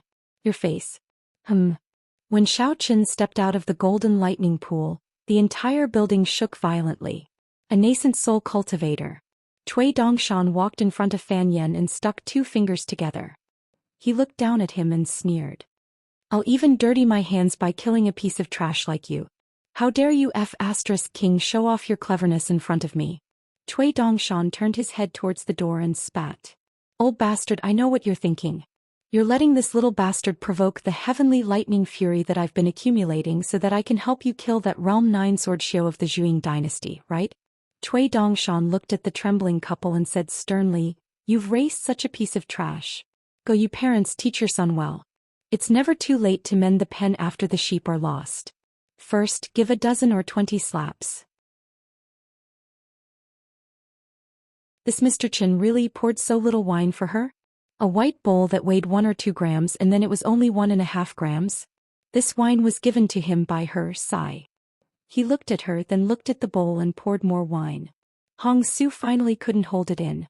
She held the bowl with one hand and covered her mouth with the other. Her unstoppable laughter seeped through her fingers.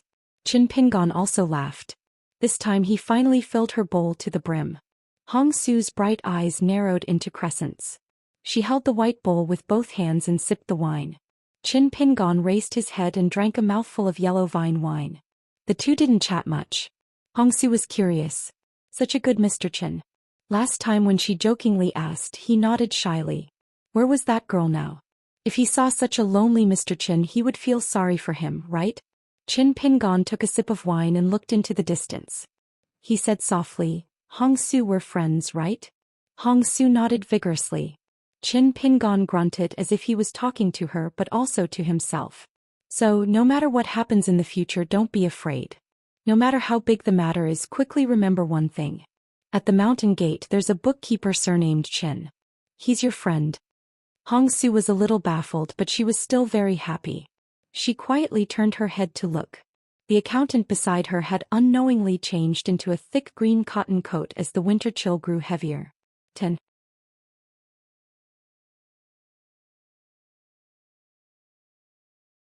Now the cultivators on the Aquarius continent were all guessing when the new garden master, H. River, who had amazed the world on the immortal platform of the Wind Snow Temple, would really be able to take on the heavy responsibility.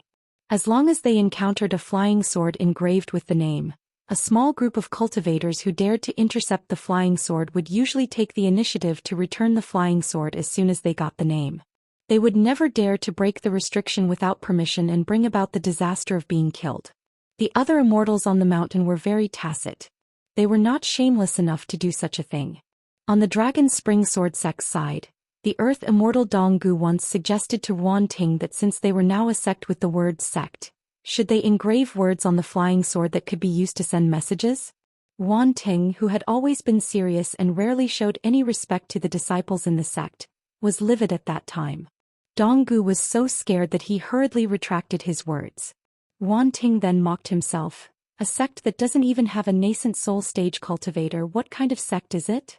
The owner of the sword room mustered up his courage and whispered, Island Master, this flying sword is not only engraved with the words Taiping Mountain, but also engraved with words on the other side of the sword. Lu Jimao grunted and stretched out a finger. With a light shake, the flying sword suspended in the sword slot gently flipped over, revealing the words Ancestral Hall. Lu Jimao narrowed his eyes and sighed in his heart. It seemed that the bookkeeper had met a very impressive person in the Tongyi continent. Previously, Lu Jimao took the initiative to throw away his pride and took the initiative to apologize to Qin Pingon. Originally, Lu Zhimao was a little skeptical about Qin Pingan's words that Dolly still owed him something. Now he still did not completely believe it. However, the more he believed, the less he doubted. The third largest immortal in the Tongyi continent, the ancestral hall of Taiping Mountain's ancestral hall. In the Aquarius continent, which had the smallest territory among the 9 continents, it was roughly equivalent to the Lotus Hall's flying sword that came from the heavenly Lord Qizhen of the Divine Decree sect. Still, it was very intimidating. Lu Laoqing of the Gong Willow Island, who did not care much about the calligraphy lake, might not care. However, as the owner of the calligraphy lake, Lu Zhimao, who had been through so much, still had to think carefully. The cross-continent flying sword consumed a lot of spiritual qi and was very expensive. The steward of the sword room of the Verdant Canyon Island made a special trip to discuss this matter. Apart from the fact that the flying sword came from Taiping Mountain, which must be reported to Mr. Tian Hu, should they also mention the matter of the J small heat coins conveniently? After weighing the pros and cons, they gritted their teeth and decided not to bother Tian Hu with such a small matter. In the end, the sword room people paid for the J small sum of money out of their own pockets. Everyone shared the burden of the Verdant Gorge Island and got through the difficulties together.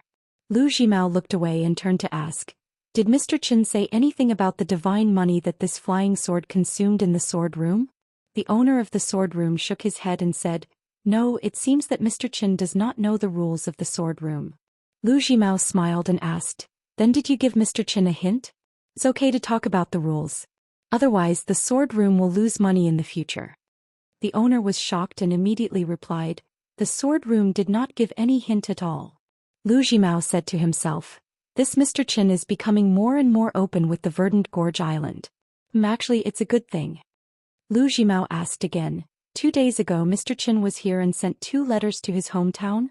The owner nodded and said, "They were both sent by flying sword to Longquan County. However, there was a slight difference. One letter was sent to Mount Biyun and the other to Mount Luopa."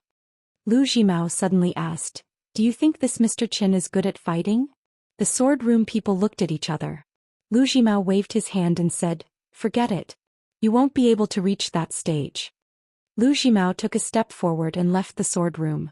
He went straight back to his Hengbo prefecture. Ms. Tianhu, who reported the news to him, was still standing there. Lu Zhimao said, "Just do as Qin Pingan asked. No matter how much manpower and resources it takes, just do it as the top priority for the Verdant Gorge Island. Remember, don't make a big fuss. Just do it quietly and bring him back to the Verdant Gorge Island. Qin Pingan is smart enough. He is not fighting with the Chunting prefecture. You don't have to do anything unnecessary." Ms. Tianhu nodded and did not say a word. After all, her master never listened to those words. Even if she said a lot of flattery, it would not be as good as putting a small thing on the merit book. Her master would see it. Lu Zhimao smiled and said, "Today the sword room did a good thing. The 4 people including the owner are quite smart. Go to the secret file and delete the record of them filling their pockets in the past 100 years. Just take it as the more than 40 pieces of grain rain money earned by not following the rules as an extra reward for their hard work." Lord Tianhu nodded. Originally, according to his master's plan, after becoming the ruler of Jianghu, there would be a huge round of rewards for meritorious service and punishment to serve as a warning to others. This was a 2-pronged approach, some on the table, some under the table. However, the situation had changed. With the addition of Lu Laoqing of Gonglu Island, the former was not suitable. They could only delay it until the situation was clear. However, some people who did not know what was good for them would cause the latter to increase the intensity of the punishment. Whoever dared to be unlucky at this time would be punished in the future. Besides, severe punishments were used in troubled times. Ms. Tianhu left the Hengbo prefecture quietly. When she returned to the Fair-Scale Island where she had established her own residence, she was greeted with the sight of this earth-immortal patriarch. All of them fawned over her. Some of them were sincere, but most of them were insincere. Ms. Tianhu did not like or dislike this at all. If she did not do this to earn a living at Bookslip Lake, she would have to work like a cow or a horse for the rest of her life. Worse, she would slowly starve to death. First, she had 2 trusted elders who had moved to the White Scale Island residence with her.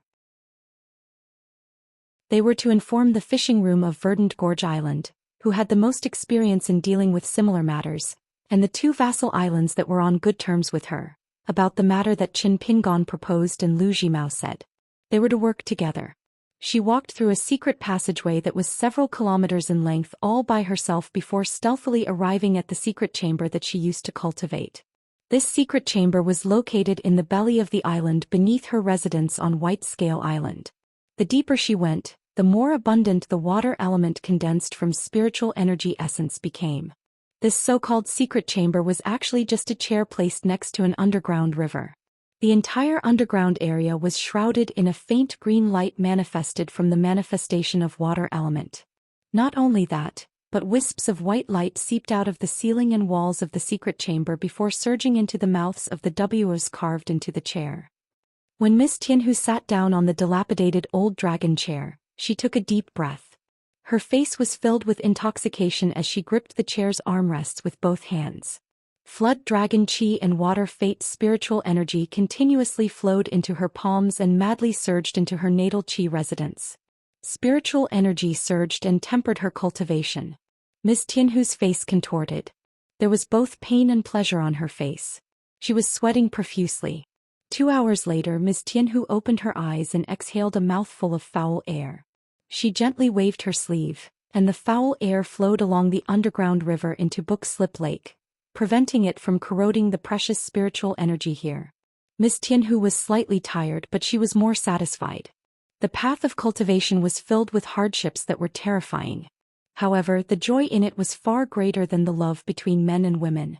Therefore, the undying vows between men and women were nothing more than scratching an itch in the eyes of a reborn chi cultivator of the middle 5 realms, especially an earth immortal cultivator. However, nothing was absolute. If the great Tao itself involved the Tao of love, then even a nascent soul cultivator would be covered in mud and unable to transcend it. Regarding this matter, Wind Thunder Garden's Li Tuanjing was the best example. With this person's astonishing cultivation talent, he should have become a sword immortal of the upper 5 realms earlier than Wind Snow Temple's Wei Jin. Once he entered the pure jade realm and crossed that natural chasm, even the immortal realm might be in Li Tuanjing's bag. At that time, who would be the true number 1 cultivator of the Aquarius continent? Would a 12th realm sword immortal be qualified? One had to know that the current leader of the Aquarius continent's cultivators, the Taoist Heavenly Lord Qizhen, had just entered the immortal realm. However, Li Tuanjing, a great figure who occupied a continent's sword Tao fate, just happened to be unable to cross that barrier that Miss Tianhu and the others did not care too much about. The great Tao was unpredictable, nothing more than this. Miss Tianhu collected her thoughts and began to carefully think about her future. On the great Tao the scenery was infinitely good. However, she could not just look at the magnificent scenery of others. She should also become the scenery that others envied. That was the right path. She thought of her little junior brother who was lying on the sickbed. Miss Tianhu had mixed feelings. After standing up, she instantly shook off the sweat and stains on her clothes. She took a step forward and stood by the underground river, lost in thought. Between Lu Jimao and Gu Qin, Lord Tianhu's inner feelings were actually more inclined towards his little junior brother, Gu Can, and not that shrewd master who would kill anyone for the sake of the great Tao. Moreover, he would kill in a baffling manner, not knowing the reason even at the moment of his death. This was the most terrifying part. On the other hand, although Gu Qin was unruly and did not know how to do business, as long as Ms. Tianhu persevered, she would be able to pay a price and receive an unexpected reward. Her little junior brother was ultimately still a child. He was able to deal with the seemingly intertwined forces that were actually floating on the surface, but he had yet to truly understand the underlying network hidden at the bottom of the Book Slip Lake. That was the true rule of the Book Slip Lake. Gu Qin did not know how to use people, she only knew how to kill. She did not know how to maintain her position, she only knew how to forge ahead. Ultimately, it was not a long-term plan. So logic told Ms. Tianhu that she could bet heavily on Gu Can, but she definitely could not support Gu Can with everything she had. He liked to take the unconventional path too much. Miss Tianhu was far from being able to arm wrestle with her master Lu Jimao, and most likely she would never be able to see that day. In truth, Miss Tianhu felt that it was a pity that Gu Qin was able to conquer a small country in a short span of 3 years, but after reaching a high position he had not thought of how to defend his country. She could actually teach him bit by bit and impart everything that she had painstakingly pondered over the past 200 years, But Gukin had truly grown too quickly, to the point that even Lu Jimao and the entire book slip lake were caught unprepared. How could Gukin listen to Ms. Tianhu's opinion?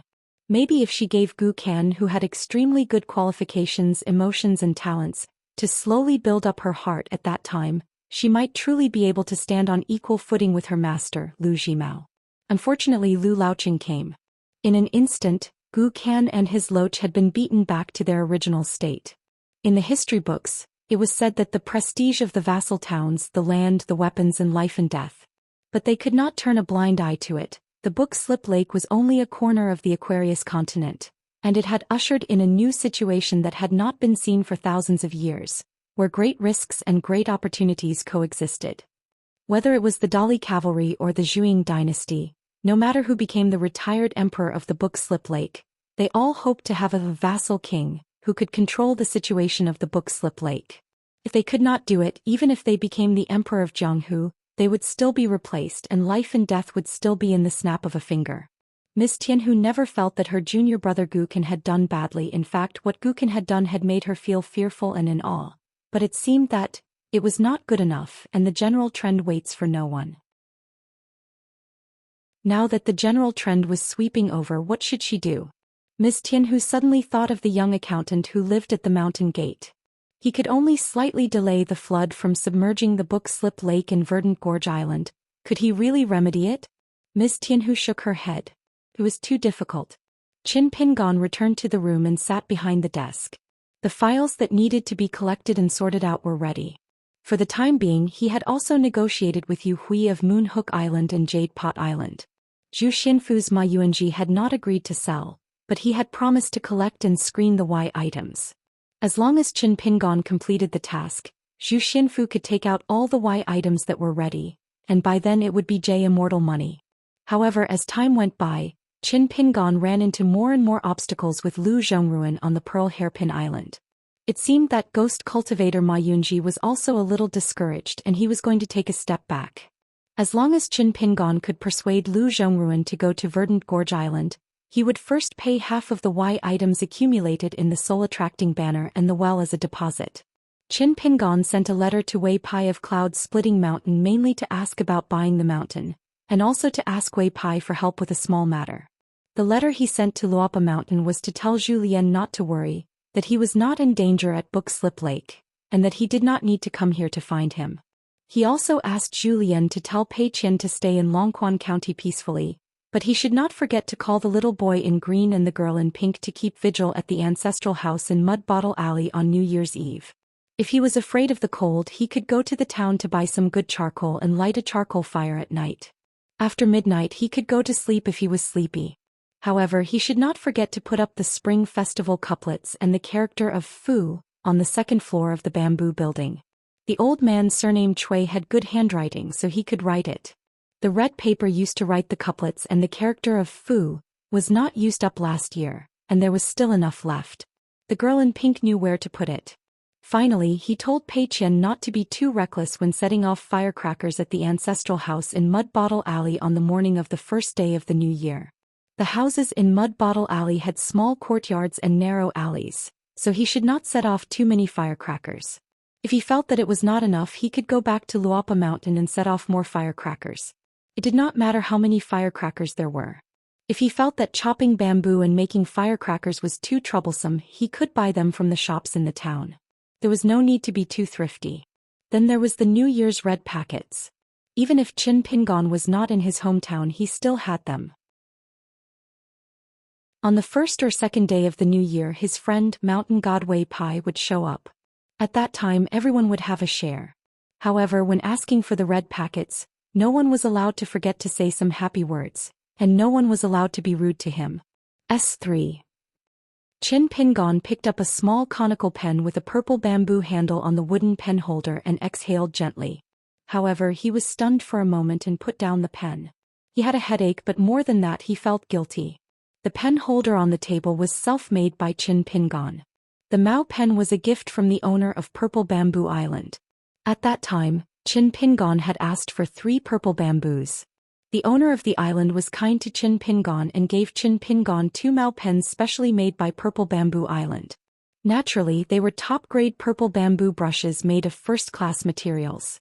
There was a small section of transparent sharpness at the tip of the brush, which was extremely mysterious. It was the secret of the owner of Purple Bamboo Island. Even if a chi refinement warrior of the lower 5 states only needed to exhale a breath of aura, he could write freely as if he was dipped in ink. The ink was fragrant and the paper could even be naturally moth-proof for 100 years. Therefore, this lake bamboo pen was sold far away in the Zhuang kingdom. It was the first class of offerings for high-ranking officials and dignitaries. Even if it could not be written, it would still make the owner happy when it was hung over the pen holder. At that time, Qin Pingon had shamelessly accepted it and asked for 2 small sharp regular script pens, which were most suitable for writing small regular script. It was similar to the small snow all that Li Shixing had given him in the past. After exhaling, if there was too much spiritual energy, one only needed to place the pen on the mountain of pens or hang it on the pen stand, and not a single drop of ink would fall. If there was too little, there would be no ink left when writing halfway. It was nothing more than a light exhale. It was very convenient. Moreover, if one's natal aperture X could be divided into the 5 elements, the ink would be divided into say and colored. It was very practical, so it was a favorite of many female cultivators on the mountain to write letters to each other. Qin Pingon had stopped practicing martial arts and qi for a long time, and after the great battle with Lu Laoqing his body was slowly recovering. However, it was only at this moment that he realized that the spiritual energy in his 2 natal chi abodes had been depleted to such an extent. His natal aperture X, which used to be in say and colored, was now in ruins. Needless to say, in order to obtain the sword deity that night, it was similar to draining a pond to catch fish and burning a forest to hunt. It had also caused a huge impact on the underwater residence where the little green-robed people lived. However, the impact was so great that it exceeded Qin Pingon's expectations. It was to the extent that not a drop of spiritual energy was left in the underwater residence. Qin Pingon stood up without hesitation. He took the ordinary ferry that was known to almost the entire Bookslip Lake and went to White Scale Island to pay a visit to Lord Tianhu. The steward of the residence replied apologetically that the island lord was in closed-door cultivation and would not appear for some time. He did not dare to disturb him. However, if there was an emergency, he would inform the island lord on Mr. Chen's behalf even if he would be severely punished. Going into closed-door cultivation was a great taboo for cultivators. Qin Pingon was not a greenhorn who did not dabble in the jianghu. He hurriedly smiled at the old cultivator, who had a face that said he was ready to die, and told him that there was nothing urgent. This was the first time he had visited White Scale Island, and he had not been able to sit down and have a good chat with Island Lord Tian. During this period of time he had caused a lot of trouble for Island Lord Tian. Today he had some free time, so he came to the island to express his gratitude. There was no need for him to disturb Island Lord Tian's closed-door cultivation. The steward of the residence looked as if a heavy burden had been lifted from his shoulders. Qin Pingon was just about to leave when he suddenly asked with a smile, "I heard that your residence has a collection of Chowie Island's ladies' tea, and you occasionally serve it to your guests. Since I'm already here, can I stay a little longer and have a cup of tea to moisten my throat before I leave? If Island Lord Tian gets angry after this, Senior can just say that I'm the one who kept pestering him and said that I wouldn't leave until he gave me a cup of tea. That's why Senior had to spend so much money." The old cultivator was grinning from ear to ear. He hurriedly led the young man into the residence and quickly served him a pot of Chowie Island's ladies' tea that naturally contained water vapor. Qin Pingon sipped his tea and chatted with the old cultivator. They chatted happily. After Qin Pingon took his leave, the old cultivator personally escorted him all the way to the port of White Scale Island and waved goodbye to the young man. On the way back to the residence, the old cultivator held his head high.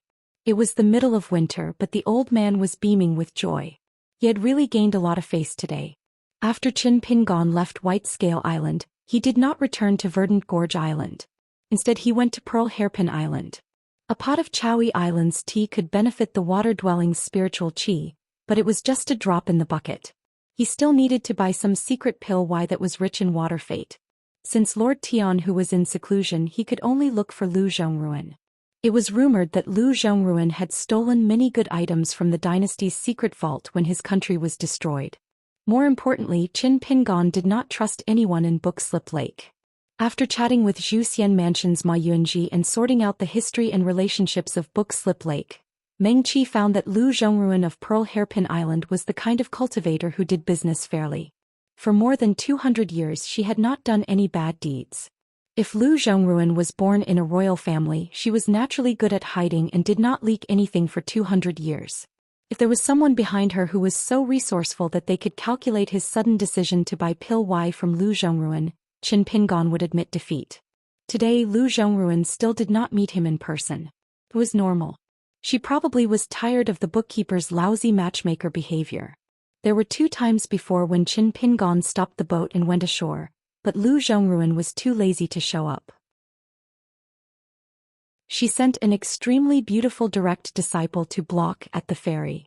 Meng Qi could not remember the name. Because of the style of the people in Pearl Hairpin Island, it was not easy for them to stay clean in Bookslip Lake. Compared with the island, which was also full of female cultivators but was ridiculed by the male cultivators in Bookslip Lake as Brothel Island, the reputation of the 2 sides was worlds apart. At that time, Qin Pingon went ashore just to learn something from Lu Zhongruan, the owner of the island. As for the other cultivators in Pearl Hairpin Island, Qin Pingon did not want to have any trouble with them. Naturally, it wasn't that Qin Pingon was arrogant and conceited, but he knew that his every word and action at Bookslip Lake would bring about all kinds of unpredictable results. Even if it was good, it would just be icing on the cake, but if it was bad, it would bring disaster to the fish in the moat and kill him. In life, once a person was in deep trouble, he would inevitably go downhill. Often he would be in a dilemma and it would be easy for him to be at a loss. At this time, other than carefully considering his own gains and losses, and carefully weighing the options to break out of this situation, if he could also consider the people around him, he might not be able to get out of this situation. But he would not make a mistake on top of a mistake and continue to make a mistake. Qin Pingon explained his purpose. The beautiful female cultivator smiled and asked, "Mr. Qin, are you really not here to be the ghost cultivator's lobbyist this time?" Qin Pingon nodded and promised, "I'm really not." She was a little annoyed. She lightly stomped her foot and complained, "Mr. Qin, you made me lose 10 snowflakes in money." Qin Pingon said helplessly, "If I said you deserved it, would I still be able to meet your master?" The young female cultivator said reluctantly, "You can." Qin Pingon then said, "You deserved it." In the distance, many female cultivators of Pearl Hairpin Island who were secretly hiding in the dark laughed incessantly. Most of them were Lu Zhongruan's direct disciples, or some heaven's prides who had not been on the island for long. Most of them were still young, so they dared to do this. The young female cultivator said unhappily, "Mr. Qin, can you go to the Treasure Light Pavilion on the mountain peak by yourself?" Qin Pingon smiled and said, "Sure." After passing through the mountain gate, she really did leave Qin Pingon to the side. She ran to the side room of the mountain gate and whispered with the masters. Then, together with the female cultivators who had made the wrong bet like her, she obediently took out the snowflakes and gave them to the winner. A lucky young female cultivator who had won so much that she almost could not hold the money with both hands stuck her head out. She laughed loudly at the young accountant's back and said, "Mr. Qin, thank you." The accountant who was slowly climbing the mountain did not turn his head. He only raised his hand and waved, probably indicating that there was no need for thanks. At the side room of the mountain gate, 7 or 8 young female cultivators, regardless of whether they won or lost, roared with laughter. At the Treasure Light Pavilion, he saw Lu Zhongruan, who was dressed in luxurious palace attire. The 2 of them sat opposite each other. The latter was skillfully brewing tea. Her every move was filled with a true air of wealth. No wonder they heard that Chunting Palace had invited Lu Zhongruan twice, but she had declined both times. Lu Zhongruan asked, "Mr. Qin, are you not at all worried about your body's condition?" Qin Pingon went straight to the point and said, "Of course I am. That's why I came to Pearl Hairpin Island. I want to buy some elixirs that are suitable for nourishing Qi Palace from Island Master Lu." If I remember correctly, back in Island Master Lu's homeland, there was a water temple and a dragon boat that were personally built by Island Master Lu. Both items were famous in the central part of the Aquarius continent. Lu Zhongruan nodded and said, "Elixirs that are suitable for nourishing Qi Palace and natal items of Earth immortals. Not only do I have them, but I have more than one of them." But this is no longer a matter of price. In Book Lake I don't dare to sell such precious treasures.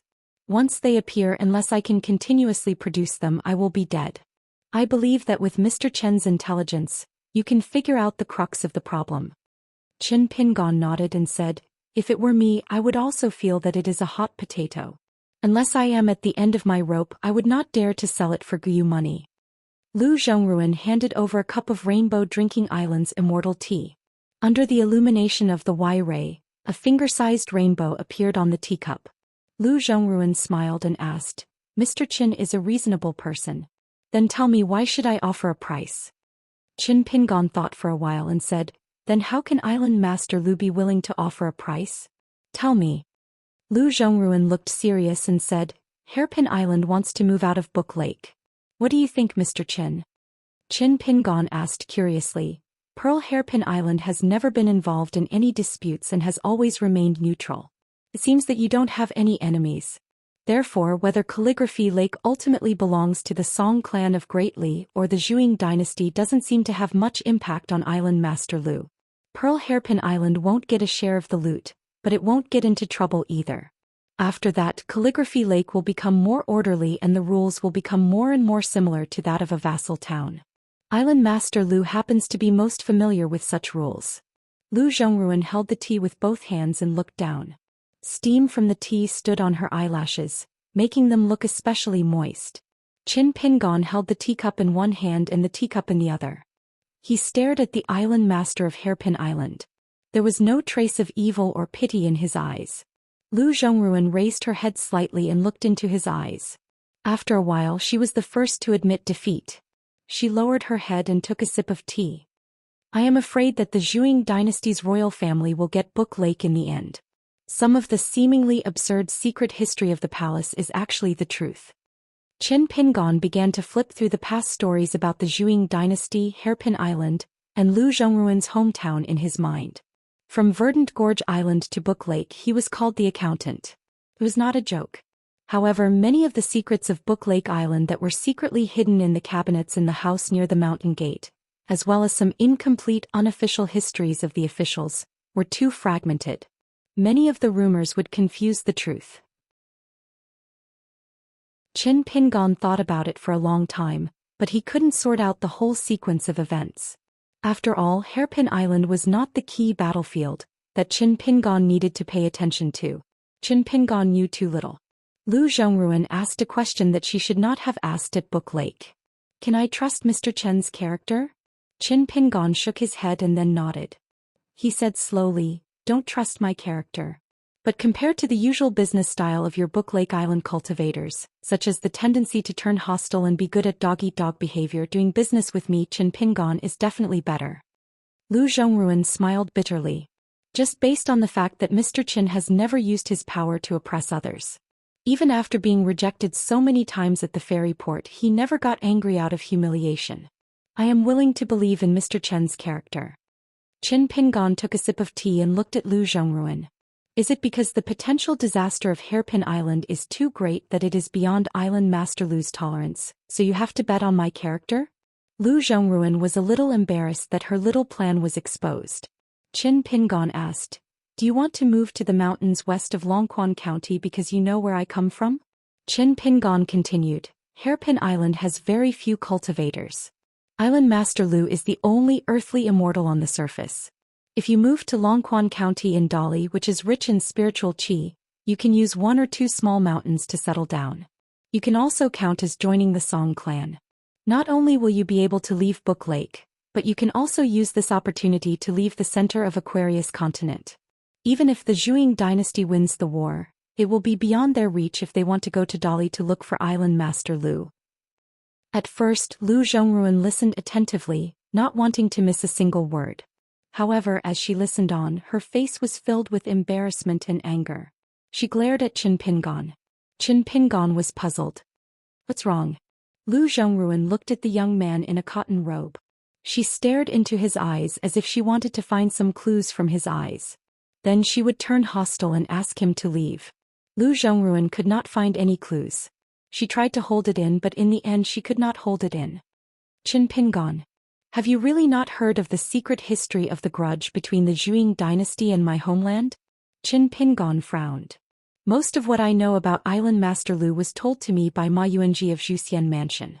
Most of it is the glorious deeds of Island Master Lu in your early years. I have not heard much about the grudge between you and the Zhou dynasty.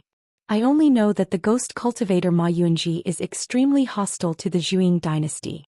The last time he left Book Lake, he secretly sneaked into the border of the Zhou dynasty and successfully assassinated several generals at the border.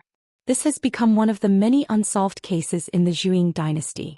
However, I really do not know what kind of knot is hidden in this.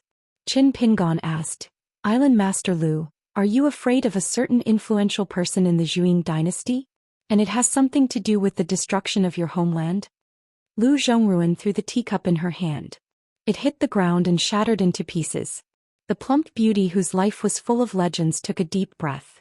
Seeing that the young man in front of her was still as calm as ever, Lu Zhongruan sighed and said self-deprecatingly, I'm sorry, my cultivation heart is not enough. I lost my composure in front of Mr. Qin. Qin Pingon waved his hand indicating that it was fine. Lu Zhongruan said slowly, there's an old earth god sword cultivator from the Zhou dynasty. Back then he came to our capital city as an envoy. Can you imagine? In his foreign country Lu Zhongruan was still a king who only lacked a dragon robe and a throne. He almost broke into the palace and raped me. From the palace guards to the court officials, no one dared to stop him. He did not succeed. However, when he slowly put on his jacket, he deliberately shook his t-shirt and said, sooner or later I will understand what it means to have a whip within reach, and what it means to have a whip under your crotch that can cross the capital city of two countries. When our country was destroyed, this person was in seclusion. Otherwise, Mr. Qin, you wouldn't have been able to drink this tea at Book Slip Lake. But now this person is already a powerful governor in the Zhou dynasty. He's the retired emperor of a vassal state. Coincidentally, it's about the same as the Stone Hair Kingdom. Damn it, it's right next to Book Slip Lake. Qin Pingon said nothing. Lu Zhongruan gritted her teeth and made up her mind. She lifted her t-shirt slightly and puffed out her chest. As long as Mr. Qin agrees to move to Longquan County and Pearl Hairpin Island, I, Lu Zhongruan, am willing to sleep with you. Today, as long as Qin Pingon likes it, we can even do it right here and right now. She looked at Qin Pingon openly. Qin Pingon's eyes were calm and tranquil. Then he asked something that was even more depressing than rejecting her. Why don't you look for Lu Zhimao or Lu Laoqing? Lu Zhongruan's face darkened. Then her eyes regained her fighting spirit. She smiled coldly. If I look for Lu Zhimao, he'll sell me to the Zhou dynasty when he's tired of me. As for the elder Lu of Gonglu Island, I don't think I'll even be able to meet him. Even if Lu Laoqing is willing to meet me, he'll slap me into a pile of mush if I dare to ask. Qin Pingon asked, Island Master Lu, have you ever liked a man? Lu Zhongruan shook her head. Never. If I have, even if I, Lu Zhongruan, die and Pearl Hairpin Island is destroyed along with my country, I'll never recommend myself to sleep with you. Qin Pingon nodded. I think you really haven't. Otherwise, if Island Master Lu really liked someone, you wouldn't say such shameful words to me. Lu Zhongruan said angrily, Qin Pingon, don't push your luck. You can kill me, but you can't humiliate me. Although I, Lu Zhongruan, am a woman, I won't fall to the point of being lectured and humiliated by you. Qin Pingon sipped his tea and said helplessly, didn't we agree that even if we don't make a deal, we'll still be friends?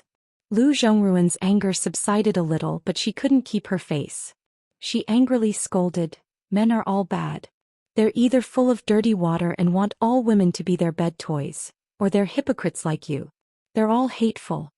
Qin Pingon handed over an empty teacup and gestured for another cup. Lu Zhongruan said unhappily, don't you have hands and feet? Qin Pingon could only pour himself a cup of tea. He didn't forget to pick up a wine cup for her and poured a cup of tea. He gently handed it over. Lu Zhongruan took the porcelain cup and drank it like she was drinking wine. As long as one side remained calm, no matter how angry the other side was, it wouldn't be easy to add fuel to the fire. After Lu Zhongruan poured himself a cup of tea and slowly took a sip, Qin Pingon asked, Island Master Lu, do you hate Ma Ziyuan so much just because of his past identity as a menial laborer? I don't think so. Island Master Lu isn't that kind of person.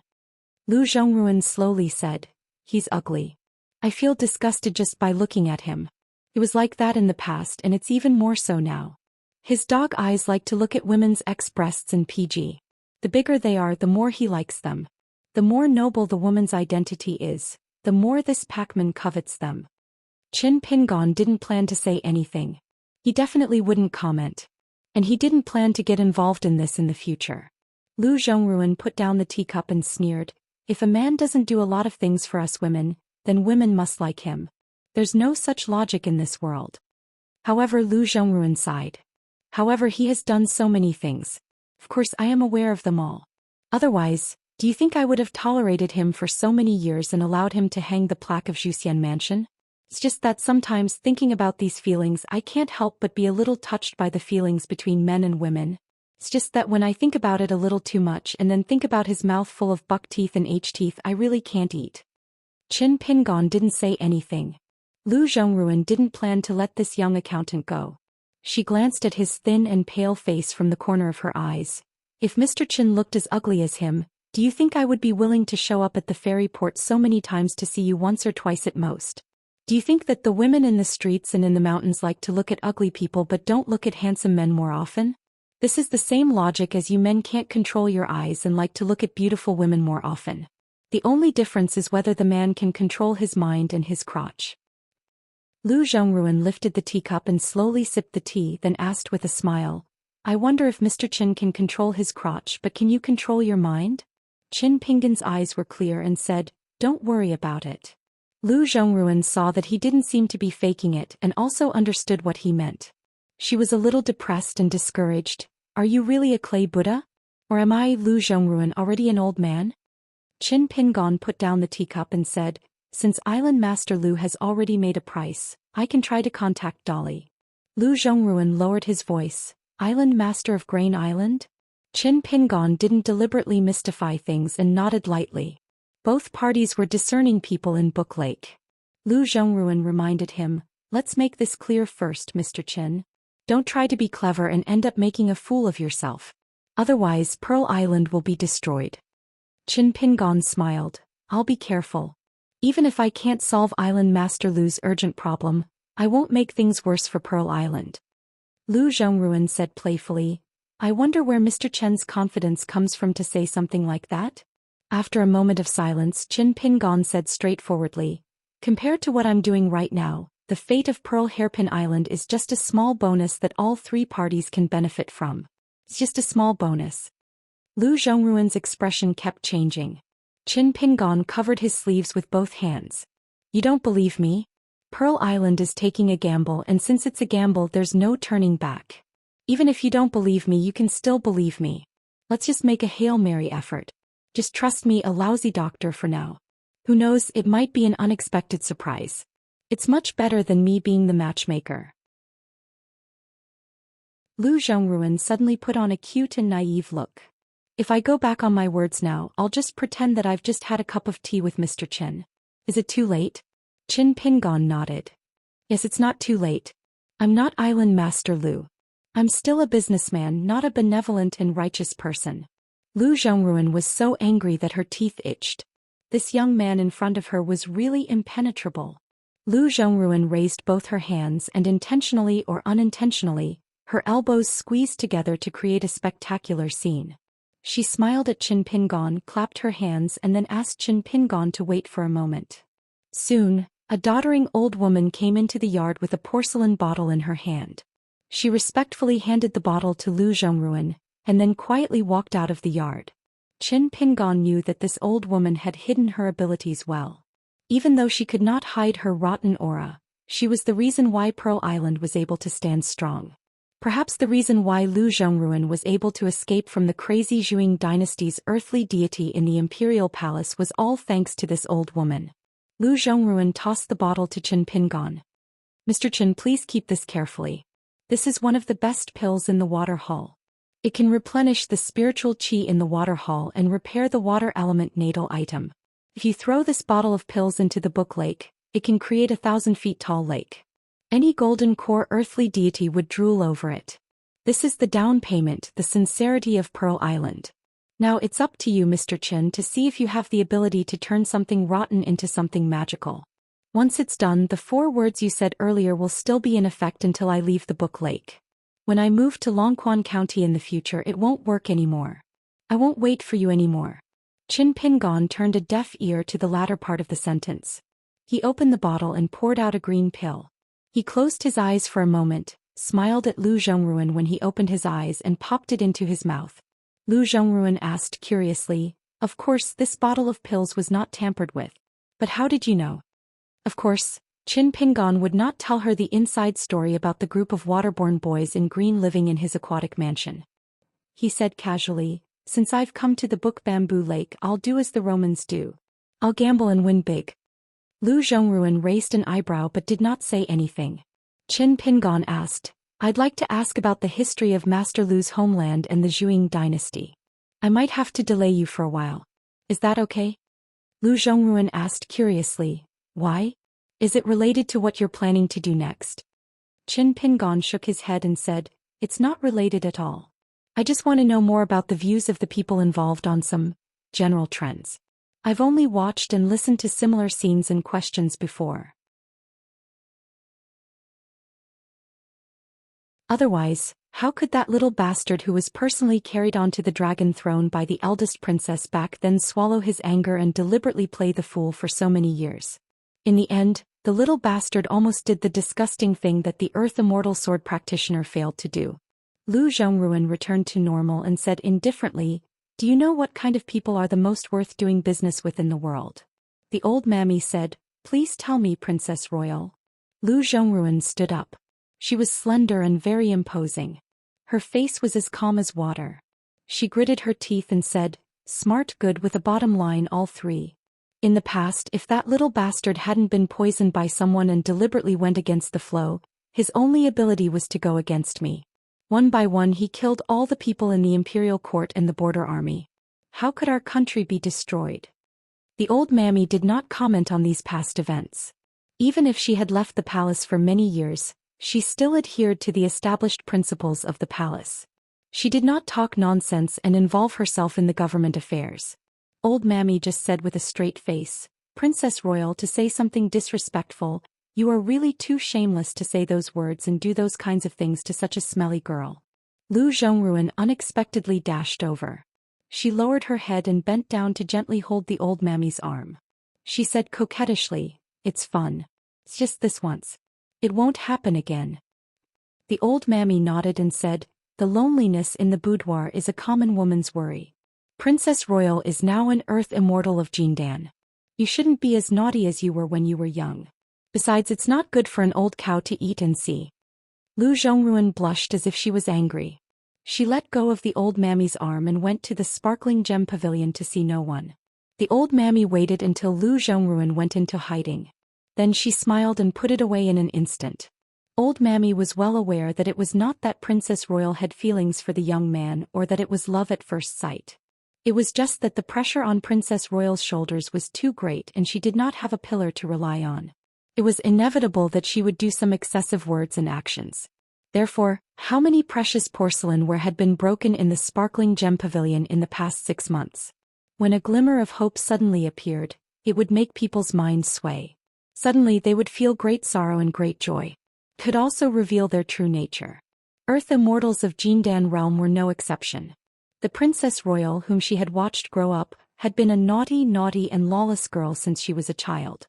In the early years, those mamas who taught etiquette in the palace were all heartbroken when they disciplined Princess Royal. She was the only one who had accompanied Princess Royal all the time. They depended on each other for survival and had come to this point. Her Jindan was decaying and on the verge of collapse. It became the last straw that almost crushed Princess Royal's state of mind. Watching one's loved one turn into a pile of bones was a pain that every Earth Immortal cultivator had to go through. Most of them were not parents or elders. They were master and disciple, Taoist companions, preachers or guardians. The better the relationship, the greater the inner demon. It was just like Lu Laoqing when he left Gonglu Island. He had no choice but to kill his true Taoist companion who had turned into a demon with his own hands. Although the rumor was not true, it was the first taboo in the Book Slip Lake. But this old mammy was convinced. It was already dusk when Qin Pingon returned to the verdant canyon island. After swallowing another pill that was hidden in the water hull, Qin Pingon picked up a purple bamboo pen, exhaled, and began to write the draft that he had accumulated in the Pearl Hairpin Island. The reason why he asked Lu Zhongruan about the general trend of the two countries was that this was the third line that he thought of at the book slip lake. The occurrence of the matter was the furthest away from the present, but it might be useful soon. The first line was about Gu Kan and the people around him, which was the most complicated and difficult to understand. The second line was about the father and daughter who reunited in the Cloud Tower City, which was relatively simple and clear. The ins and outs. The vein. This was the biggest conclusion Qin Pingon came to from his trip to the blessed land of the Lotus Root under the S River. When encountering people, I will go straight to the point. For the time being, I will put aside all good and evil. I will only investigate why this person said such words, did such things and had such thoughts. Once this was the case, even if everyone was like the infatuated sword, he could still use them. But in this long and exhausting process, Qin Pingon had to think more than before and walk slower. Qin Pingon temporarily stopped writing. He picked up the blade's strengthening gourd, drank a mouthful of wine and put it down. Xianxia became more and more haggard. His cheeks were sunken and there was even some stubble on his face. But when he picked up the pen to write, his eyes were shining. At the peak of one of the most majestic mountains in the central region, a poor and pedantic old Confucian was pinching his fingers to deduce while twisting his beard with one hand. He had a bitter expression on his face as he grumbled, "This isn't too good." The burly golden-armored immortal sat not far away, overlooking the vast territory. "Since the situation is not good and you can't see this, why don't you sneak over? Anyway, no one will find it strange if you do this kind of thing. You have so much PDA that you don't even care if the juniors in the Confucian temple scold you." The old Confucian rolled his eyes and said, "Shut up. Talking to you is the same as that old guy from Donghai. It's like playing the lute to a cow." The golden-armored immortal did not care. If it were any other cultivator below the Ascendant Realm, would they dare to ask the immortal of the central region on this Sui Mountain? The head venerable of Sui Mountain shut up. He was probably half dead by now.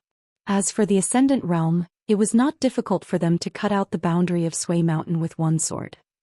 The old Confucian threw a handful of stones on the ground and muttered, "Do you think that the stinky cow's nose in the Taoist temple gave away the Tongya umbrella for free? That 300 years of light in the Weilong River for my last disciple to see? They all harbor evil intentions and have sinister intentions." The golden-armored immortal said sarcastically, "You asked for it." The old Confucian cursed, "Other than your brute strength, what do you know?" The golden-armored immortal said, "Then you should leave Sui Mountain." "Didn't the quasi-saint send someone to tell you that he wants to have a talk with you at the Confucian temple?" The old Confucian shook his shoulders and said proudly, "Hey, I won't. But wait. What can you do to me?" The golden-armored immortal glanced at the old Confucian and hesitated before asking, "That silver ingot sword pill, did you already know about the karma from before?" The old Confucian calmed himself down and nodded, "It's just a small matter." The golden-armored immortal laughed, "You're quite magnanimous."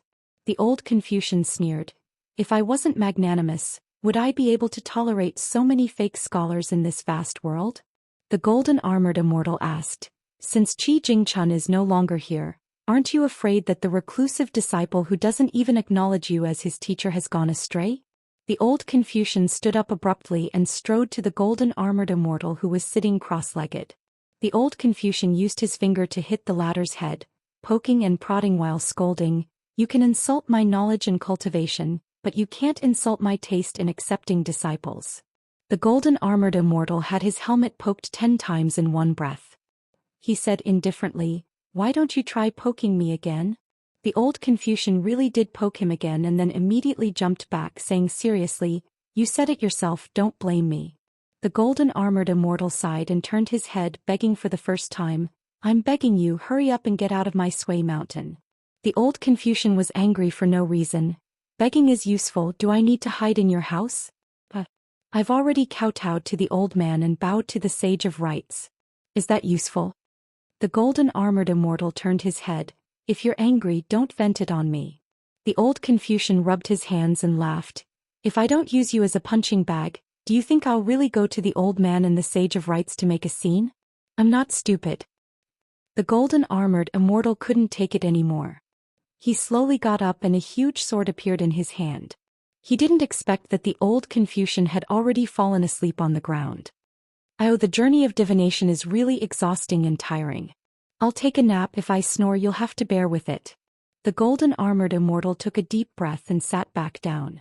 After a long silence, he asked, "Are we really going to leave the Grand Chancellor outside the gates of Sui Mountain to drink the northwest wind?" The old Confucian had his back facing the mountain god and was sleeping soundly. His fingers were constantly pinched together and he didn't forget to remind the big guy, "I'm already asleep, so if you ask me a question and I don't answer, it's understandable." The sea of clouds was vast and mighty. It could be even more vast and boundless than any canopy in the vast world or even the four heavens.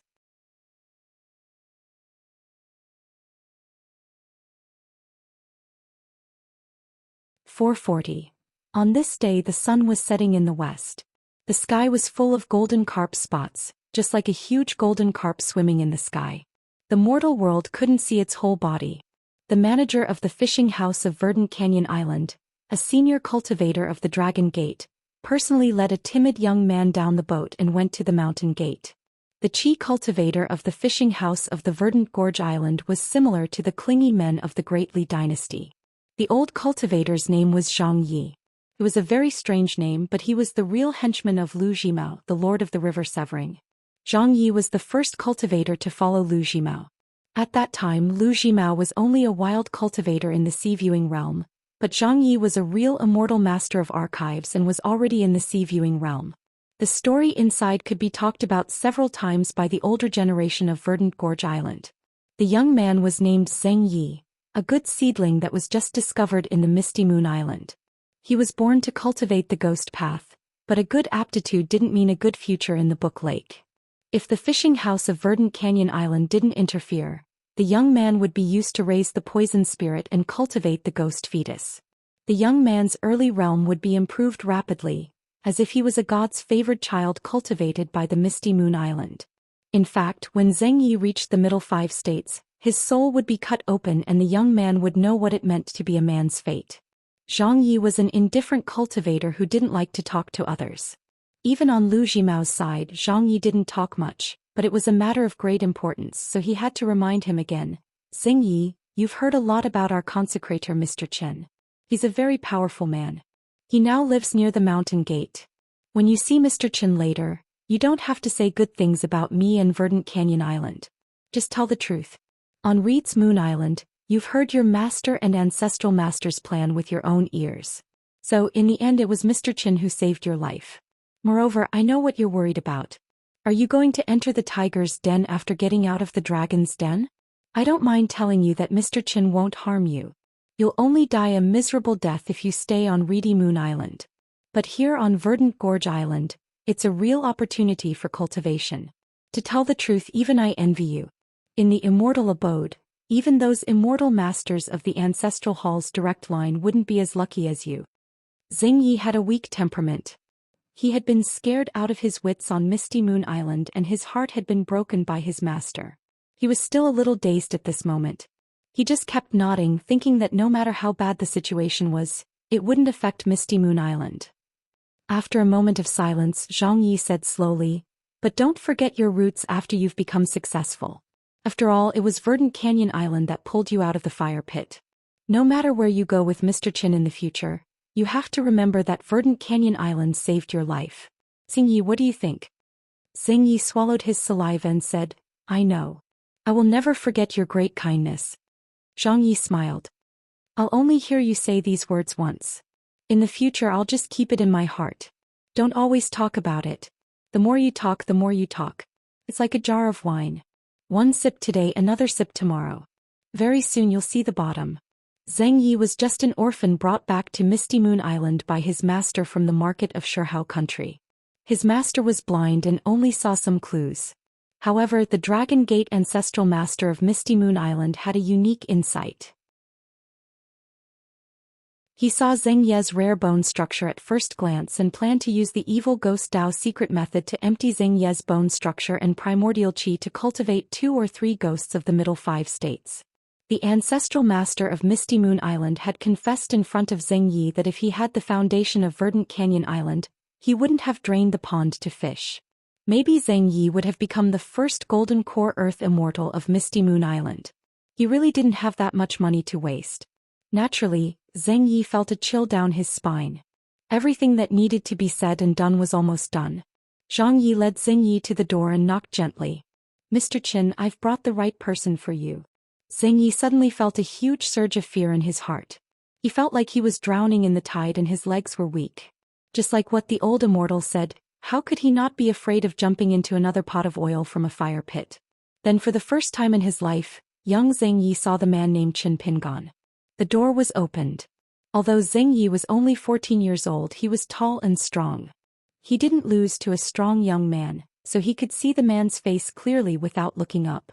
The man wore a thick green cotton robe with a white jade hairpin on his head. He was tall and slender with a thin face. He didn't look like an old immortal like Zhang Yi, nor did he look like a nobleman like Lu Kaisang or Yuan Yuan. Then the man smiled and said, "Hello, I'm Qin Pingon.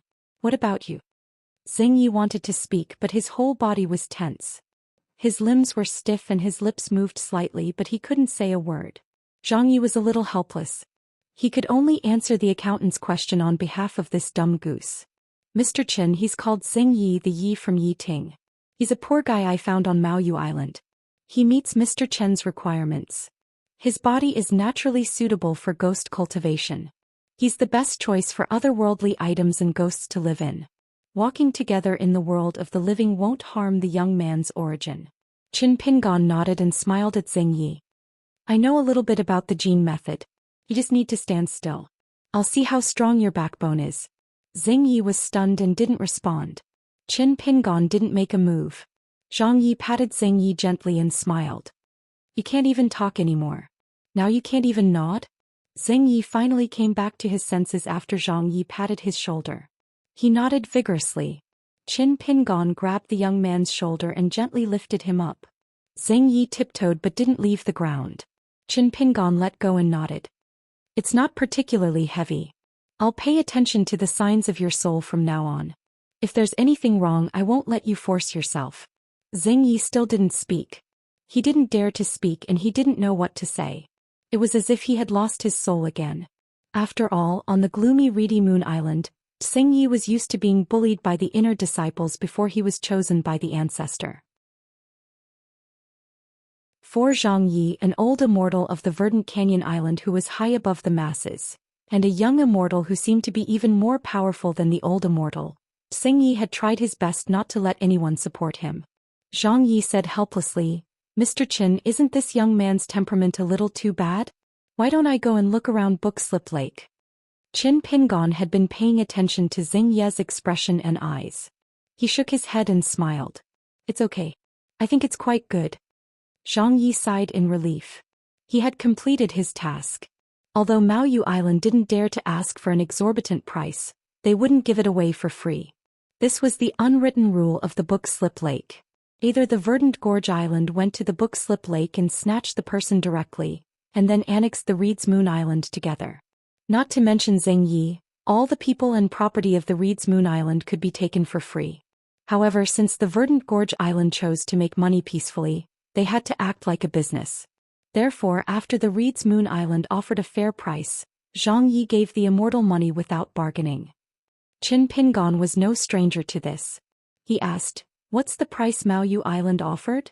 Zhang Yi hesitated for a moment and said slowly, "According to Maoyu Island's ancestor, Zheng Yi could eventually raise a ghost fetus and a nether spirit.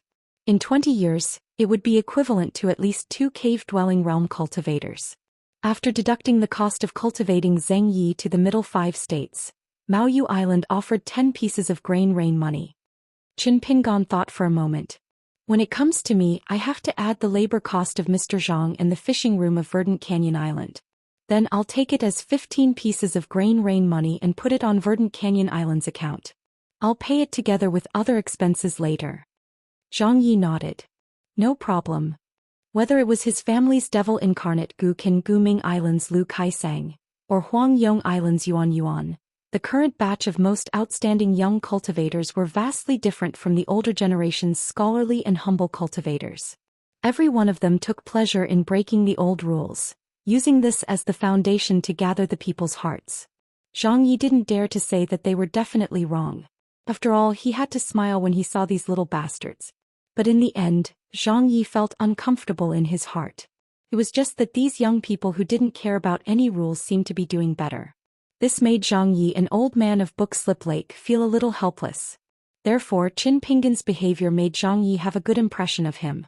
Otherwise, with the prestige accumulated by this person in Book Slip Lake, Zhang Yi and Verdant Canyon Island would have to pinch their noses and accept it if he didn't pay a single piece of snow money.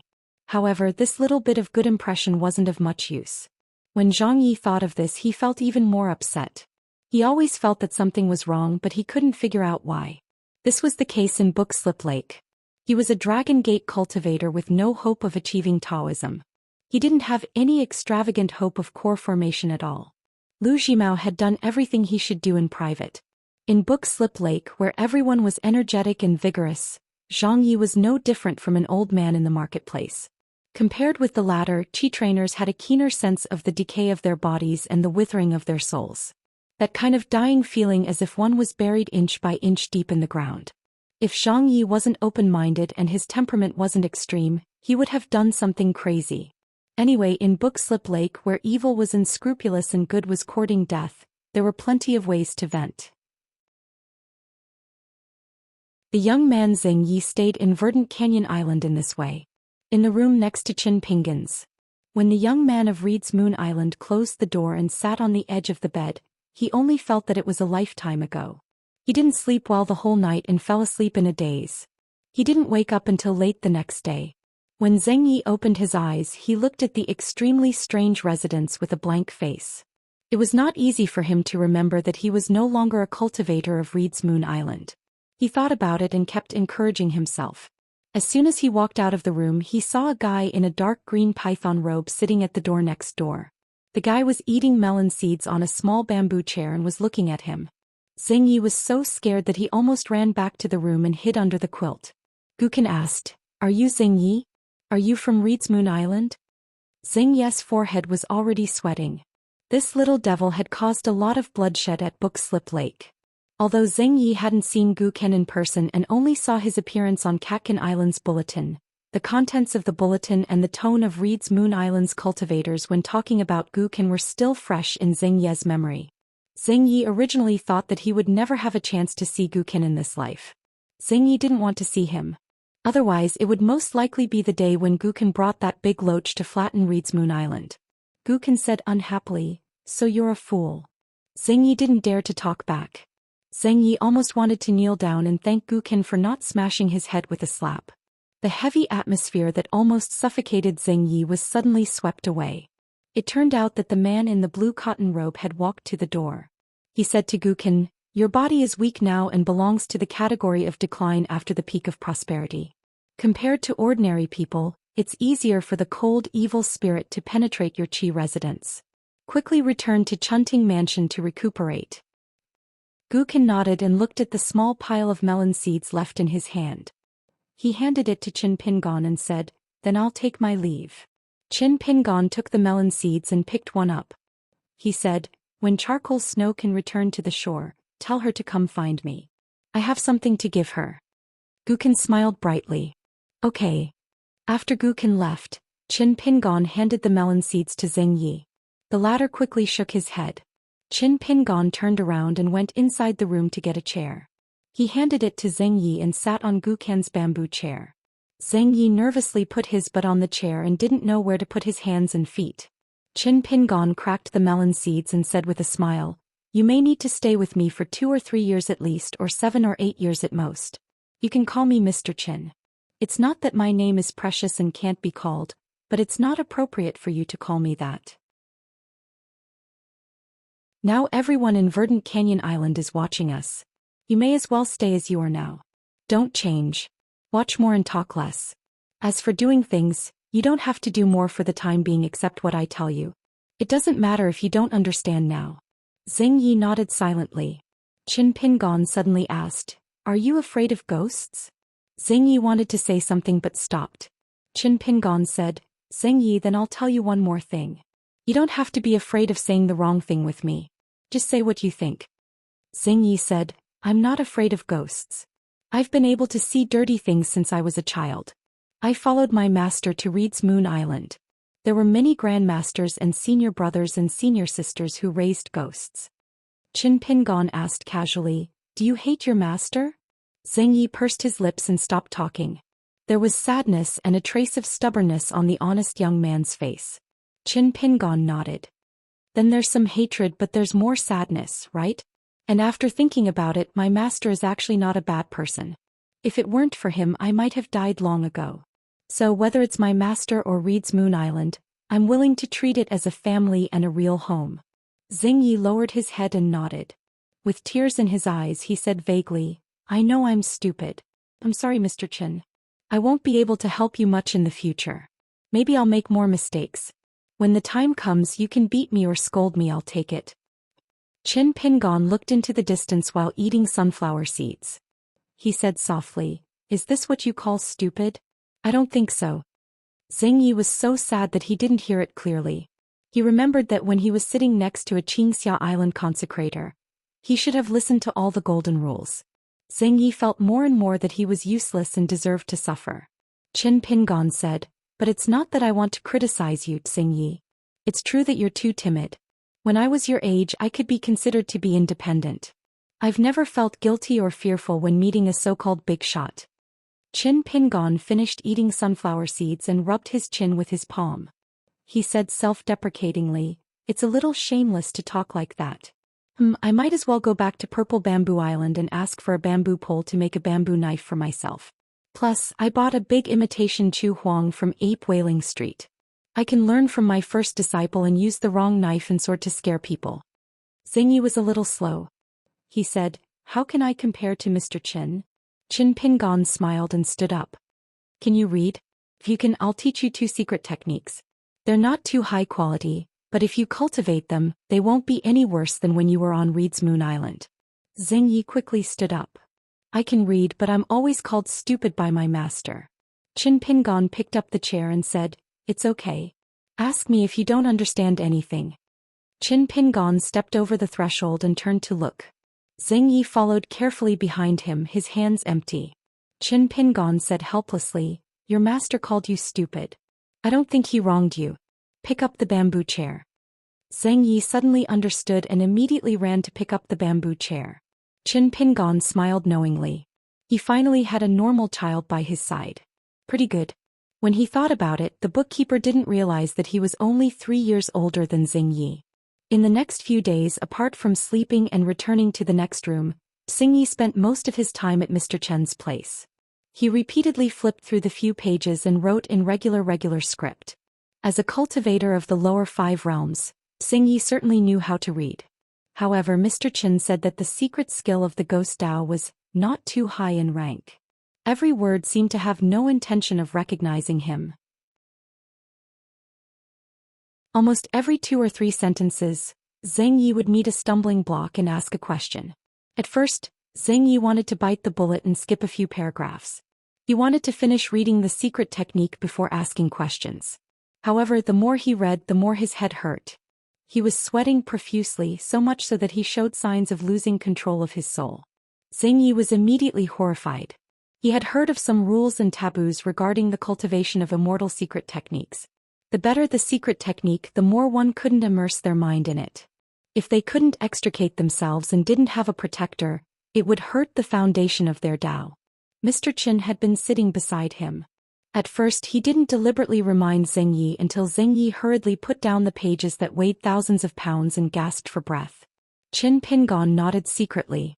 Not having good talent was not the most terrible thing. If Zheng Ye's mind was too shallow, it would be the biggest obstacle for him to cultivate this Ghost Dao secret technique. Once Zheng Yi didn't even have this kind of willpower, following him to do that thing would only push Zheng Yi step by step to the side of Qigong deviation. Qin Pingon wouldn't drive him away, but he would never let Zheng Yi continue to cultivate. He would just treat Zheng Yi as a neighbor, similar to the old cultivator who guarded the mountain gate. Qin Pingon would rather waste 15 grains of grain rain money and let Zhang Yi and the fishing house of Xianxia Island find another suitable candidate. After Zheng Yi suffered, he no longer pretended to be fat. Whenever he had doubts, he would ask Mr. Qin. Qin Pingon answered his doubts one by one. Firstly, Wei Pai had made detailed notes at that time. Secondly, Qin Pingon had many exchanges with Ma Yuanji of Zhou Xian Mansion, Yu Hui of the Earth Immortal, and the great cultivators of the school of Yin Yang. As for why he didn't directly give Zheng Yi an annotated version of the secret technique, or tell Zheng Yi all the subtle details and things to take note of, this involved the cultivation of Tao of the young man beside him. It was fate that brought them together. Qin Pingon hoped that Zheng Yi could really benefit from this deal and find the foundation to enter the middle 5 states in the future, and even the future cultivation of Tao. It was better to teach a man to fish than to give him a fish. That was how Alliance treated him in the past. Qin Pingon was also willing to treat a 14-year-old boy from the Book Slip Lake in the same way. Because Zheng Yi was a simple boy who had not been completely tainted by the Book Slip Lake and changed his nature. The rank of Wei Pai's secret technique was definitely not low. Then Qin Pingon took it out and Zheng Yi reached out to take it. Whether or not he could hold it in the future was not as simple as whether he could learn it or not. How did Zheng Yi learn it? How much effort and perseverance did he put in? If it was so easy to obtain, how could one truly cherish such a great fortune? How could one constantly ask oneself in the long path of cultivation in the future, ask oneself the original intention, and tell oneself that it was not easy to obtain all those years ago? Qin Pingon didn't care what other sects, immortal caves, or 100 sects on the mountain used to impart Tao to their disciples. As long as it was him, it could be slow, but it had to be steady. However, Qin Pingon soon had a headache. As Zheng Yi was really too ignorant. Qin Pingon used to think that his talent was mediocre because the one who taught him Mountain Shaking Fist Manual was Ning Yao. When it came to reading, he traveled to the Great Sui Kingdom and had Li Baoping, a little girl in a red cotton-padded jacket, by his side. He was able to draw inferences by analogy. When it came to cultivation, there was Lin Shui. When it came to martial arts, the one who taught him was the invincible old man surnamed Shui. Later he met his peer Chao Xiai at the Great Wall of Sword Qi. She was so talented that Qin Pingon lost 3 times in a row. Finally, there was Pei Qian, who practiced 18-stop sword Qi like it was a game. Most importantly, this charcoal girl was his first disciple. When it came to romantic spirit, there was Lu Tai and Lu Qingshan. Even though Qin Pingon began to reflect on himself and no longer belittled himself after experiencing the situation in the Lotus Flower Blessed Land, it was easy to change a person's nature. It was inevitable that there would be some repercussions. In the end, when he met the blockhead Zheng Yi, Qin Pingon felt that he was actually a cultivation genius. He almost sighed with emotion. No wonder Sword Immortal Boss revealed the secret of heaven, saying that if he didn't break his natal porcelain and break the longevity bridge, he would have the Earth Immortal talent. Because Zheng Yi was really too stupid. Often it was just a sentence of pithy formula. He repeated it over and over again in detail. Qin Pingon explained it for a long time, but Zheng Yi only understood half of it. When Ning Yao imparted the essence of the mountain shaking fist to him at the ancestral home in Mud Bottle Alley, Qin Pingon felt that he actually understood it. However, when he really practiced the 6-step stance walking, he swayed and made a fool of himself. However, he soon gained some insight. However, he didn't know how lucky he was back then. He didn't realize that the fist intent that a martial artist strived for had already flowed through his body. Although the fist intent wasn't strong, from nothing to something, it was crossing the first big threshold of martial arts. It was equivalent to a Qi cultivator reaching the sky in 1 step. It was very difficult. Fortunately, Qin Pingon wasn't an impatient person. Since Zheng Yi learned slowly, he taught even slower and more meticulously. There were 3 pages. Zheng Yi learned 1 page a day, but it was still very difficult. Therefore, the young man felt guilty every day. He felt that he had let Mr. Qin down. Qin Pingon didn't say anything. He didn't comfort the young man. He also didn't say anything about Zheng Ye's talent being good. The world was complicated. One's heart was sincere. They were originally 2 contradictory things. Sooner or later they would collide. More often than not, the latter would lose more. The more Zheng Yi experienced and sharpened today, the more solid his foundation would be. In the future he wouldn't be defeated before a fight or admit defeat in a few moves if he encountered a really big problem. Living on Xianxia Island in Book Lake, Qin Pingon now had a lot of time to look back on the past. Unconsciously, he chewed on many afterthoughts that he didn't have time to think deeply about before. For example, the barefoot old man on the second floor of the bamboo building in Luapa Mountain once said that the so-called pure martial artist didn't rely on the fist techniques. Even if you learned thousands of fist techniques in the world, it wouldn't affect the word pure. The real purity was in the fist intent and the temperament. It was very simple. Qin Pingon was a beginner in boxing. When he was faced with a level 4, level 5, level 8, level 9 and even level 10 martial artists, deep in his heart he knew that he would lose without a doubt. However, once he was in a desperate situation where life and death were determined, would he still dare to throw out a punch?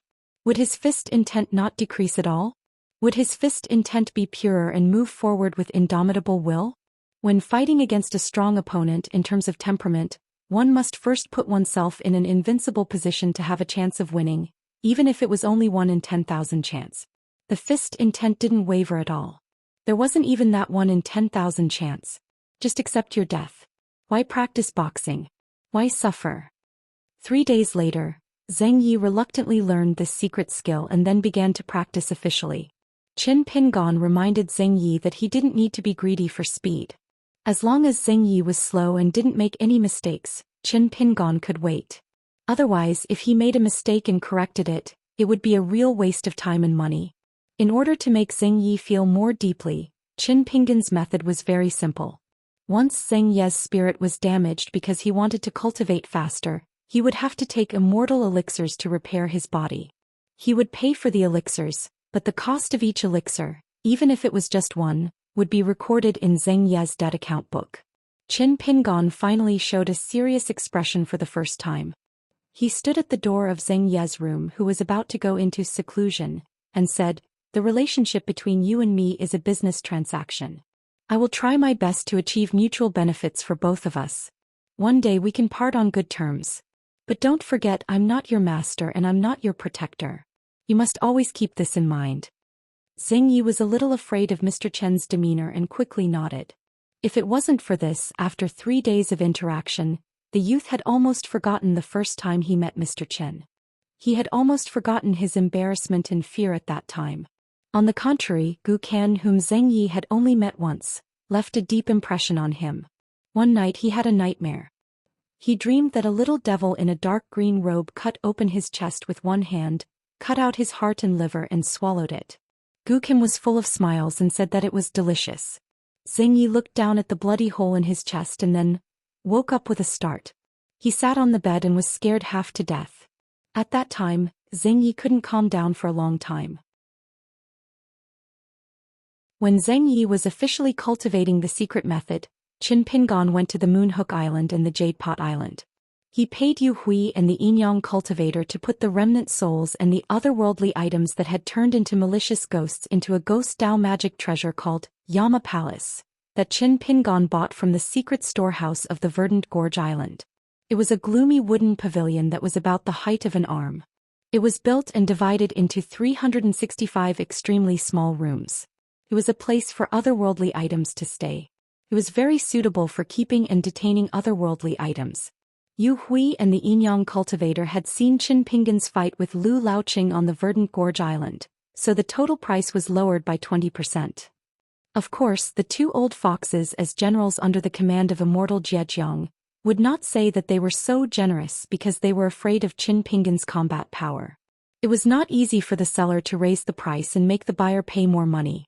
However, it was not difficult for the seller to find an excuse to lower the price and give the buyer a profit. Qin Pingon naturally would not expose it. He thanked the two cultivators. After a while, there was an insignificant relationship between them. When Qin Pingon went to the two islands to discuss the transaction, he carried the bamboo box that he had not used for a long time. It was used to store the magic treasure called Yama Palace, that all the ghost cultivators in the world dreamed of. Yu Hui and the Yinyang cultivator saw it, but they did not show any abnormality and deliberately ignored it. As far as they were concerned, Qin Pingon and Lu Laoqing had fought to the death that night. and the fact that Qin Pingon was still alive and kicking right now was already something that even nascent soul stage cultivators would admire. Therefore, the fact that Qin Pingon was unable to refine the King of Hell's palace meant that he was in a precarious situation right now. Most importantly, his Qi residence was unstable, so it was not strange that he was unable to put away this ghost cultivator's supreme treasure. The minor refining of the immortal spiritual weapons and magic treasures was to turn real objects into virtual objects and hide them in the Qi palace. The technique itself was not too difficult and the threshold was not high. However, it occupied the Qi palace and constantly nibbled away the spiritual Qi. The better the object was, the more spiritual Qi it could absorb.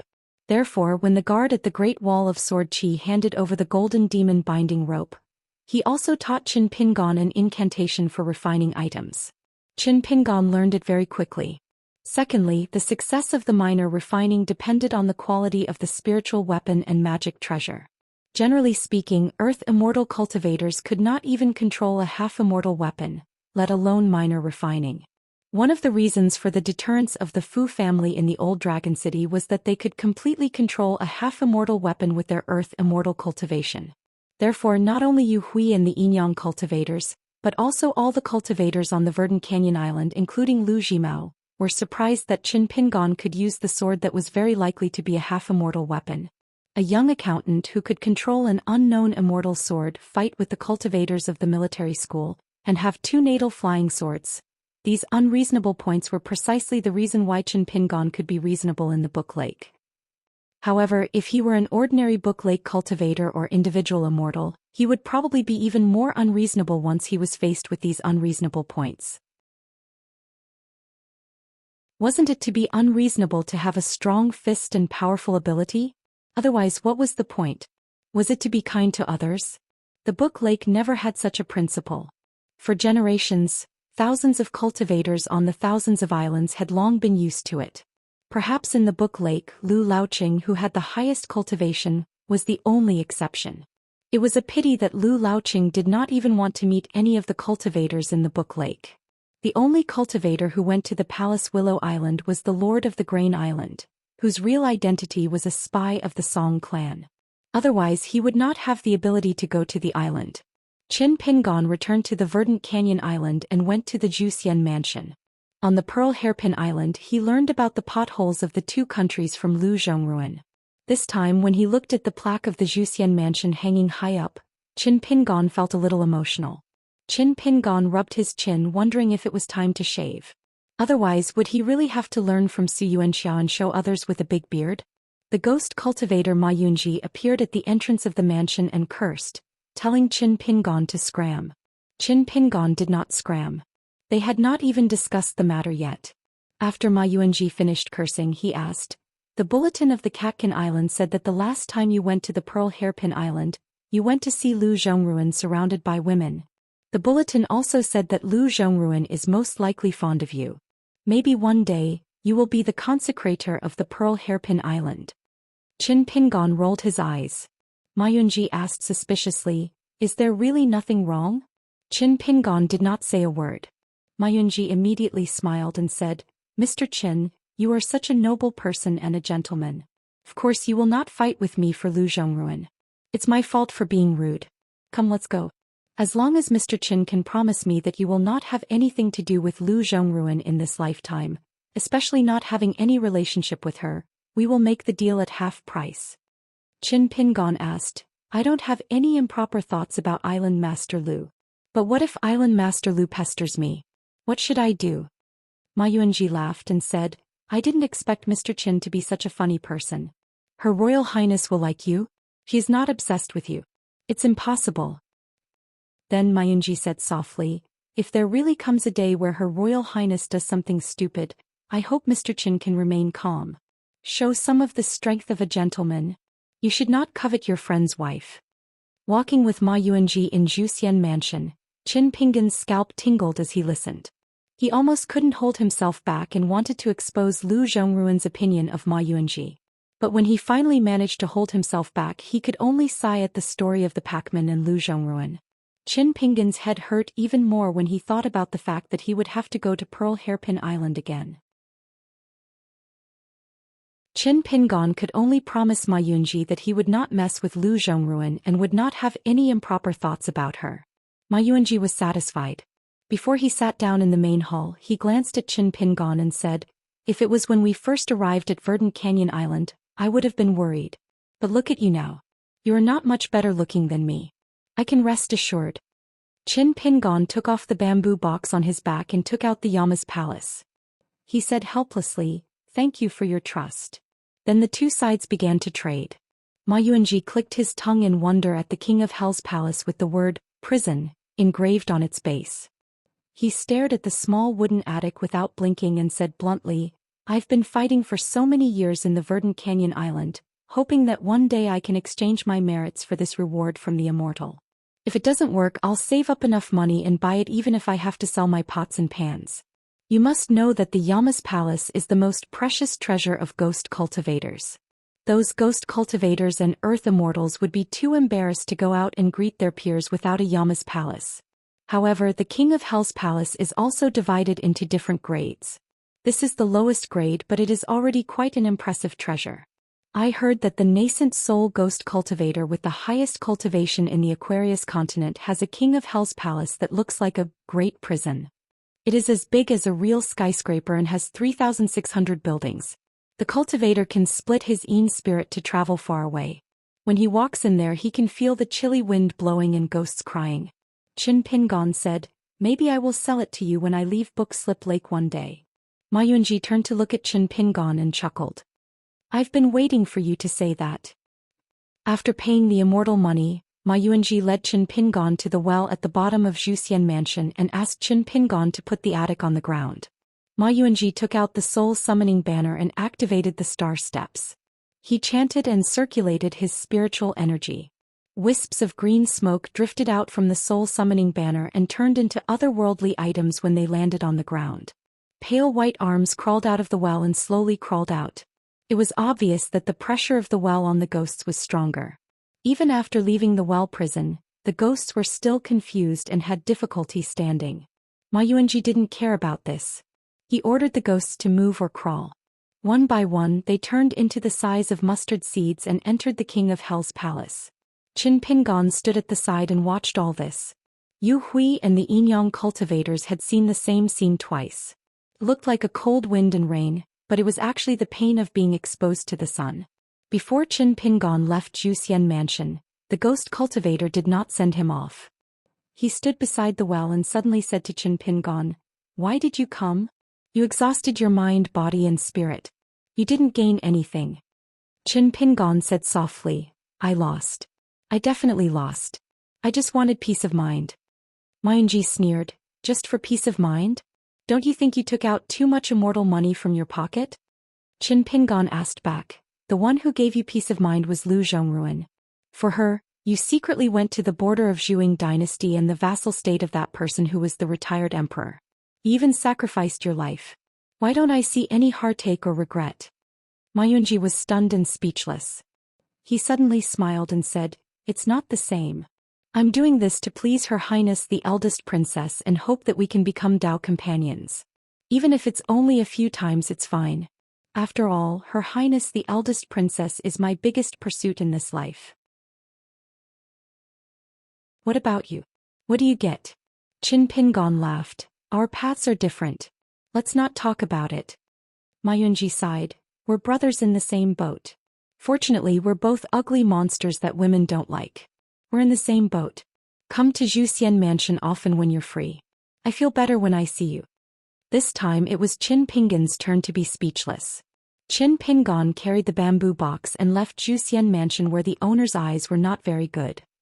He was not handsome and was still unkempt. But how could he be reduced to the same situation as Ma Yuanji? Qin Pingon agreed. His parents did not agree. Qin Pingon smiled as he walked out of the mansion. Hongsu was no longer in Zhou Xian mansion. Lu Zhimao had the steward arrange for her to be a servant girl in his Hengbo mansion. It was said that she also had the status of a female official, with more than 10 servant girls under her command. Ghost cultivator Ma Yuanji was probably at a loss, but he definitely did not dare to refuse such a small task from the island master's trusted aide. Qin Pingon had gone to see Hongsu once. That was the first time Qin Pingon had visited Hangbo Mansion. At that time Hongsu was not very interested. Qin Pingon knew that it was because she was an outsider from Zhou Xian Mansion. She was like a nameless local official who was suddenly promoted to the central government office of the capital. Most importantly, she was actually a minor official. Naturally, she would be severely ostracized by her colleagues and subordinates.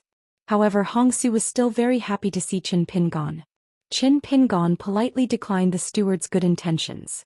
He only allowed Hongsu to show him around Hangbo Mansion before taking his leave. After that, Hongsu asked for a 2-hour leave from the steward one day. She left the strict and cautious Hangbo prefecture and went to the mountain gate to look for Mr. Qin. The door was shut tight. Hongsu stood outside the door and even ran to the ferry. In the end, she still did not see the thin figure of the accountant. Hongsu could only return to Hangbo Mansion with some disappointment. She saved up the gratitude in her stomach. However, she did not know that Qin Pingon had been sitting behind the desk in the room the entire time.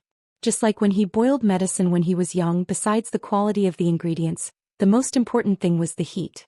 Going too far was as bad as not going far enough. Qin Pingon naturally appreciated Hongsu's gratitude. However, he had to consider his own status and the situation that Hongsu was in. When Lu Jimao visited the other day, he deliberately mentioned that Guqin had single-handedly created a prostitute. In Qin Pingon's eyes, this was very unprofessional behavior. Therefore, he used the fact that the perfected lord was good at brewing tea to remind Lu Jimao not to have such thoughts again. Lu Jimao, of course, understood immediately. He no longer intentionally or unintentionally fanned the flames between Qin Pingon and Guqin. In the book Slip Lake, a sincere friend had appeared out of nowhere. How much effort would he have to expend and how much would he have to pay for it in the future? Qin Pingon knew. However, Qin Pingon also knew that having a friend like Hongsu on Verdant Gorge Island was very important to his state of mind. Like the water reflected by the bright moon in the ditch, the trickling water was of no help to a dry heart. However, there was a world of difference between having such a clear and shallow ditch and not having such a clear and shallow ditch. In order to repay the kindness, Qin Pingon had done many small things for Guqin's family back then. One of them was robbing water in the middle of the night. He knew that during a drought, even if he couldn't get the water and couldn't beat the young men who were patrolling in the middle of the night, as long as there was water flowing in the ditch, there was hope. There were always times when others relaxed and wanted to go back to sleep. At that time, Qin Pingon, who was hiding in the dark, could run over and dig up the small mud dam at the edge of the field upstream of the water source. Listening to the sound of water flowing, he ran down the field happily until he reached the edge of the field where Guqin's family lived. Then he squatted down and built a small dam. The water in the ditch would flow into the field. He watched the water level rise bit by bit and waited slowly. When the water was full, he would dig up the small dam and let the water flow down. During those years, Guqin's family had never had to worry about stealing water. They had never quarreled with their fellow villagers or quarreled with them. Qin Pingon never felt that he was repaying a favor. That was what he should do. It was hard to settle things in the world. If things couldn't be settled, he would settle his own heart first. Then he would be able to live on and wouldn't even feel that it was too hard. Zheng Yi staggered open the door with a face full of blood. Qin Pingon was already standing outside the door. He helped him back to the table and took out a bottle of elixirs. The quality was not high. It was an ordinary elixir from the secret vault of the Verdant Gorge Island. It was worth a small sum of money. Usually, cave abode and sea-viewing cultivators would buy it in bulk from the secret vault. For a third-realm Qi refinement warrior like Zheng Yi, it was more than enough. Qi refinement warriors of the lower 5 realms could not keep the superior-grade elixirs that were too rich in spirit energy. They did not have the ability to refine and convert them into cave of Qi. After Zheng Yi took the elixir, his face was pale and he felt guilty. He almost cried. "Mr. Qin, I'm sorry. I was too impatient." Qin Pingon waved his hand and explained to the youth, "You can't take things to the extreme. You weren't impatient today, but you had to grit your teeth and overcome one of the obstacles. It's just that you didn't succeed, so I won't record these pills. You have to distinguish the difference between being greedy and not moving forward because of fear. You have to pursue this centrist, Tao heart. You have to think clearly in the process of cultivation. Otherwise, you will instinctively retreat and shrink back when you encounter a bottleneck in your cultivation. It will only hinder your progress. Zheng Yi wiped his face and smiled. I'll remember it. Qin Pingon said, remember you have to think more. Otherwise it will never be the step for you to go up. Since you admit that you are stupid, you have to think more. You have to spend more effort and suffer more hardship on stupid things that smart people don't have to stop. Zheng Yi nodded. The logic was simple. He could understand it. Qin Pingon took off the blade's strengthening gourd and drank a mouthful of wine. He hesitated for a moment. Only after you do your best and work hard will you have the right to blame the heavens. If it was in the past, Qin Pingon would definitely say that he could not blame the heavens. At this moment, Qin Pingon would not say such words. Qin Pingon let Zheng Yi heal himself and digest the spirit qi of the elixir. Qin Pingon had just stood up when he suddenly turned around. Zheng Yi followed Qin Pingon's gaze and looked out.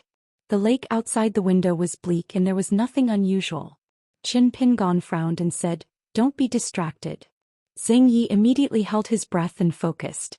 Qin Pingon stood up and helped to close the door. He hesitated for a moment and did not go to the ferry to enjoy the scenery. Instead he returned to his room. He took out the Yama Palace from the bamboo box and threw snow into it. The reason why the immortal money could be called immortal money was because of the purity of its spirit qi. Cultivators and ghosts could use it. The Tao was impartial. The 4 seasons rotated: birth, old age, illness and death. Yin and yang were separated and time passed. Qin Pingon sat at the desk and flipped open an account book that was filled with manuscripts by the shore. He took out a secret elixir from the Pearl Hairpin Island's water hall and swallowed it gently. He then closed his eyes to rest. When the spirit qi slowly flowed into his water residence, there was a slight surplus. Qin Pingon opened his eyes and looked at the names on the first page of the account book, their birthplace and their life stories. There were a total of 9 people recorded on this page. Qin Pingon took a deep breath before he started to recite the incantation in his heart. He formed a sword seal with his fingers and pointed at the King of Hell's hall on the table. He used the Ghost Tao Edict to summon the 9 Yin spirits and ghosts with incomplete souls. The room had already been pasted with talismans and formations, forming a land suitable for ghosts to stay in the world of the living. The 3 talisman were the Cloud and Water House Guarding Talisman from the authentic alchemy works. In the center of the talisman, there was a taboo of Mr. 3 Mountains and 9 Marquises. The last one was the Cedar Tree Talisman. If the qi of the house was like smoke and fire, it could be used to suppress or summon ghosts. It all depended on the intention of the person who pasted the talisman. The last one was the Peachwood Talisman, a talisman given by the Yin-Yang School's cultivators. It could restrain the ferocious nature of ghosts and otherworldly items and restore their clarity of mind. As for the formation that provided a foothold for the weak otherworldly items in the world of the living, Qin Pingon learned it from the Moon Hook Island's Earth Immortal Yu Hui. He asked someone to help move a huge blue stone from the bottom of the book Slips Lake ashore, cut it into a blue stone slab, and carved it with talisman characters before embedding it into the ground to pave the floor. In addition, under the ground near the blue stone slab, he also buried the natal earth of blessing that he had entrusted to the Verdant Canyon Island cultivators to buy from other islands. Every time Qin Pingon reported a name, an otherworldly item would walk out of the Yama Palace and stand on the blue stone slab that occupied half of the room. These 9 otherworldly items all came from the 2 mansions of the Verdant Canyon Island's chief minister and senior brother Gu Kan. There were girls and servants in the mansions. Previously, Qin Pingon had become the temporary master of the Yama Palace through the secret method of ghost cultivation. At the same time, he also told all the otherworldly items and ghosts in the attic who he was, what his relationship with Gukin was, why he was in the Verdant Canyon Island, what he was going to do and what he would do in the future. At this time, the 9 otherworldly items had been brutally killed and suffered after death. There was anger, sorrow, confusion, bitterness, hatred, suspicion, surprise, indifference and fear. Qin Pingon said slowly, "Do you have any last wishes? Do you have any unfinished business that you must do?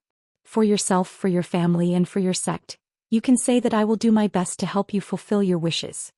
In addition to the mountainous pile of account books on the table, there was also a blade strengthening gourd that could be used to refresh one's mind, and 6 talisman paper dolls that were carefully made by the Breeze Paper Sue family. The talisman dolls could allow otherworldly items to live in them. With the dolls' appearances, they could travel freely in the world of the living. Qin Pingon paused for a moment. If we trace back to the source, I do owe you because I gave Gukin, that little loach, to him. That's why I found you one by one and talked to you. In fact, I don't owe you anything because both of us are in this book Slip Lake. Of course I have Buddhist karma, but it's not big. This life is bitter because of the cause of the previous life. This is what the Buddhist scriptures say. According to legalism, it has nothing to do with me. According to Taoism, one only needs to cut off the mortal world, stay away from the secular world and quietly pursue the Tao. This shouldn't be the case. But I don't think it's right, so I will do my best. No one spoke first. Inside the room, the living and the dead fell into a long silence. No matter what the otherworldly items were feeling at the moment, when they looked at the young man sitting behind the desk, they saw the accountant in his eyes. Somehow they saw different emotions in him compared to the otherworldly items around them. It was like a reflection in a mirror. Joy and sorrow were connected. A young woman suddenly said with a stern face, "I want you to pay with your life. Can you do it?" Qin Pingon shook his head. "Of course not." He grinned. "Then why are you pretending to be a good person and a hypocrite? You deserve to die. You deserve to die with that bastard Gukan. You deserve to die without a proper burial." Qin Pingon looked at her. Her face was distorted with deep hatred. She dashed forward, but as soon as she was about to get out of the bluestone board, she bumped into a wall and was sent flying backward. She fell and struggled to get up.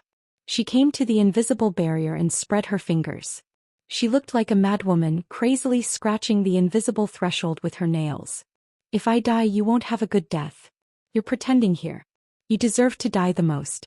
You deserve to die more than that bastard Guken." In the end, she slumped to the ground and sobbed. Qin Pingon stood up. On the bluestone board, the other 8 otherworldly items took a step back almost at the same time. Qin Pingon walked around the desk, came to the bluestone board and squatted. She lifted her head. "I don't want to die. I want to live. Is that wrong?" Qin Pingon shook his head. "No." Qin Pingon sat cross-legged and said softly, "Your name is Bai Li Tsao, originally Bai Maya. When you were alive, you were a cultivator of the third realm. You were born in Bottle Alley in Gusu County of Stonehair Country. You were betrothed when you were a child. When you were 14, you were discovered by a cultivator in the fishing house of Verdant Gorge Island that you had the potential to cultivate. He bought you from your parents for 300 taels of silver. Your parents changed their minds at the last minute and wanted to ask for an extra 300 taels of silver. In the end, they were all killed on the spot in front of you.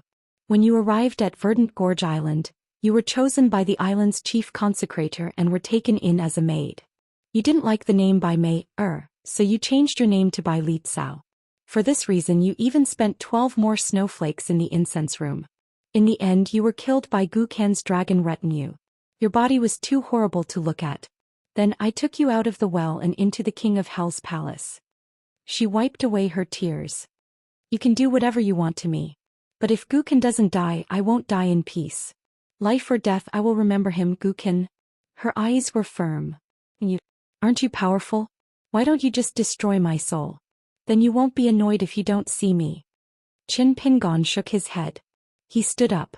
A young otherworldly item who was also a maid said timidly, "Even if I have to stay in this world as an otherworldly item, I'm willing. Also, can I not suffer the pain of my soul being tortured in the future?" Qin Pingon nodded. "Yes. If you have any other wishes, you can tell me." She jumped up in joy, her appearance graceful as she curtsied to Qin Pingon. A female otherworldly item with a cold face pointed at the King of Hell's palace on the table. "I want to be reincarnated. I don't want to be imprisoned in this damned place anymore. Can you do it?" Qin Pingon said, "It's not hard to let you reincarnate. But I can't guarantee that you can be reborn as a human. I can't even guarantee that you can enjoy happiness in your next life. I can only promise that when the time comes, I will hold a Taoist ritual and a Buddhist water and land ashram for otherworldly items who have made the same choice as you to pray for blessings. Also, I will do some rules on the mountain to increase your blessings. For example, I can open a porridge stall in the war-torn Stonehow country to help the refugees. I can do a lot of things." She was bewildered. Then she seemed to change her mind. "Let me think about it. Is that okay? Qin Pingon nodded. Of course. She suddenly asked, you know my name too? Qin Pingon said softly, yes, and I know that you wrote many spring festival couplets in the unimportant places in the mansion. I went there to look for them. Unfortunately, the place that was renamed Spring Court Mansion has been replaced with new couplets. She suddenly burst into tears. Qin Pingon said, I'm sorry. She didn't say anything and just cried. One of the otherworldly items who was the first to panic was a middle-aged man who was used to bending down when talking to others. He said with a trembling voice, Immortal Master, my name is Jia Gao. It's okay if you don't know my name. You don't need to remember it. I just want to go to my parents' graves to burn incense. But it's a bit far. It's not in the Stone Hao country. It's in the small vassal country of the Zhuing dynasty, Spring Flower. Gua, if Immortal Master thinks it's too troublesome, then forget it. I just want Immortal Master to open the Taoist ritual and land ashram and help us accumulate some merit so that we can reincarnate smoothly. Then I won't blame Gukan. Qin Pingon nodded. I know where you're from. Spring Flower. Gu will go there too. I'll ask you to come out then. Jia Gao burst into tears and bowed to thank him. I'll have to trouble Immortal Master to pay for the grave expenses. I'll pay you back in my next life. Qin Pingon turned around and picked up the blade's strengthening gourd. He took a big gulp of wine and walked back. That's it? That's all? The middle-aged otherworldly item wiped his face. That's enough. Qin Pingon's lips twitched. He pulled a long face and didn't say anything. Suddenly, another otherworldly item rubbed his hands and smiled. It was a middle-aged man. He flattered, Immortal Master, I don't want to be reincarnated and I don't dare to ask Immortal Master to do those strenuous things. I just have a small wish. It won't cost Immortal Master a single snow, and it won't distract Immortal Master. Qin Pingon squinted and said with an emotionless face, Zhou Xian, tell me about it. The man who used to be the manager of Spring Court Mansion glanced at the otherworldly items next to him. He grinned and said, my only wish is to stay in Immortal Master's immortal mansion. Then I can continue to take care of the ladies like I did when I was still alive. But now I want to visit them and do some manly things. When I was alive, I could only sneak a few glances at them. I didn't even dare to look at them. Today, Immortal Master, please do me a favor. If you don't, I won't be able to rest in peace. The girl named Bai Li Chao, who was the first to speak, had a cold smile on her face. Qin Pingon nodded and curled his lips. It's just a small matter. The man bowed and said, Immortal Master is wise. Qin Pingon didn't need to check the account book. He said slowly, Zhou Xian, like your ancestors, you were born in Verdant Canyon Island. You used to be the second-class manager of Flower Lantern Mansion. In addition to taking care of the basic necessities and salaries of more than 10 ladies, you have 2 opportunities to leave Book Slip Lake every year and go to the Stone Hare country to look for handyman disciples for Flower Lantern Mansion of Verdant Canyon Island. According to the records of the incense chamber, there is only one thing about your life, which is probably your greatest achievement in your previous life. You once had a conflict with a foreign female cultivator in Cloud Tower City. Using the name and connections of Verdant Canyon Island, you asked the local cultivators in Cloud Tower City to humiliate her to death and throw her body into the lake. The man looked embarrassed. Immortal Master, please don't laugh at me. Qin Pingon stepped onto the bluestone floor and grabbed the otherworldly item's neck. He said expressionlessly, Laugh? I don't think it's funny. Qin Pingon gripped the otherworldly item's neck tightly.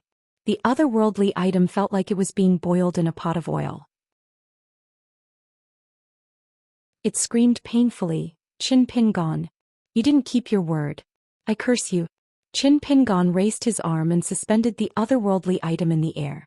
He didn't want the dying otherworldly item to say more. He said slowly, Keep your word. In your next life, you can deal with the young female cultivator in Cloud Tower City with your own ability. You can reincarnate yourself into a good body. As for whether you will have the chance after your soul is gone, I don't care. By the way, do you remember the name of the female cultivator? I remember that she was called Wei Qingyu.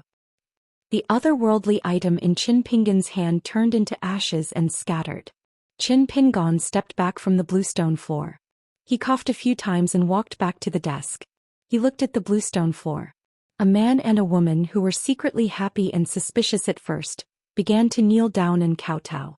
2 hours later, Qin Pingon opened the door and walked out of the room. Zheng Yi was already standing at the door. When he saw his figure, he turned his head and said in surprise, "Mr. Qin, it's snowing. It's snowing heavily. It's the first heavy snow in our book slip lake this year." However, Zheng Yi quickly shut his mouth and was a little resentful. For a great cultivator like Mr. Qin, what was the point of whether it snowed or not in the human world, whether it was heavy or light? Qin Pingon raised his head. His hands were wrapped in his sleeves. The snow was vast. However, when the snow melted, it was the coldest time. After the snow melted, the roads would be muddy. 6.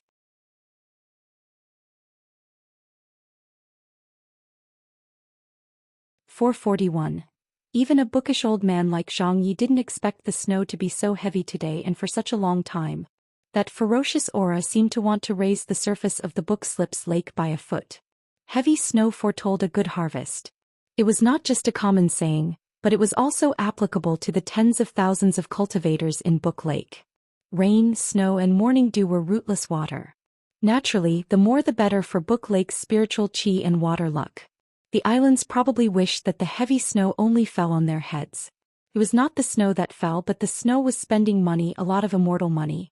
In fact, many Earth immortal cultivators had already gone to the sky and used all kinds of supernatural powers to seize real benefits for their islands. On the winter solstice, according to the custom of their hometown, Chunting Mansion made dumplings. The day before, little Loach finally suppressed its injuries and was able to quietly return to the shore. Today, Gu consented to ask Qin Pingon to come to the mansion to eat dumplings. While they were talking, Gu Kan and her mother were busy at the kitchen. Now, the kitchen of Chunting Mansion was bigger than Gu Kan and Qin Pingon's 2 ancestral houses in Mud Bottle Alley combined. On the way to the mountain gate, little Loach was also very curious.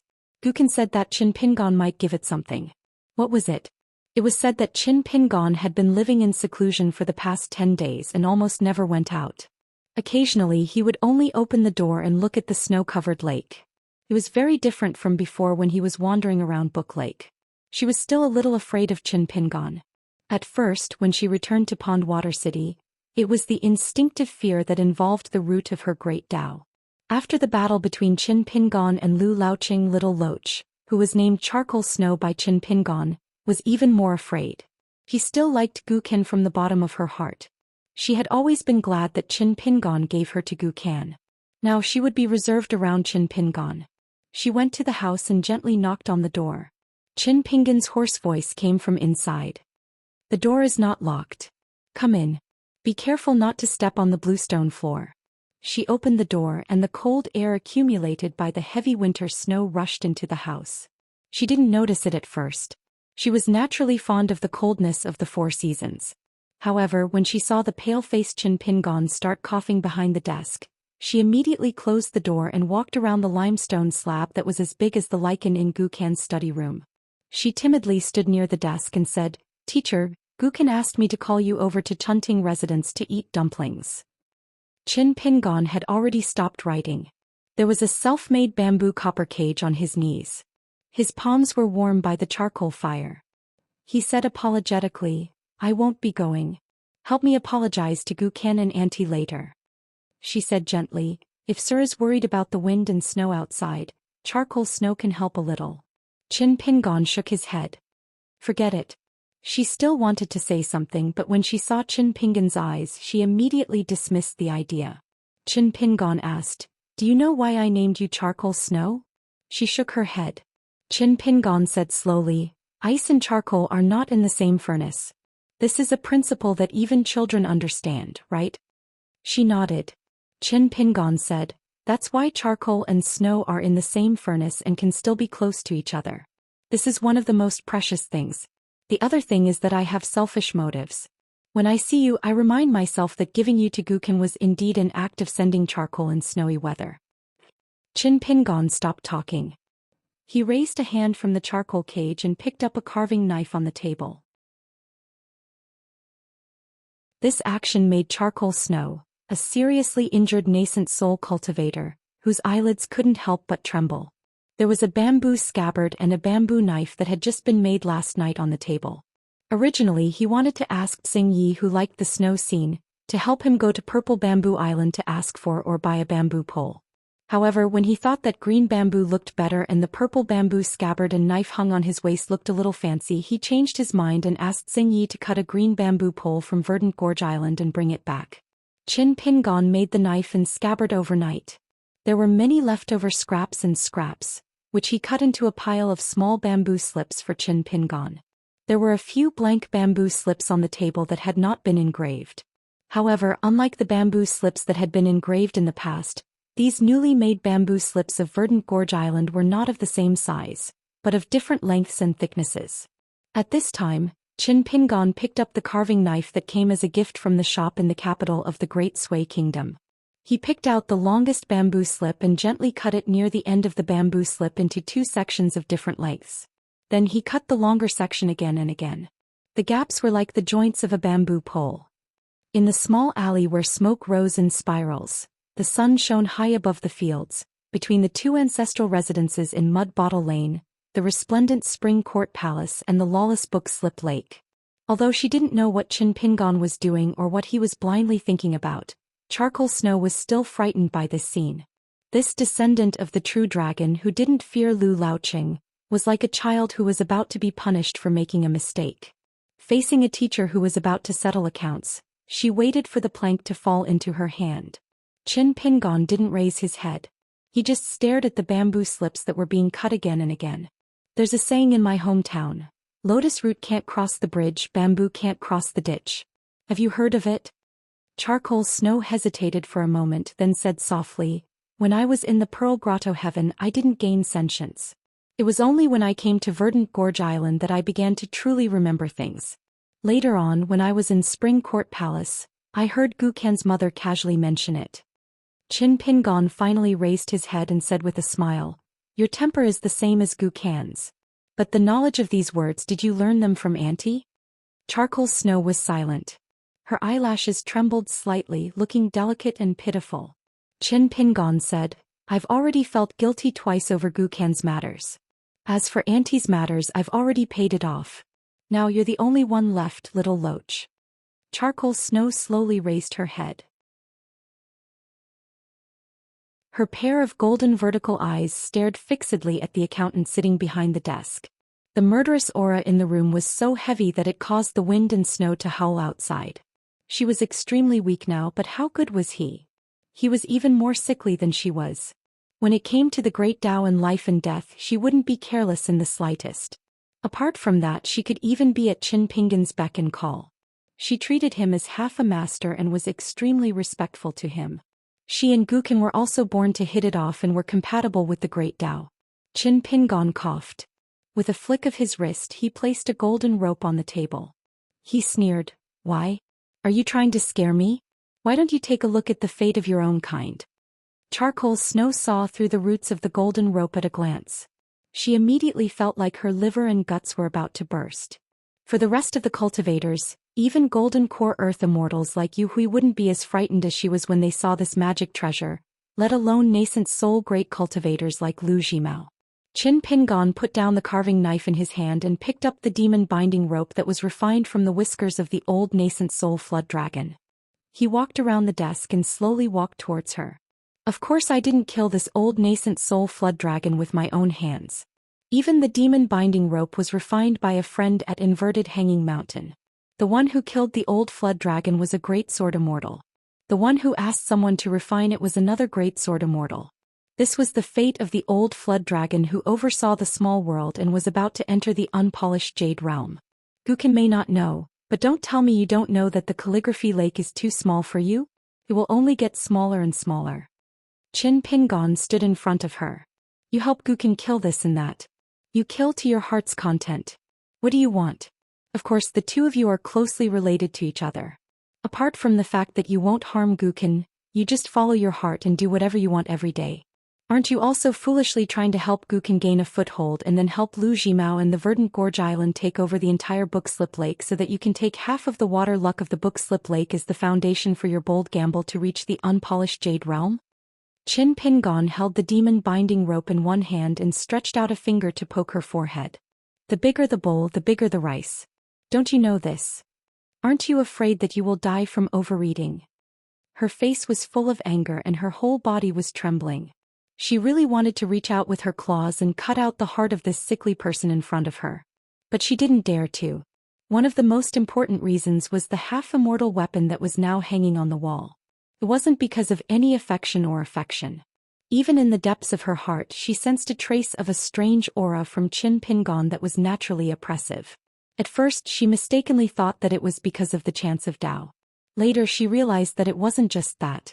Because of her experience and age she was far inferior to someone of the same kind in this matter. Wu Yi, the founder of the Xiang mansion in the Huangting country. Wu Yi was only an earth immortal of gold core, but she could see the truth at a glance. Qin Pingon was entangled with the karma of killing the flood dragon. As for why it was so heavy, Wu Yi didn't know and couldn't figure it out. The only one who could guess the general situation was her father, the 10,000-year-old flood dragon who went to the Deer Academy in the Cloud Forest to be the deputy head. Unfortunately, he would never tell his daughter. Qin Pingon poked her head again and again. You don't even know how to be a smart bad person. Do you really think you can live for a long time? Go to the Great Wall of Sword Qi and take a look. Every 100 years, how many Earth Immortal sword cultivators die? Have you seen the sword of the Wei and Jin dynasties in the Wind Snow Temple? Have you seen the Alliance who was punched back to the righteous world by Tao number 2 and then punched him back into the green netherworld by Tao number 2? Have you seen a sword cultivator flattening a flood dragon's ravine with a sword? Have you seen how the number 1 cultivator in the Tongye continent, Ascendant Realm Du Mao, died? Qin Pingon retracted his hand and coughed continuously. He said hoarsely, "You've only seen the Jade Primitive Realm Lu Laoqing and he almost died." She flew into a rage out of humiliation and gnashed her teeth. That pair of golden flowers. The murderous intent in her eyes grew stronger and stronger. He didn't hide it at all. The corners of Qin Pingon's mouth twitched as he stared at this so-called descendant of the true dragon who was going so smoothly. What exactly is it that makes you and Gukan think that there's nothing wrong with killing others, and that you can die without regrets even if you're killed? People like Gukan, a flood dragon like you, and Gukan's mother seem to be smart. If I didn't know you, do you know that even if I passed by the calligraphy lake, even if I only had this little cultivation base, even if I didn't punch or use my sword, even if I only drank tea with Lu Jimao, Lu Laoqing and the Lord of Grain Island and made deals with them, how many times would you die if I stayed in the calligraphy lake for a few years? She sneered and said, "Then why didn't you kill them? Why didn't you kill them?" She seemed to become very happy in an instant. She smiled and said, "I know that you, Qin Pingon, were able to get to where you are today because you're so much smarter than Gukan. You're so meticulous. Every step you take is calculated. You're even probing into the most subtle of people's hearts. But so what? Didn't the great Tao collapse? Qin Pingon, do you really know how Gukan felt that night? You said that something went wrong with your cultivation and that's why you vomited blood. Gukan isn't as smart as you, but he's not stupid. Does he really not know that you're lying? I'm in the nascent soul realm after all. Does he really not see that there's a huge problem with your body? But Gukan is soft-hearted. He's still a young child after all. He doesn't dare to ask. As for me, I'm not willing to say it. If you're weaker, I'll be less afraid of you. Facts have proven that I'm right. You're just strong enough to stop Lu Laoqing. I survived and you were seriously injured. Because of this, I can kill you with a slap right now. It's exactly the same as killing those ants that can't be used as nourishment." Qin Pingon casually threw the demon-binding rope on the table. He put his palms together and smiled. "That's right. If you don't say these words, I'll feel tired for you. You're really not good at pretending. I can see it clearly. Both of us are tired. Now we're actually on the same line." She narrowed her eyes. "Don't pretend to be mysterious here." Qin Pingon stretched out his hand and opened his 5 fingers. "Including Xingyi, you and I, just the 2 of us. In fact, we can be considered as separate and become the 5th line."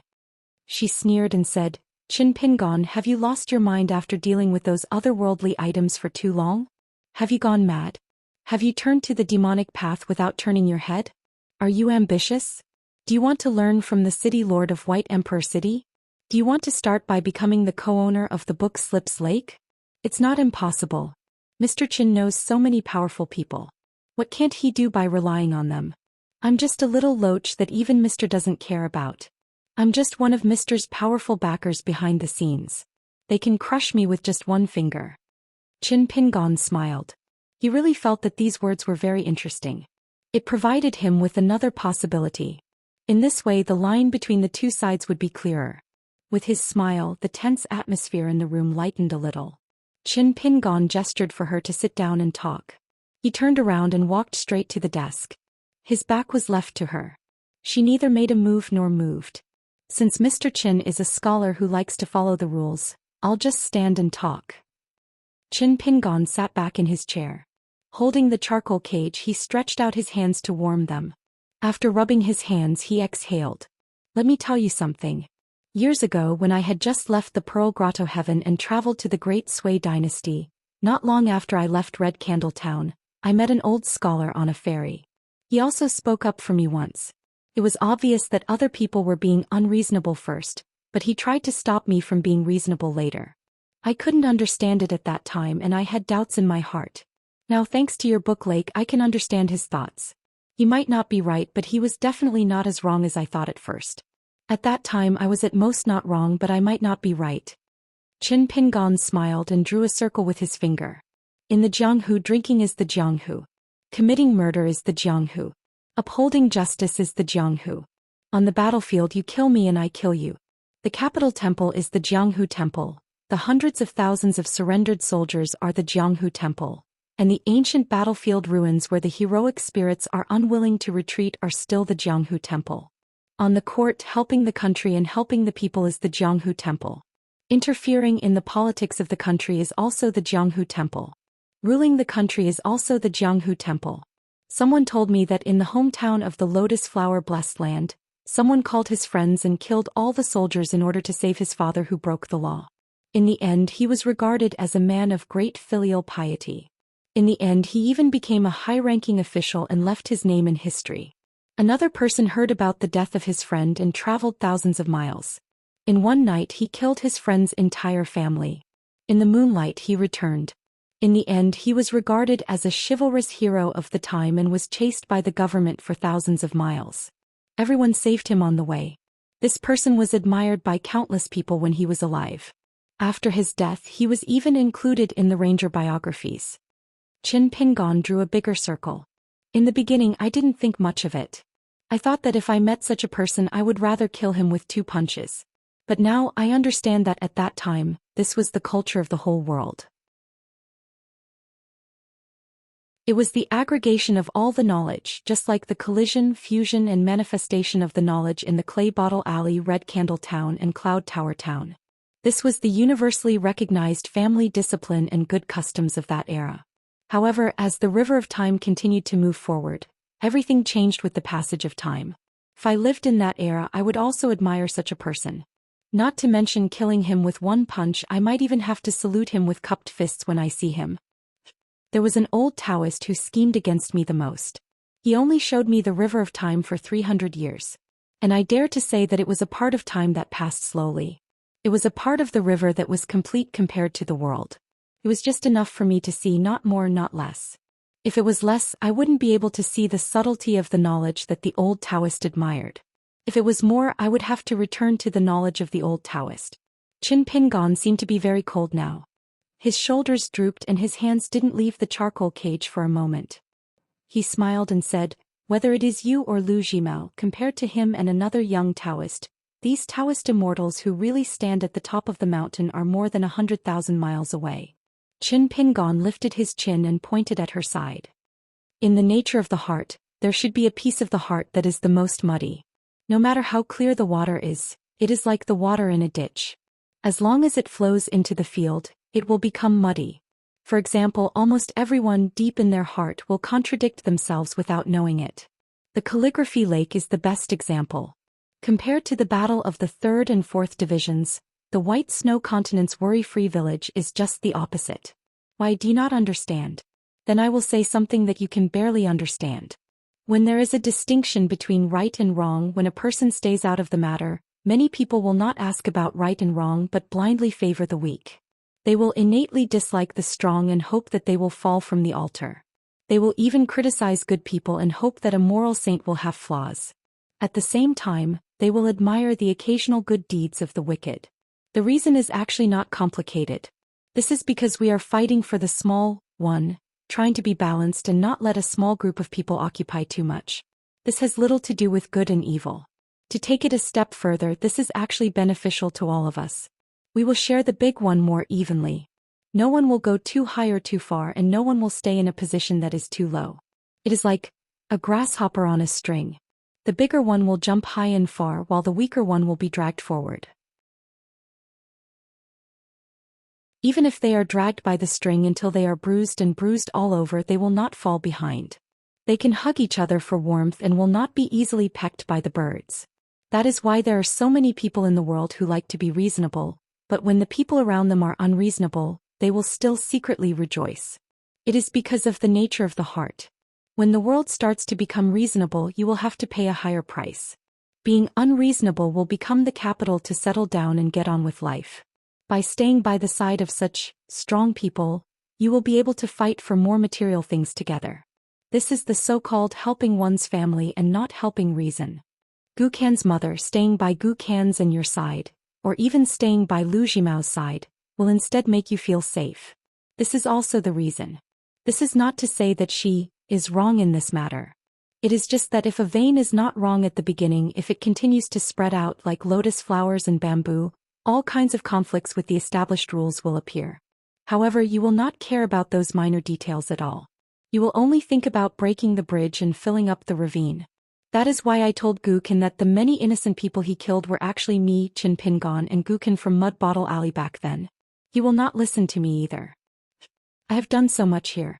Sooner or later the truth will come to light.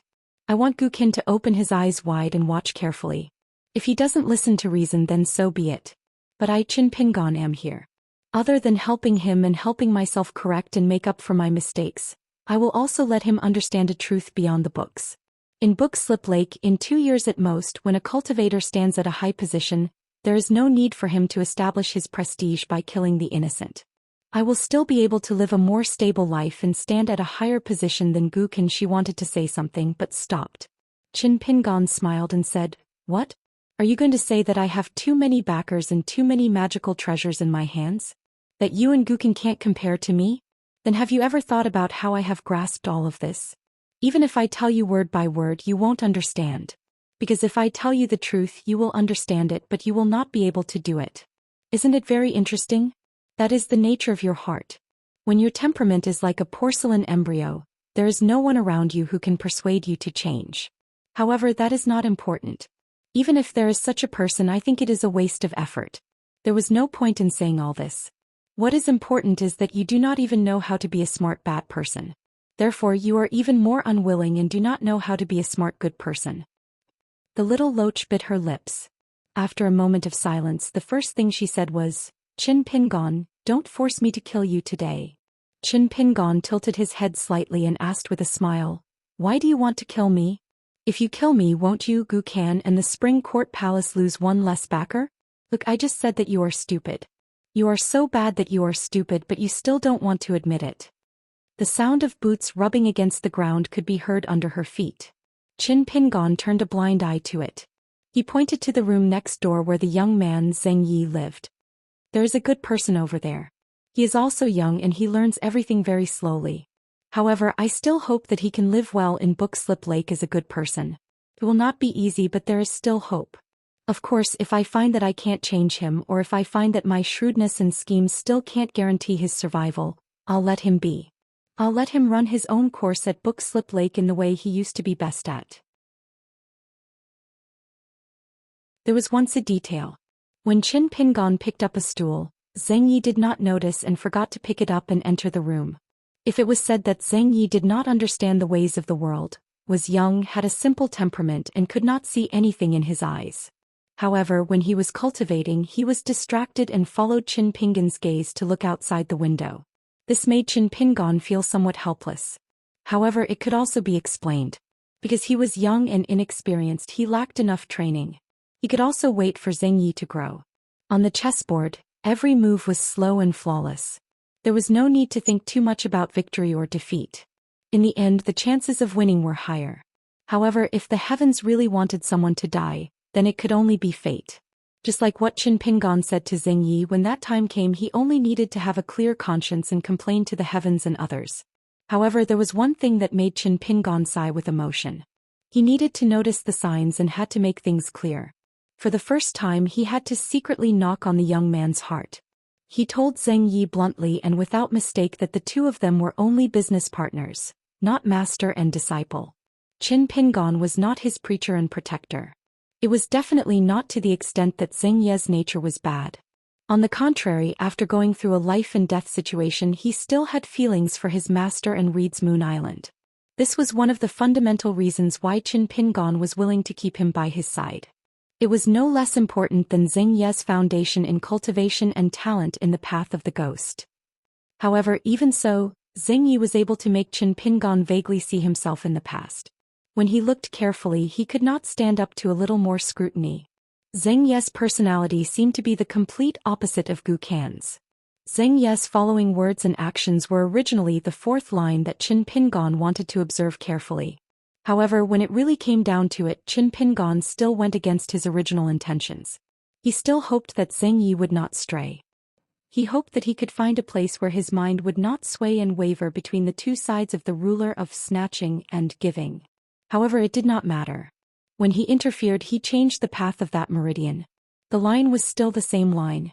He only changed the trajectory slightly. He could still continue to observe the direction it went.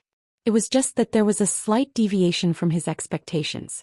Compared to the woman in front of him who was drenched in blood, she would most likely walk the same path to the end. Zheng Ye's line was filled with countless possibilities. There were still opportunities for him to do good. As for whether Zheng Ye's heart would encounter a calamity one day and flow from a kind place to an extreme self that was tit for tat, Qin Pingan would not force him. Within the rules, everyone had to obey. Everyone would and should pay the price for their actions. There was always a limit to one's strength. Even on Gu Kan's side, Qin Pingan had admitted defeat. He could only make a relatively thorough cut and draw a line with Gu Kan under the premise of stopping killing and stopping mistakes. He began to do those things for himself. So what if there was an additional Zheng Yi? Qin Pingan's expression was absent-minded. Back then, in Liju Grotto Heaven, on the other side of the small town's wooden fence. Inside the door was a bumpkin youth who was still wearing straw sandals. Outside the door were Kai Qinqian Fu Nanhua, the Su family of Qingfeng City, the mountain-moving ape of Xingyang Mountain, and the girl who was clamoring to move the cloud-splitting mountain home as a small garden. That was the first time Qin Pingan came into contact with people who traveled far away from the small town. All of them were mountain dwellers, immortals in the eyes of mortal teachers. Fortunately, among those people, there was a girl who said, "The great Tao should not be so small." Qin Pingan arrived at the book-slip lake. When his good and evil collided into a bloody mess, he realized that there were so many flaws in his heart mirror and it was so broken. For example, he had to start admitting that he was a mountain dweller, at least half a mountain dweller. Otherwise, just because of the existence of the mountain-moving ape, he would always reject himself in his heart. This was the flaw of the great Tao. Therefore, back then in the lotus flower-blessed land, he built a long golden bridge in the river of time.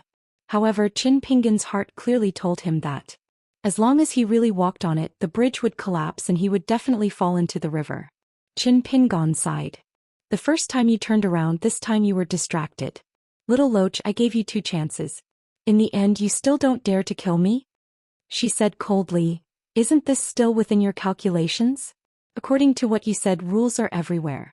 Here you are hiding your rules. Could be a hidden array formation secretly set up, or it could be the demon binding rope that naturally restrains me. Anything is possible. Besides, you said it yourself. What good would it do me to kill you? I would lose a backer and a protective talisman for nothing." Qin Pingan smiled. "Does this count as me convincing you?" Her face was full of sarcasm. "Then are you going to say that a person like me only chooses the principles that I want?" Qin Pingan shook his head gently. She said with a fake smile, "Sir, how do you teach me? Charcoal Snow is all ears." Qin Pingan said, "You're not human. You're just an animal. If I knew this, I wouldn't have given you to that slug back in the Pearl Grotto Heaven. I would have cooked you and eaten you. Then there wouldn't be so many problems now. She smiled and said, I'm not angry. If I don't do as you wish, I won't give you a chance to cut me off. Qin Pingon clicked his tongue and said, You've improved. But you don't suspect that I'm bluffing? She shook her head and said, Anyway, I've learned a lot from our frank talk. There's another principle that I've heard. Mr. Qin, you're doing good deeds for yourself. I can't do that. However, I can stay on your side and be obedient. I won't continue to make mistakes. Anyway, I won't give you any reason to target me.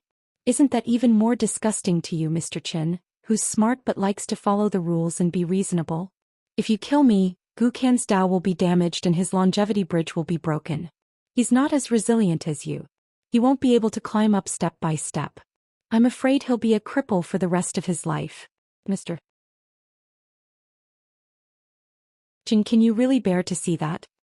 Qin Pingon nodded and said, Indeed. How can that slug compare to me? He doesn't even know what kind of person his mother is and what kind of animal is thinking. Even Lu Jimao doesn't know how to control people's hearts other than his iron fist. Even LV Kaisang doesn't know how to rope him in. Even the fool Fan Yen doesn't want to think about whether he's really stupid. He doesn't even think about the worst-case scenario. How can someone like Guqian compare to me? He's young now, but at Book Slip Lake he'll still be the same in 10 or 20 years. He won't think about it. His words were spoken in a casual manner. Qin Pingon leaned back in his chair and his hands were warm. The world is so strange. I killed the Eel River demon, but I got karma. Guqian killed so many innocent people at Book Slip Lake, but he also killed some right people. Of course, it's only a small group of people. Besides the big karma, he added a little bit of good karma. Your Book Slip Lake is really a place where people don't know whether to laugh or cry. If you don't target those ordinary teachers and only kill the mountain and lake cultivators, you'll probably kill all of them. At the very least, your merits will offset your demerits. Of course, I don't dare to say for sure. It's just a guess when I'm bored. He didn't know whether to laugh or cry. This saying fell on Book Slip Lake and could be repeated over and over again. The living were like this and the dead were no exception. She still smiled and said, I'm not Mr. Qin. I don't care about these messy things. As for calling me a beast, it's fine as long as Mr. Qin is happy. Besides, Charcoal Snow is a beast. Qin Pingon smiled brightly and said, In the past when I was in my hometown, I didn't think of myself as a good person even when I traveled thousands of miles of Jianghu twice. Even when two very important people said that I was a good person, I didn't believe it at all. Now that I'm at Book Slip Lake, I'm about to become a moral saint. The way of the world and the bullsh T rules of Book Slip Lake. Are you addicted to eating shit? The young accountant didn't speak quickly.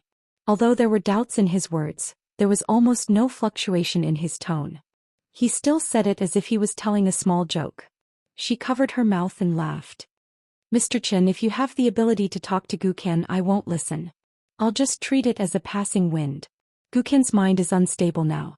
Why don't we pick a sunny day after the snow? Mr. Qin and the little slug will sit on a small bamboo chair. One will talk and the other will listen, just like at the dinner table. Guqian is most likely willing to listen now. She might not take it seriously, but at least she's willing to listen. Qin Pingon nodded. I'll think about it. After chatting with you for so long, have we both forgotten the earliest things? Charcoal Snow nodded and smiled. Today is the winter solstice. I'm here to invite Mr. Qin to eat dumplings for a family reunion. Qin Pingon nodded again. As for me, I promised Guqian that I'll give you something. Take it. It was the jade pendant with the words, I'm good at nurturing the Great Spirit. She frowned. She didn't reach out to take the charcoal. Instead, she let it hover in front of her with a puzzled look on her face. Suddenly, she felt a chill in her heart. As expected, a subtle change appeared on the bluestone slab on the ground. Not only that, the demon binding rope flashed and wrapped around her waist. She sneered. Then she felt as if she had fallen into an ice cave. She looked down, then looked up. An extremely thin golden line extended from the wall all the way to her chest. Then an extremely sharp half-immortal weapon pierced through her body. Qin Pingon took out a porcelain bottle and poured out a pill from the water hall's secret collection. He swallowed it, then gently placed the bottle on the table. First, he put a finger to his lips and made a shushing gesture. I advise you not to make a sound. Otherwise you'll die immediately. Qin Pingon saw that she didn't dare to move at all. Her heart was pierced by a half-immortal weapon. Even if she was in the peak state of nascent soul, she would still be severely injured. Qin Pingon was indifferent to her miserable state. He silently digested and absorbed the spiritual qi of the pill. Then he slowly said, "Today is the winter solstice. It's a custom in my hometown to eat dumplings together. Based on what I said to Gukin before, I calculated the approximate recovery speed of you nascent soul flood dragons. I also kept an eye on Gukin's physical condition to judge when you could go ashore. I remembered that it was dinner time in the Spring Court Mansion, and I thought that you probably didn't want to show up in front of the cultivators of Green Gorge Island and would only come here with the Earth Immortal's divine sense. Therefore I took 3 pills of chi replenishing elixir half an hour before you knocked on the door. As for you, you don't know my real background. Relying on your nascent soul cultivation, you don't want to carefully explore my natal water residence. Therefore you don't know that I can control this sword fairy with all my strength. It's just that the price is a little high. But it's worth it. For example, just now when I said that you would die if you moved, I was just scaring you. Otherwise, I wouldn't have the chance to replenish my spiritual qi. However, it's worth it. As for now, you will really die." Qin Pingon stood up and walked around the desk. With a wave of his hand, he controlled the jade tablet to fly up from the ground and gently held it in his hand.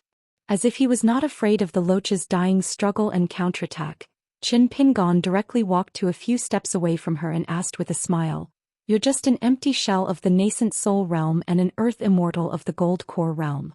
I really don't know who gave you the courage to kill me so openly. It's fine if you have the intention to kill, but do you have the ability to support this killing intent? Look at me. I've been scheming against you since I landed on Green Gorge Island. It wasn't until the battle with Lu Laoqing that I realized that you were even more ignorant than Gukin that I started to make the real plan. In the room from the beginning to the end, I've been trying to reason with you. So it's necessary to reason with you. Is it useless? I think it's very useful. It's just that the way good people and bad people reason is different. Many good people don't understand this point. That's why they suffered so much and let the world owe them for nothing." Qin Pingon stretched out a hand, but he did not hold the sword immortal. Instead, he used his palm to hold the sword hilt. Bit by bit, inch by inch, he pushed it forward. The sword continued to move forward. Qin Pingon said, "Actually, even if I ate that pill, I couldn't really kill you. But now, it should be true. If you don't believe me, why don't you try struggling? Don't you people from Book and Bamboo Lake like to gamble with your lives?" Qin Pingon waited for a moment and smiled. "You're not smart at all, but your luck is not bad. Do you know why I never told you and Gukin the name of this sword? It's called Sword Immortal, the Sword Immortal of the Land Sword Immortals. So I purposely didn't tell you. Think about it, in the ancient times of our Aquarius continent, where did Sword Immortals appear the most? Gushu. Why so many Sword Immortals? Because there were many flood dragons there. It was the most suitable place for Sword Immortals to sharpen their swords." Qin Pingon finally said, "So, you were right not to gamble with your life. This sword, in fact, even if I didn't eat the last pill after tasting your heart's blood, it would have already become restless, itching to immediately destroy your heart's acupoint. There was no need for me to waste my spiritual energy and mind to control it. The reason why I took the pill was to control it, to prevent it from killing you immediately." She felt as though she had fallen into an ice cave. Her face was filled with pity and pleading. Qin Pingon listened attentively. "You have a reason to speak?" He stopped his action and stood up straight. He covered his sleeves with his hands and laughed. "But did you ask me if I wanted to hear it?"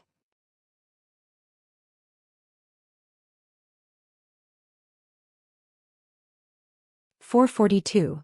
Madame Xiaowan and the other 3 took their seats. As expected, the seats closest to the entrance of the vast snow hall were suitable for admiring the night scenery outside. As for Madame Xiaowan's personal maidservant, who was respectfully called Little Water God by all the spirits in the 800 miles of White Swan River, the Purple Sun Mansion didn't even give her a seat. The maidservant could only stand behind Madame Xiaowan with a frosty expression. Ever since she drowned and became a water ghost, Madame Xiaowan promoted her step by step to become the hunting envoy of the White Swan River God Mansion. She could kill all the spirits in the lower 5 realms who were causing trouble in the territory.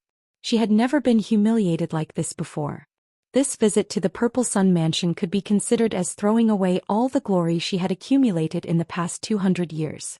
Anyway, she wouldn't be able to pick it up in the Purple Sun Mansion. Fortunately, she was influenced by Madame Xiaoluan and knew the importance of the situation. She didn't need Madame Xiaoluan to remind her to pay attention to the situation. She had already lowered her eyes and tried her best to make her expression as natural as possible. She didn't dare to show any dissatisfaction. Previously, Madame Xiaoluan and the current mansion master of the Purple Sun Mansion, Huang Mang, were talking about important matters in private. Madame Xiaoluan's mood was still not relaxed.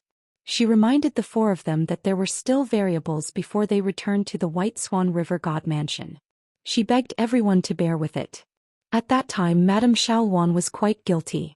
Her expression was bitter and there was a hint of pleading in her words. The maidservant felt sad and almost shed tears. At this moment, Madame Xiaoluan's appearance, clothes and sitting posture were almost flawless. Only her eyes were a little gloomy. She was able to hold down the fort at White Swan River and maneuver freely to forcefully stretch the White Swan River, which was originally only 600 kilometers long, to almost 900 kilometers long. Her authority was so great that it even surpassed a feudal official of the imperial court of the mortal world. Moreover, she had a close relationship with the numerous immortal masters of Huangting Kingdom and the supreme grandmasters of the martial Dao like Sun Dengxian. It was naturally not something that could be accomplished by relying on fighting and killing. She was the first of the two groups of people to step into the banquet. The hall was full of immortals and there were only 2 empty seats. She was a guest of the White Swan River God Mansion. Since she had been informed that she would be sitting in the cool seat near the entrance, then the remaining few most honorable seats on the left were reserved for her. Madame Xiaoluan knew at a glance who they were. As expected, they saw Qin Pingon walking into the boundless snow hall and Wu Yi lazily sitting on the main seat. This was the Purple Sun Manor's ancestor that even Madame Xiaoluan wasn't willing to meet. She stood up with a smile and walked down the stairs towards Qin Pingon's group. She grabbed Qin Pingon's arm and laughed. "Young Master Qin, if you don't come to the vast snow hall, we won't dare to serve the dishes without your permission." Qin Pingon, whose fist intent had long been innate, suddenly had his arm held by a woman who could be considered a stranger. His body stiffened for the first time, but he couldn't break away from Wu Yi's intimate action in front of so many people. It was really torturous. All the great cultivators of the Purple Sun Mansion, including Mansion Master Huang Liang, felt their hearts wavering. They increasingly felt that the young man with the surname Qin was either the patriarch's lover or a lover. However, the possibility of this was not high.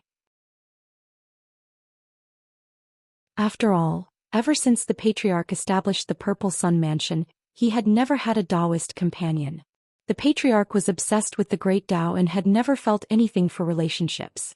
Otherwise, could it be a member of the Song clan's royal family who had traveled here?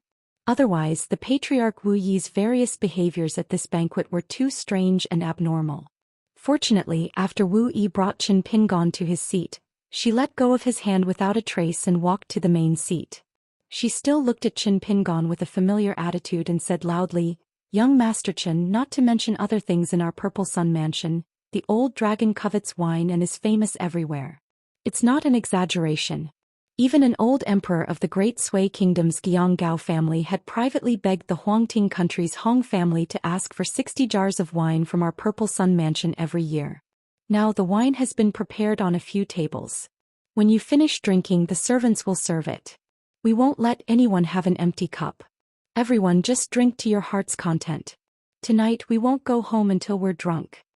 Dozens of beautiful young female cultivators of the Purple Sun Mansion were serving as maids who served the dishes and wine. They wore new and bright-colored clothes and poured out from both sides of the vast snow hall like colorful butterflies. It was very colorful. Wu Yi was the first to stand up and raise her cup. "This first cup of wine is to young Master Qin for coming to our Purple Sun Mansion. Your presence brings light to our humble dwelling." As a result, everyone had to stand up and raise their cups together to toast Qin Pingon. In the Huangting country, this was more important than the sky. Perhaps even if the emperor of the Hong family came to the Purple Qi Palace in person, he might not be able to make Wu Yi use such words. After Qin Pingon and the others sat down, Sun Dengxian didn't come back to his senses for a while. He sat in his seat in a daze. Fortunately he was kicked by a friend and quickly stood up. Qin Pingon could only thank him and drink a cup of wine. On the smallest and most exquisite table in front of Pei Qian, there were also 2 jars of wine coveted by the old dragon. However, the Purple Sun Mansion was very considerate and prepared a sweet and refreshing jug of fruit wine for the little girl. This made Pei Qian, who stood up to raise her cup, very happy. The Purple Sun Mansion was really a good place. Pei Qian made up her mind that when she returned, she would definitely nag at her master and grind his ears. In the future they would often come to the Purple Sun Mansion as guests. Although that Wu Yi wasn't handsome and was much worse than Huang Ting and Yao Jinji, she was a good person and treated guests warmly. She really couldn't find any fault with her. Anyway, she didn't want her master to marry her and become her master's wife. Looks and whatnot weren't important. After that, Wu Yi didn't stare at Qin Pingon too much.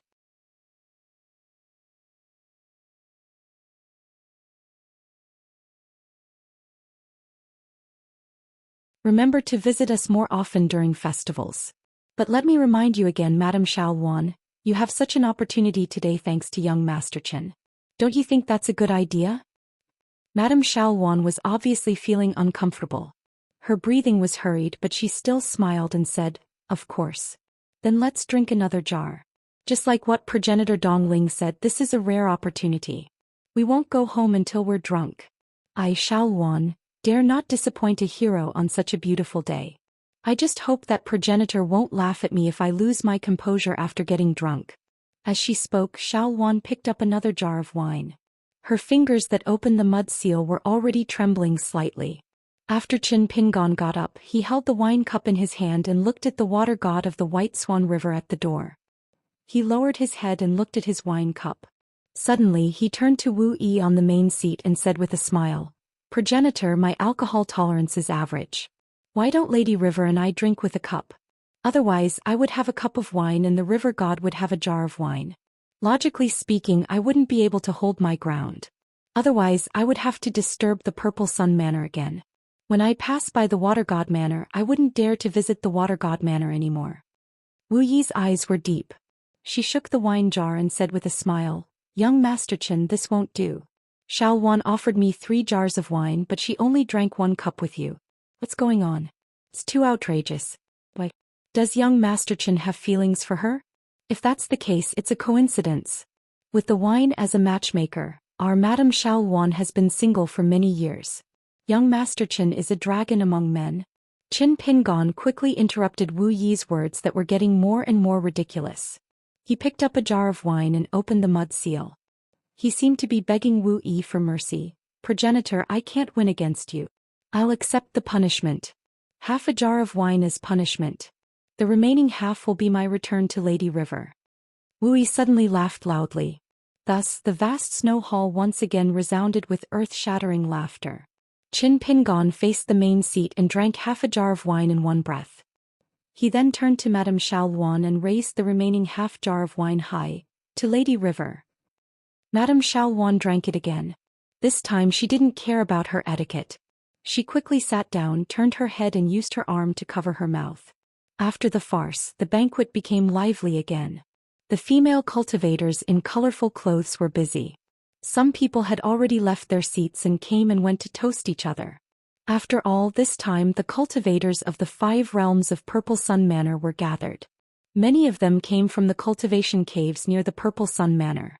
The cultivation of the Ocean Viewing Realm and the Dragon Gate Realm paid particular attention to the importance of dripping water to penetrate a stone. This kind of cultivator could be said to have reached a high level of cultivation. It was very normal for them to not see each other for decades. If they reached the legendary nascent soul realm, it would be even more peaceful. The maid bent down and lightly patted Madame Xiao Wan's back. In the end, she was shaken away by Madame Xiao Wan. The maid quickly withdrew her hand and kept quiet out of fear. The drunken Madame Xiao Wan became even more beautiful and dazzling. She said to Sun Dengxian softly, "Dengxian, why don't you go and drink with your friend?" Sun Dengxian's expression was difficult. Madame Xiao Wan didn't know if it was because she was drunk, but she was very different from her usual graceful and dignified appearance.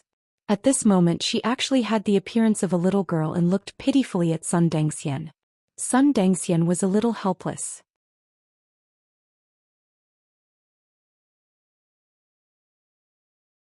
He also didn't chat with the water god of the White Swan River.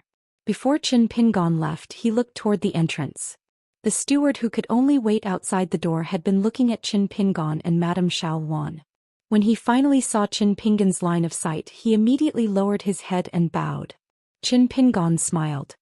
He raised his empty cup and returned to his original position. After the steward, who had been terrified for a long time, received this gesture, he was so excited that he almost cried. Madame Xiao Wan sat in her seat and lowered her head. She gently wiped the wine stains on her clothes and exhaled a mouthful of turbid air and the smell of wine. What was even more frightening than this kind of drinking to the death was that even if you wanted to drink 1,000 caddies of wine, the other party wouldn't even give you the chance to raise your cup. The maid looked at the back of the young man who was walking away. After thinking for a while, she felt somewhat grateful.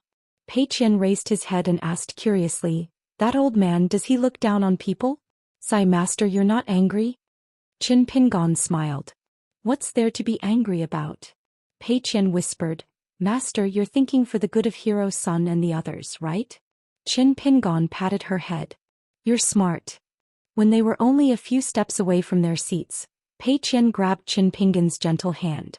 Qin Pingon asked curiously, "What's wrong?" Pei Qian giggled. "I'm taking advantage of good master's immortal aura and Jianghu aura." Qin Pingon smiled. "Yes, to be able to eat and drink along the way. Where can you find such a master?" Pei Qian carefully asked.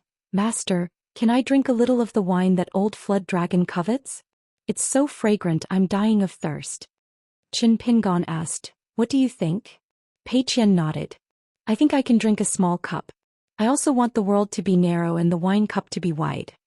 Qin Pingon pulled her ear and threw her on the small embroidered stool. "Drink your fruit wine." When Qin Pingon was about to sit down, Wu Yi had already walked down from the main seat and came to him. She waved her hand, indicating that the momentarily quiet vast snow hall should continue drinking. When the banquet returned to its noisy state, Wu Yi asked telepathically, "Child Qin, have you killed a lot of flood dragons?" Qin Pingon shook his head. In the Battle of Flood Dragon Gully, he did not kill the Yuanying old flood dragon with his own hands. Suddenly, he remembered that the eel monster on the border of the Great Spring Dynasty in the Tongye continent was killed by Qin Pingon from the beginning to the end. Qin Pingon frowned and asked, "Did you see anything?" When Wu Yi saw Qin Pingon shake his head, she was a little unhappy. However, when she thought of the 2 letters from home that were more useful than imperial edicts, she had to patiently explain. "It's not good for me to ask about your past, but I can see that you have a lot of karma on you." Qin Pingon asked curiously, "What do you mean?" Wu Yi smiled. "There are some monsters in the world that can be killed with merit or karma. This unusual rule has always been closely guarded by the Confucian school, so Child Qin may not be too clear about it." Qin Pingon asked directly, "Is there a way to break and get rid of it?" Wu Yi kept him in suspense. "There's no hurry. You have to stay in Xiang Mansion for a day or 2 anyway. When you're sober, I'll talk to you about this. Tonight we'll just drink and not talk about these disappointing things. All good things must come to an end." Wu Yi left first. Qin Pingon also quickly brought Pei Qian and the others out of the vast snow hall and went back the way they came. Pei Qian was still very excited. He did not forget to take the mountain walking stick. Along the way, she hummed a self-composed song.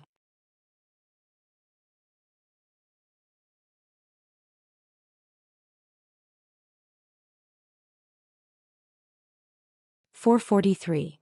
Qin Pingon looked up at the night sky and did not retract his gaze for a long time.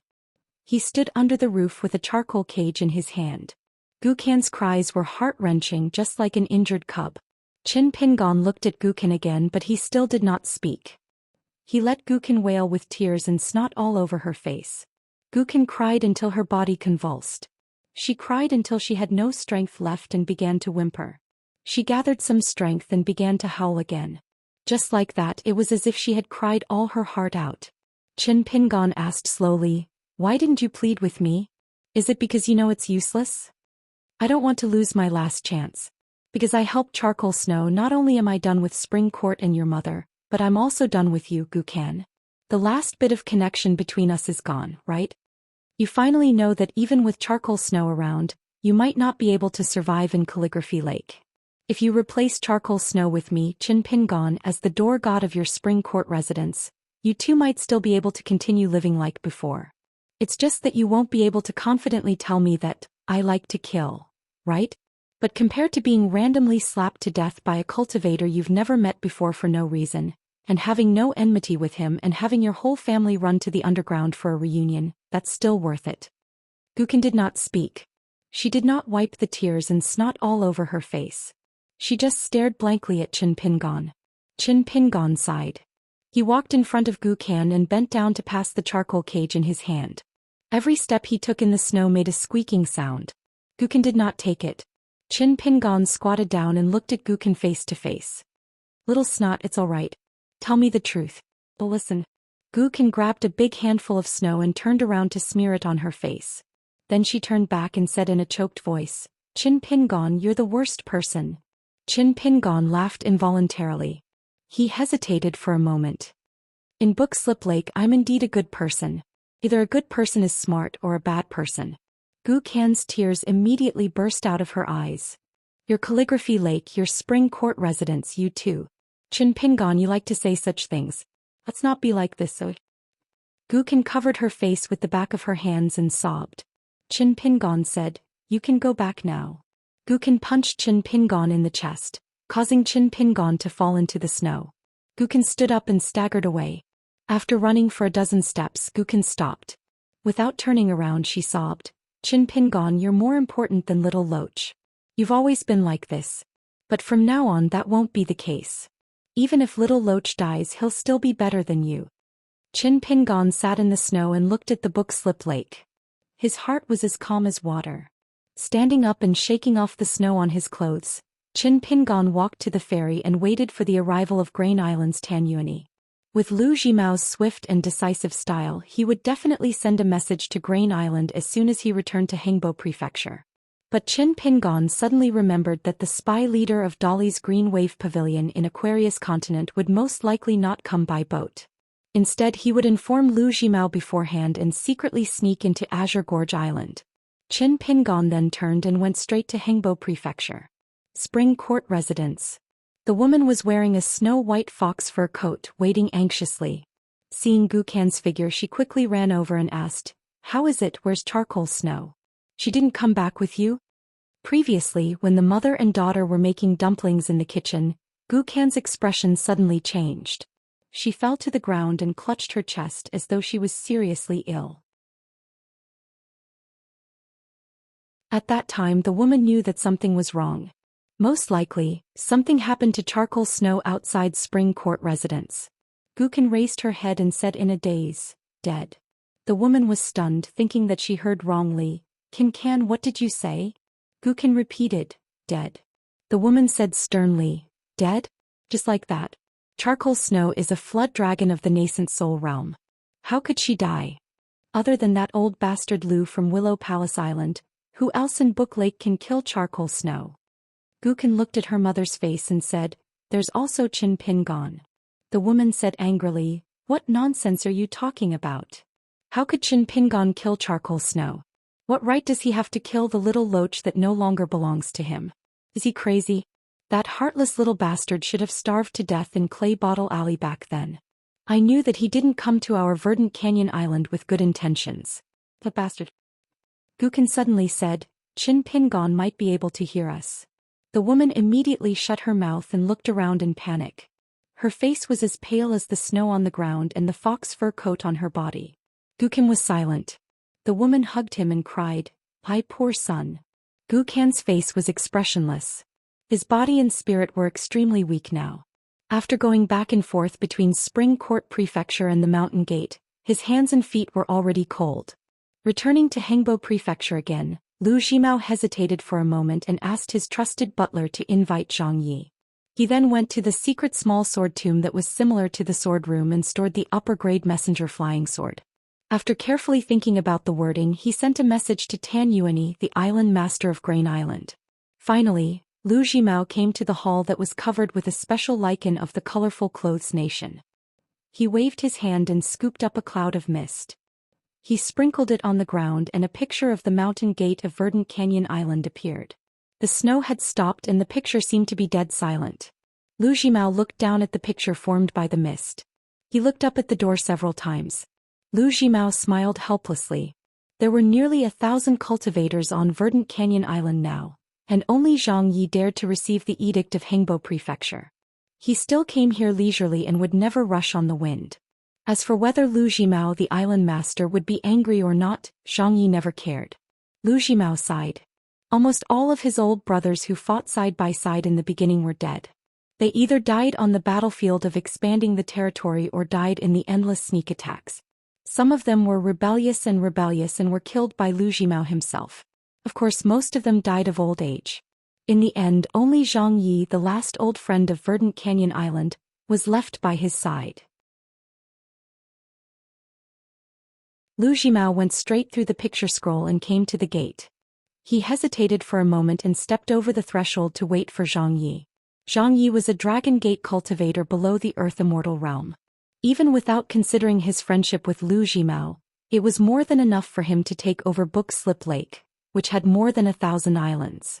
In fact, after Lu Zhimao had annexed the dozen or so large islands including Whitescale Island, Lu Zhimao had intended to let Zhang Yi, a subordinate who supported the dragon, choose one of the large islands to set up his mansion. However, Zhang Yi had declined twice, so Lu Zhimao no longer insisted. When they first met when they were both in the sea-viewing realm, Zhang Yi, who was born as an immortal master of archives, was not only Lu Zhimao's friend, but also Lu Zhimao's behind-the-scenes military counselor. It could be said that in the early days of the Verdant Gorge Island, Lu Zhimao led a group of ministers gathered around him and struck ruthlessly to eliminate the enemy, which deterred the heroes, and Zhang Ye's strategy was very important. The reason why Lu Zhimao had always been courteous to Zhang Yi was that after Zhang Yi gained a firm foothold in the Verdant Canyon Island, especially after Lu Zhimao climbed higher and higher on the path of cultivation and left him far behind, Zhang Yi never hesitated to say many things that he thought he should say. Zhang Yi simply turned a founding hero who should be enjoying a happy life on the merit book into a reckless and annoying court official. Lu Zhimao was really annoyed several times that Zhang Yi did not care about his dignity at all. How could the rules be the same when one was fighting for the country and when one got off the horse to defend the country? But Zhang Yi still did things his own way. After Lu Zhimao reached the Yuaning realm, he became more and more alienated from Zhang Yi. He just let him be in charge of the fishing department and the secret warehouse department. Zhang Ye's unlikability was obvious, so it was hard to say that he was in a difficult situation these years. But compared with Yu Hui and other people who came from Verdant Canyon Island, Zhang Ye's opportunities to show up in Verdant Canyon Island were getting fewer and fewer. He attended many celebration banquets, but he never spoke. He neither flattered Immortal Intercepting River nor poured cold water on him. When Lu Zhimao thought of these old events, he actually felt a sense of nostalgia that he hadn't felt for a long time. Finally he came. When Zhang Yi saw Lu Zhimao, he still walked at a steady pace. Not only that, he even squeezed a solid snowball in his hand. It could be seen that on the way here, Zhang Yi walked leisurely and how anxious the person who called him was. The housekeeper of the Hengbo Prefecture, who was also a Dragon Gate cultivator, was indeed vexed when he went out to look for Zhang Yi. However, when he saw the perfected lord waiting outside the door, his heart skipped a beat and he immediately regretted it. He had urged Zhang Yi too many times along the way. Fortunately, he did not complain, otherwise he would have most likely suffered. Lu Zhimao waved to the housekeeper, motioning him to stay away from the hall. The housekeeper immediately bowed and left. Zhang Yi cupped his fists and saluted, "Greetings, Island Master." Lu Zhimao smiled and raised his hand, motioning Zhang Yi not to be so polite. The two of them crossed the threshold one after the other. Zhang Yi looked at the picture scroll floating above the splendid lichen and remained silent. Lu Zhimao went straight to the point.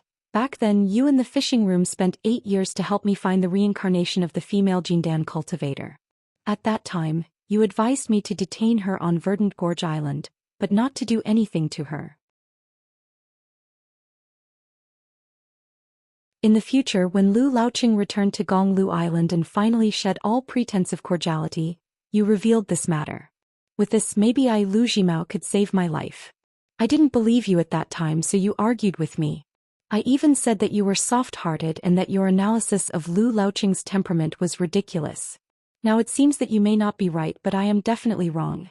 Zhang Yi said expressionlessly, It's rare that Island Master is willing to admit his mistake.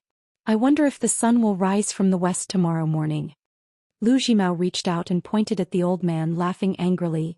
With your bad temper and foul mouth, if it were someone else, I would have killed you 10 times over. Zhang Yi made a no sound. Then I thank Island Master for not killing me. Lu Jimao was about to speak when he suddenly pointed at the picture scroll and said, look carefully. In the picture, Gukim was kneeling in the snow outside the door. After the accountant pushed the door open and said those words, he raised his head holding the charcoal cage with both hands and looked up just like that. Lu Jimao's face was cloudy and uncertain. Zhang Yi said, I advise Island Master to withdraw it, but I think it's useless. Lu Jimao first stretched out a finger and gently pointed at a certain part of the picture scroll, then waved his sleeve and really withdrew the picture scroll. Lu Jimao said, what do you think of this Qin Pingon? Zhang Yi thought for a moment. He's very scary. If he was a scholar, Haixio Island Master shouldn't have anything to do with him. Lu Jimao nodded and said, I won't tell you some of the secrets between me and him. It's not that I don't trust you, but it might be better if you don't know. But there are some small things that don't affect the big picture that I can tell you. Zhang Yi no longer deliberately used words to stab Lu Jimao. Lu Jimao's so-called small things were certainly not small.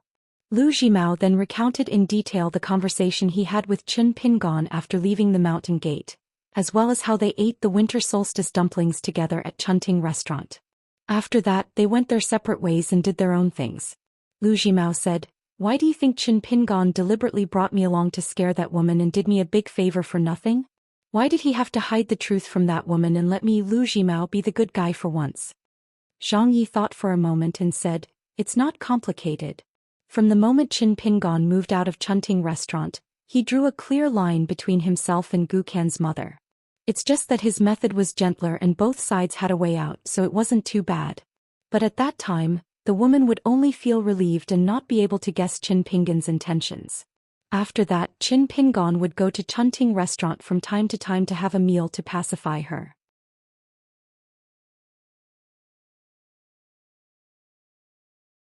The woman gradually felt at ease and was in a state of mind that she thought was the most comfortable state of mind.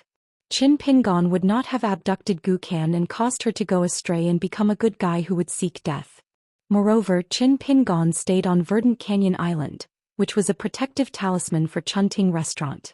It was like having an additional door god guarding the door. Of course she liked it. After that, Qin Pingon went to Chunting Palace less and less, and he did not leave any traces. This was because this accountant was indeed very busy, so the woman was even happier. Until tonight. When she met the island lord, they sat at the dining table and ate dumplings together. Only then did she realize that they were already strangers. After Zhang Yi finished speaking these words that were almost the truth, he asked, an outsider like me only paid a little more attention to Qin Pingon. Even I can see through him, let alone the island master. Why do you need to ask? What?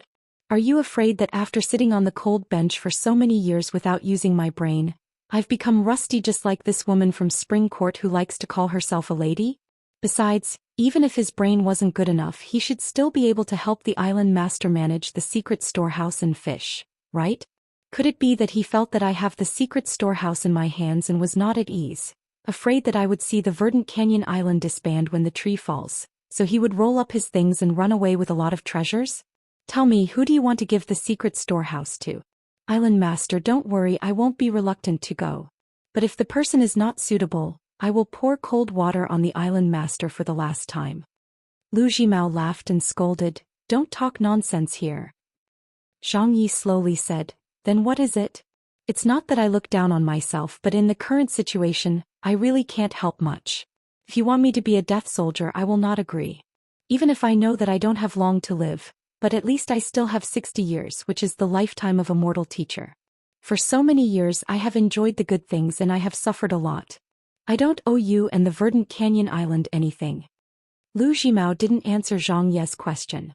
Instead, he sighed with emotion for no reason.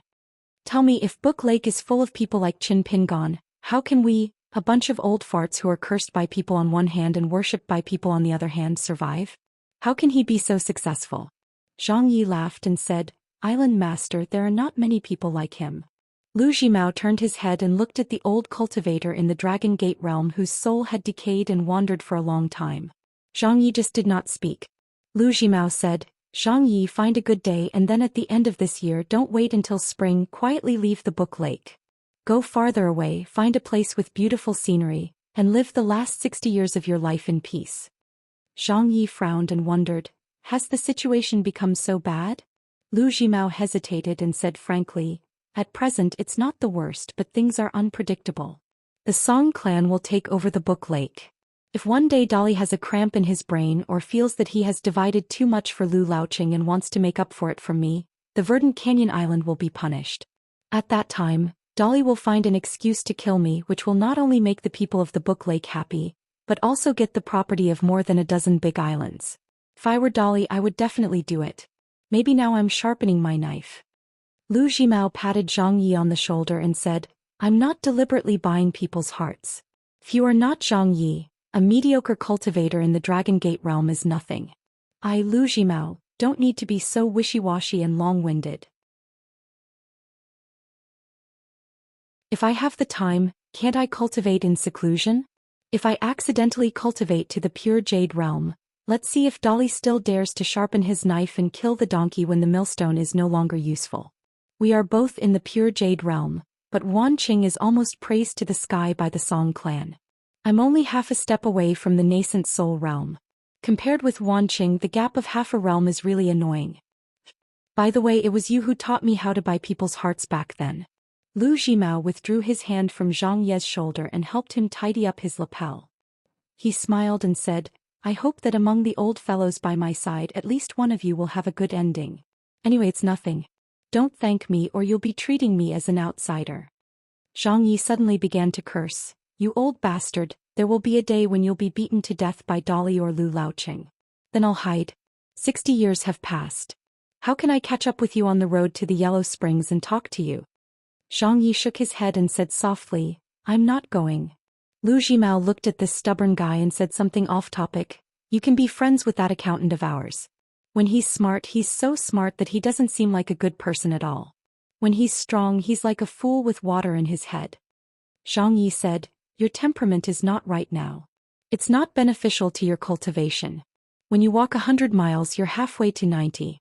If you fall at this time, it'll be difficult for you to pick it up again in this lifetime. How can you enter the upper 5 realms? We've been through so many storms and waves.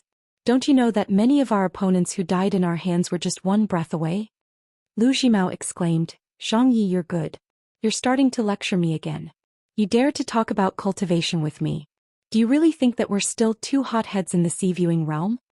Zhang Ji said with a smile, when I entered the cave-dwelling realm, I was considered a hothead. At that time you Lu Zhimao were not young anymore. It can't be helped. Wild cultivators like you who only know how to hunt for food are much worse than us, the Register Master. Lu Zhimao mocked, you've been a wild cultivator in the Book Slip Lake for so many years. In the end you're still willing to call yourself Fu Xian Master? Zhang Yi murmured, there's something that I've always kept in my heart and never told anyone. I followed that guy called Lu Zhimao to the Book Slip Lake. From the first day I came to the Book Slip Lake, I hoped that one day I could see Lu Zhimao establish a sect as a wild cultivator in the Book Slip Lake with my own eyes. So these years I often wandered to a place. That was the first place where Lu Zhimao and I set foot in the Book Slip Lake. It was a small island with the same name as the Hengbo Prefecture, the Hengbo Island. It was only the size of a palm. Later on, it was destroyed by an invincible Jindan enemy with his natal magic weapon. I was so angry. At that time I carried Lu Zhimao, who was not discouraged at all, and rowed a boat over there. I cried silently over there. Qin Pingon and Tan Yuani arrived at the Hengbo Prefecture almost at the same time. One was in the light and the other was in the dark. Lu Zhimao personally went out and led the accountant, who was holding a charcoal cage, to a secret room. The 4 walls and the floor were actually made of snow. Then there were only 4 chairs placed. Tuan, the Lord of Grain Island, Tan Yuani, was already sitting on one of the chairs. On the Tuan he was resting with his eyes closed. After Lu Zhimao and Qin Pingon walked in side by side, he opened his eyes and stood up. He smiled and said, Mr. Chen's name is like thunder to my ears. Qin Pingon asked a question that came out of nowhere. Island Lord Tan, your colleague in the Green Wave Pavilion, Li Baozhen, who is now in the Qingwan Kingdom, can know about the recent situation of the Book Slip Lake? Tan Yuanyi said, every once in a while there will be an exchange of some key intelligence reports. If Mr. Qin doesn't want to be mentioned too much in the intelligence reports, I can personally write a few words. Qin Pingon naturally had to cup his hands and thank him. Tan Yuanyi said some polite words, saying that Mr. Qin Pingon was the Mountain King of Longquan County and was also a close friend of the North Mountain god, Wei Pai. Inside the Green Wave Pavilion, everyone had long heard of Qin Pingon's name. In reality, not only was Qin Pingon not surprised and grateful, he began to worry about tonight's secret meeting. The Dali bureaucracy, especially the spies planted outside the Dali dynasty, attached the most importance to rules and laws. Tan Yuanyi's so-called writing brush was an exception. If it were the mountain and swamp cultivators of the Book Slip Lake, of course, it could be understood as the foreshadowing and sincerity of the two sides doing business. However, Qin Pingon just happened to be someone who was extremely familiar with some of the operating rules of the Dali dynasty. There was no helping it. His former mortal enemy just happened to be the original owner of the Green Wave Pavilion. That imperial concubine was the most powerful woman in the Dali dynasty. Since Tan Yuanyi dared to break the rules even if it was just a little, it meant that he needed to secretly make up for it from Qin Pingon. This was also an internal matter of doing business. Business was business. Many friends were ruined by money and turned against each other. It wasn't necessarily because those so-called friends were unkind, but because they themselves were ignorant. As for the order, the magnitude of right and wrong should also be talked about. Often because of blindly acting on emotions, it would hurt others and hurt oneself, and both sides would suffer. The three of them sat down together. One was the head of the Dali spy, a dragon crossing the river. One was a nascent soul cultivator of the Book Slip Lake, a local snake. One was not only a native of the Dali Longquan County, but also an accountant of the Verdant Gorge Island, a passerby. Qin Pingon sat down cross-legged and placed his hands on the charcoal cage. He asked straightforwardly, because of the incident in Old Dragon City, the Song clan of greatly owes me copper coins. Is Island Master Tan aware of this? Tan Yuanyi nodded his head. This is the top secret of the Green Wave Pavilion, all of the Green Wave Pavilion hidden in the center of the Aquarius continent. Only I am able to come into contact with some of them, and it belongs to the part of the Greatly document that was intentionally not detailed, so the specifics are not clear. However, I still don't have the qualifications to know. Qin Pingon asked again. Dali's military, such as the 2 cavalry units that arrived at the border of the Zhuang dynasty, are they very dissatisfied with Island Master Tan? Tan Yuanyi's face changed slightly. Dali worshipped martial arts from the palace to the Jianghu to the marketplace. It was the same. The valiance of the people was not a lie, so they had always been ridiculed by the Aquarius continent as northern barbarians. Most of the surnames of the pillars of Greatly had their roots in the military. They each controlled a border army that was used to fighting old wars. No one could completely control a border army. Usually it was 2 or 3 great clans that kept each other in check and formed alliances. Of course, there were also surnames like Yuan and Chao that hated each other. If it were not for the Dali imperial tutor Cui, Dali's civil officials would not have a day of success. Even though Xiu, who had been running the court for 100 years, he still made a big joke last year. One of Dali's southern cavalry sent a message to the Ministry of Revenue in a threatening manner to ask for money. The Ministry of Revenue's assistant minister, whose rank was higher than this person's, personally went to receive him. In the end, the Ministry of Revenue had to follow the procedure. First he complained, then he said that he was poor, and finally he spread out his hands and said that he had no money. If there was some relationship between the officials, at most they would say some heartfelt words in private. If there was no relationship between them, then they would say whatever they wanted. That fellow who had come to the Ministry of Revenue to ask for money had an ordinary relationship with the Ministry of Revenue. After listening for a long time, he stubbornly endured until the end and finally exploded. He slapped the table and glared, pointed at the nose of an assistant minister of the Ministry of Revenue, and cursed him to his heart's content. He recounted the achievements of his cavalry on their journey down south, laying out the facts one by one, and then recounting the tragic casualties of his soldiers in which country and which battlefield. According to State Preceptor Cui, In the end, he asked the assistant minister of the Ministry of Revenue whether or not his conscience had been eaten by a dog. He actually dared to stutter and pretend to be a big shot when it came to the pay of the soldiers. He then told the assistant minister of the Ministry of Revenue exactly how much money the Ministry of Revenue had saved up. This made the assistant minister of the Ministry of Revenue sigh that he should have just come to work for the Ministry of Revenue. In the end, that person naturally returned with a full load. There was also an unexpected surprise. The assistant minister of the Ministry of Revenue had allocated a sum of money that was not considered urgent and given it to the cavalry that had deep roots in the capital. However, before that person could leave the capital with the good news, he was dragged back. Not only that, the assistant minister of the Ministry of Revenue and his immediate superior, the minister who was known as the god of wealth of Dali, the three of them were gathered together. On the main seat sat an embroidered tiger, the imperial tutor Cui. At that time Cui drank tea and smiled. The little bit of money that was given to our Dali's poor teacher, your Ministry of Revenue has the nerve to delay? Aren't you all scholars as well? If I remember correctly, you, the right assistant minister of the Ministry of Revenue Zhou Xian, was also a village tutor. Are you really willing to use your pen and knife? Is our Dali already so poor? Ignoring the trembling assistant minister of the Ministry of Revenue Cui, he turned his head to look at the white-haired but hale and hearty Minister of Revenue. God of Wealth Han, who is to blame for Dali being so poor? Blame me? Or blame you? Unexpectedly, the old minister was not afraid at all. He pointed at Zhou Xian. How dare I blame Imperial Tutor Darren? I am old, but I am even more addicted to being an official. Besides, our Ministry of Revenue is not poor. We have a lot of money, but we are not willing to spend it carelessly. So you can't blame me. If you want to blame someone, blame Zhou Xian.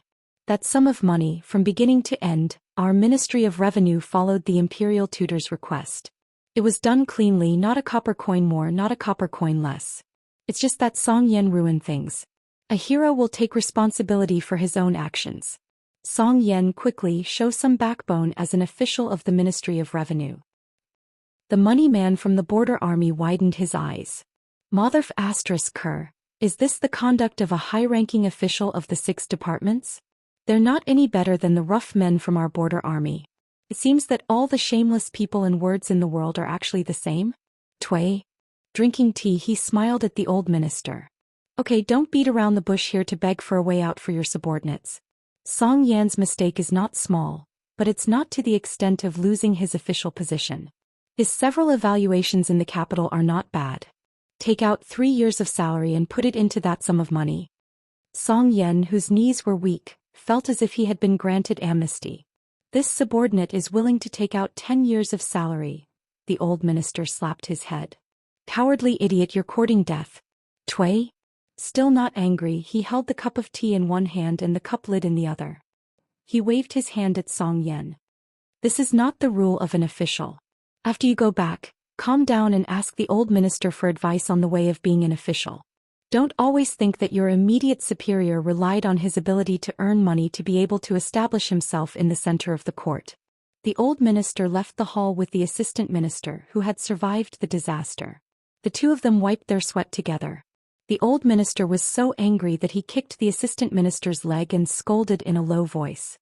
If I were 30 or 40 years younger, I would kick the shit out of you. The latter smiled bitterly. Is this still the old minister who likes to be arrogant? The guy who made a scene in the Ministry of Revenue swallowed his saliva. In the end, he was a smart person who could get money from the Ministry of Revenue. He learned from the old minister and acted shamelessly. Imperial Tutor, you can't kill me. I'm doing my duty. Cui? Nodding his head, what you did is not only right but also very good. I will remember your name and work harder in the future. Maybe we'll have a good future. At least you don't have to go to the Yamen and buy a new set of clothes that won't lose the face of the border army. After leaving here, you can go to the Ministry of Revenue and ask for the money to buy the clothes. This is not the money you should spend. It's the civil officials of Dali Imperial Court who owe you. The military funds you asked for from Zhou Xian, except for the money that should be allocated to the teacher, the rest can be taken out of the capital. The guy's face was full of disbelief. Imperial Tutor, is this really all? As for why the great Imperial Tutor of Dali would know about such a trivial matter as buying clothes, He did not have time to think about it. Tui.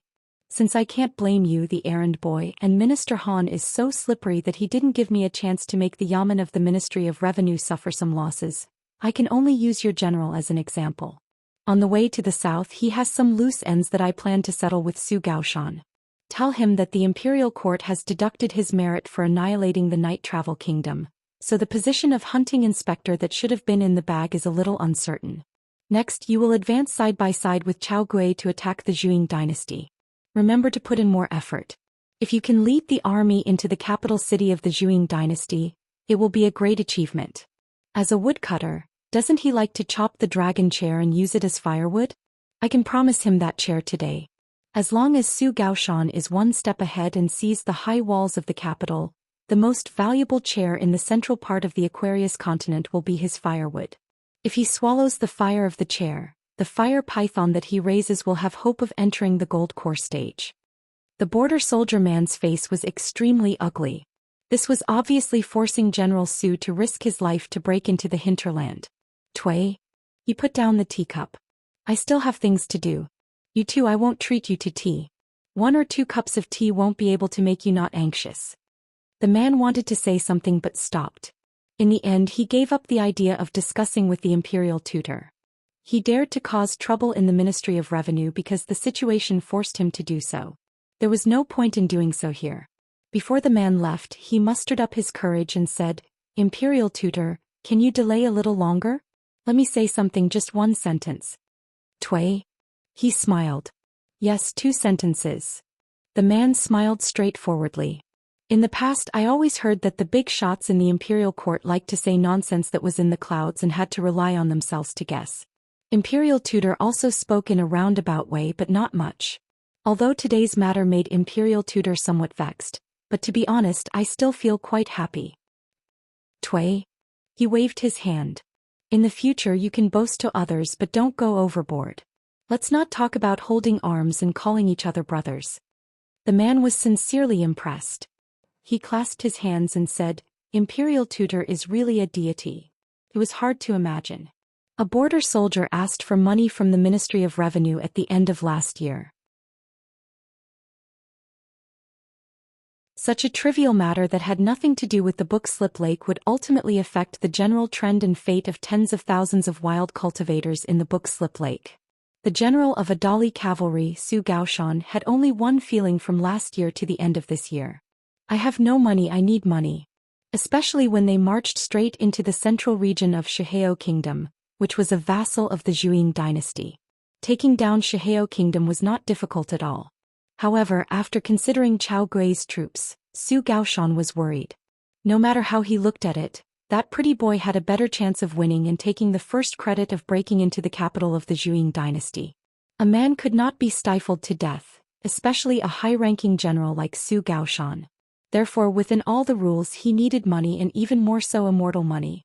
Therefore he set his eyes on Slip Lake, which was south of Xianxia Kingdom. He personally sent someone to Pond City to meet with Tan Yuani of Grain Island. He, Zhou Xian, did not care whether it was Lu Jimao or Ma Jimao, or who was the leader of the alliance at Calligraphy Lake. He did not care as long as he was paid.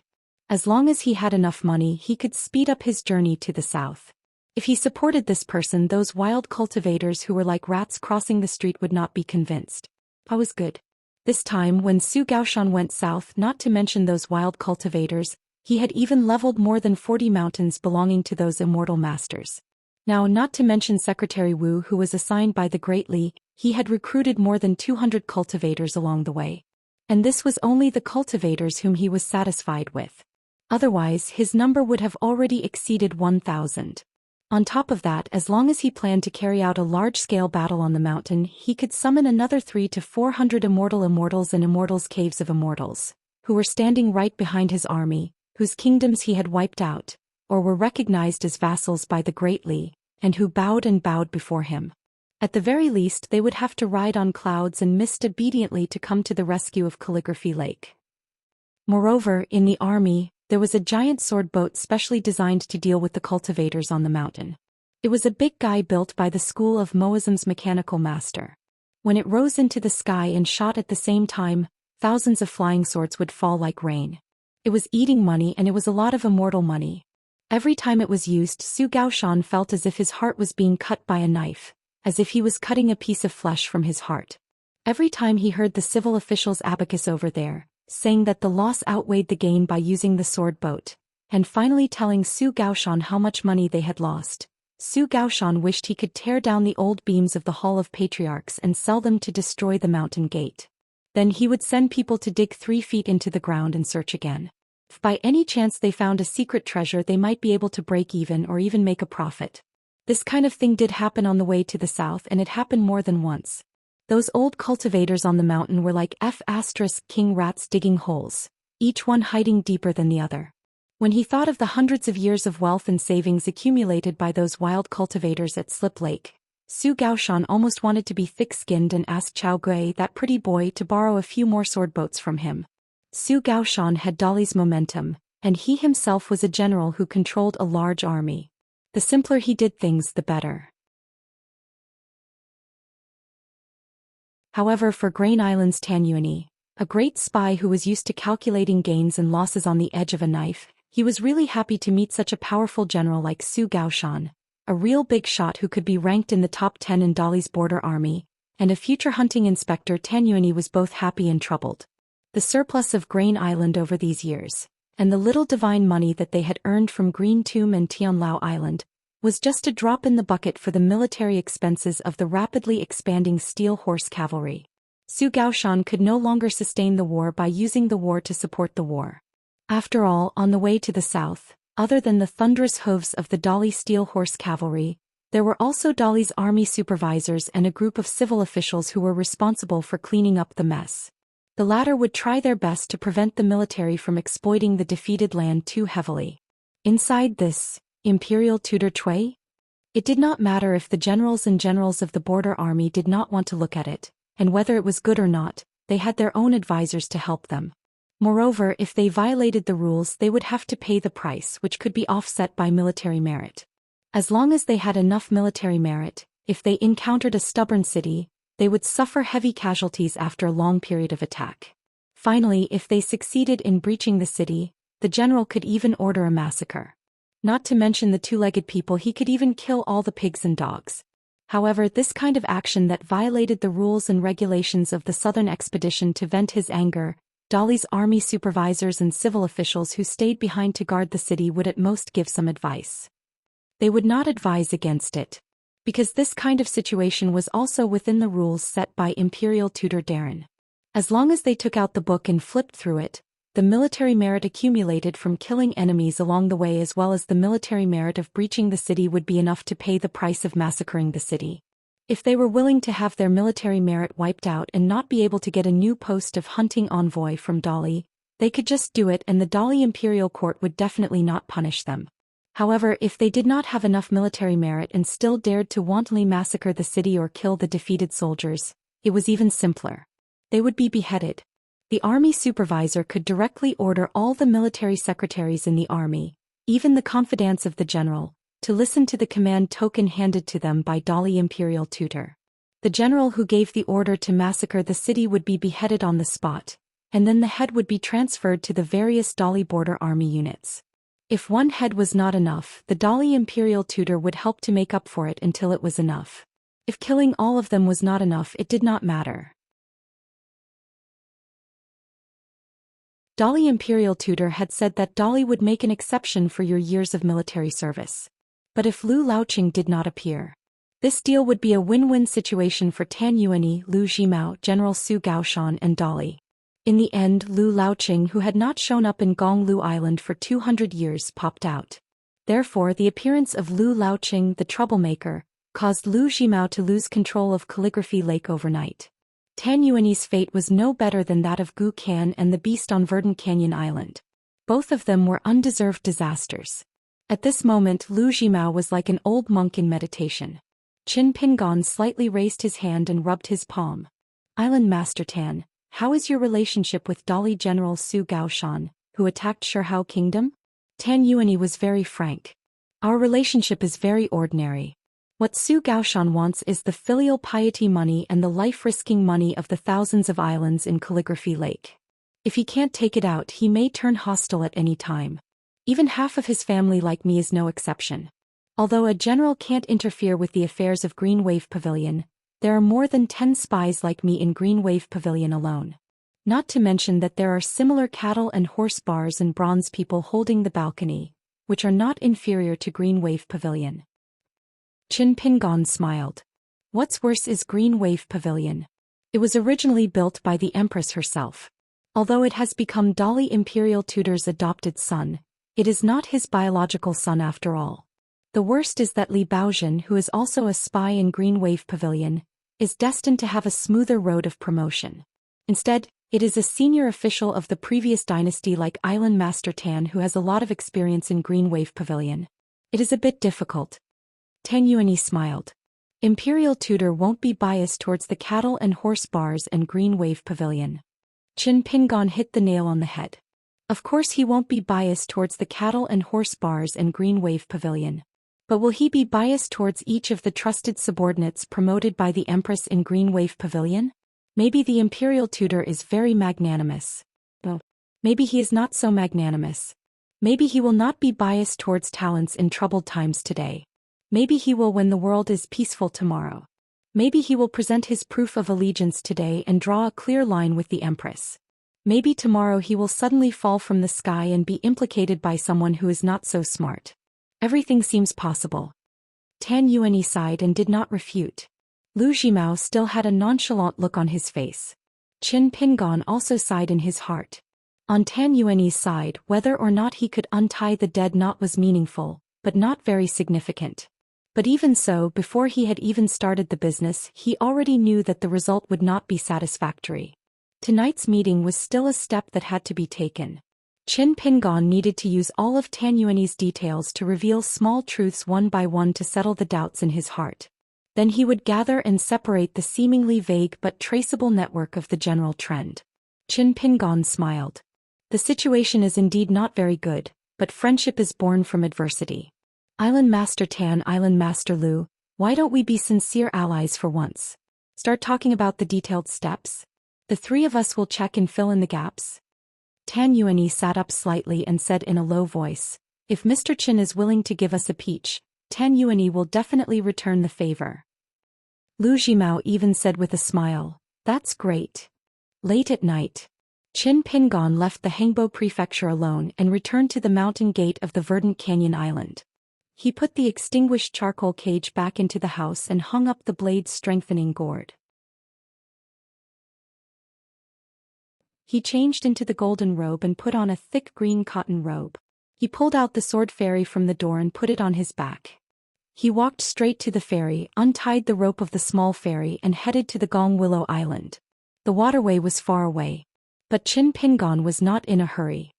He rode the ferry and it broke through the water like an arrow. The Book Lake was too vast.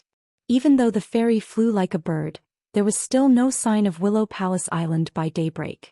There were no birds in the snow. Qin Pingon rested for a while and stopped the ferry somewhere in the middle of the lake.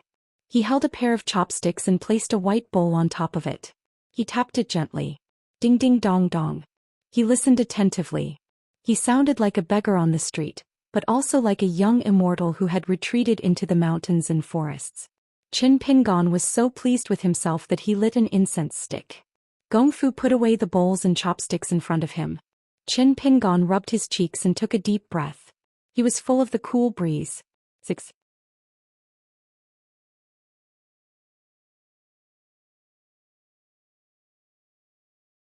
"444. Outside Mount Sui.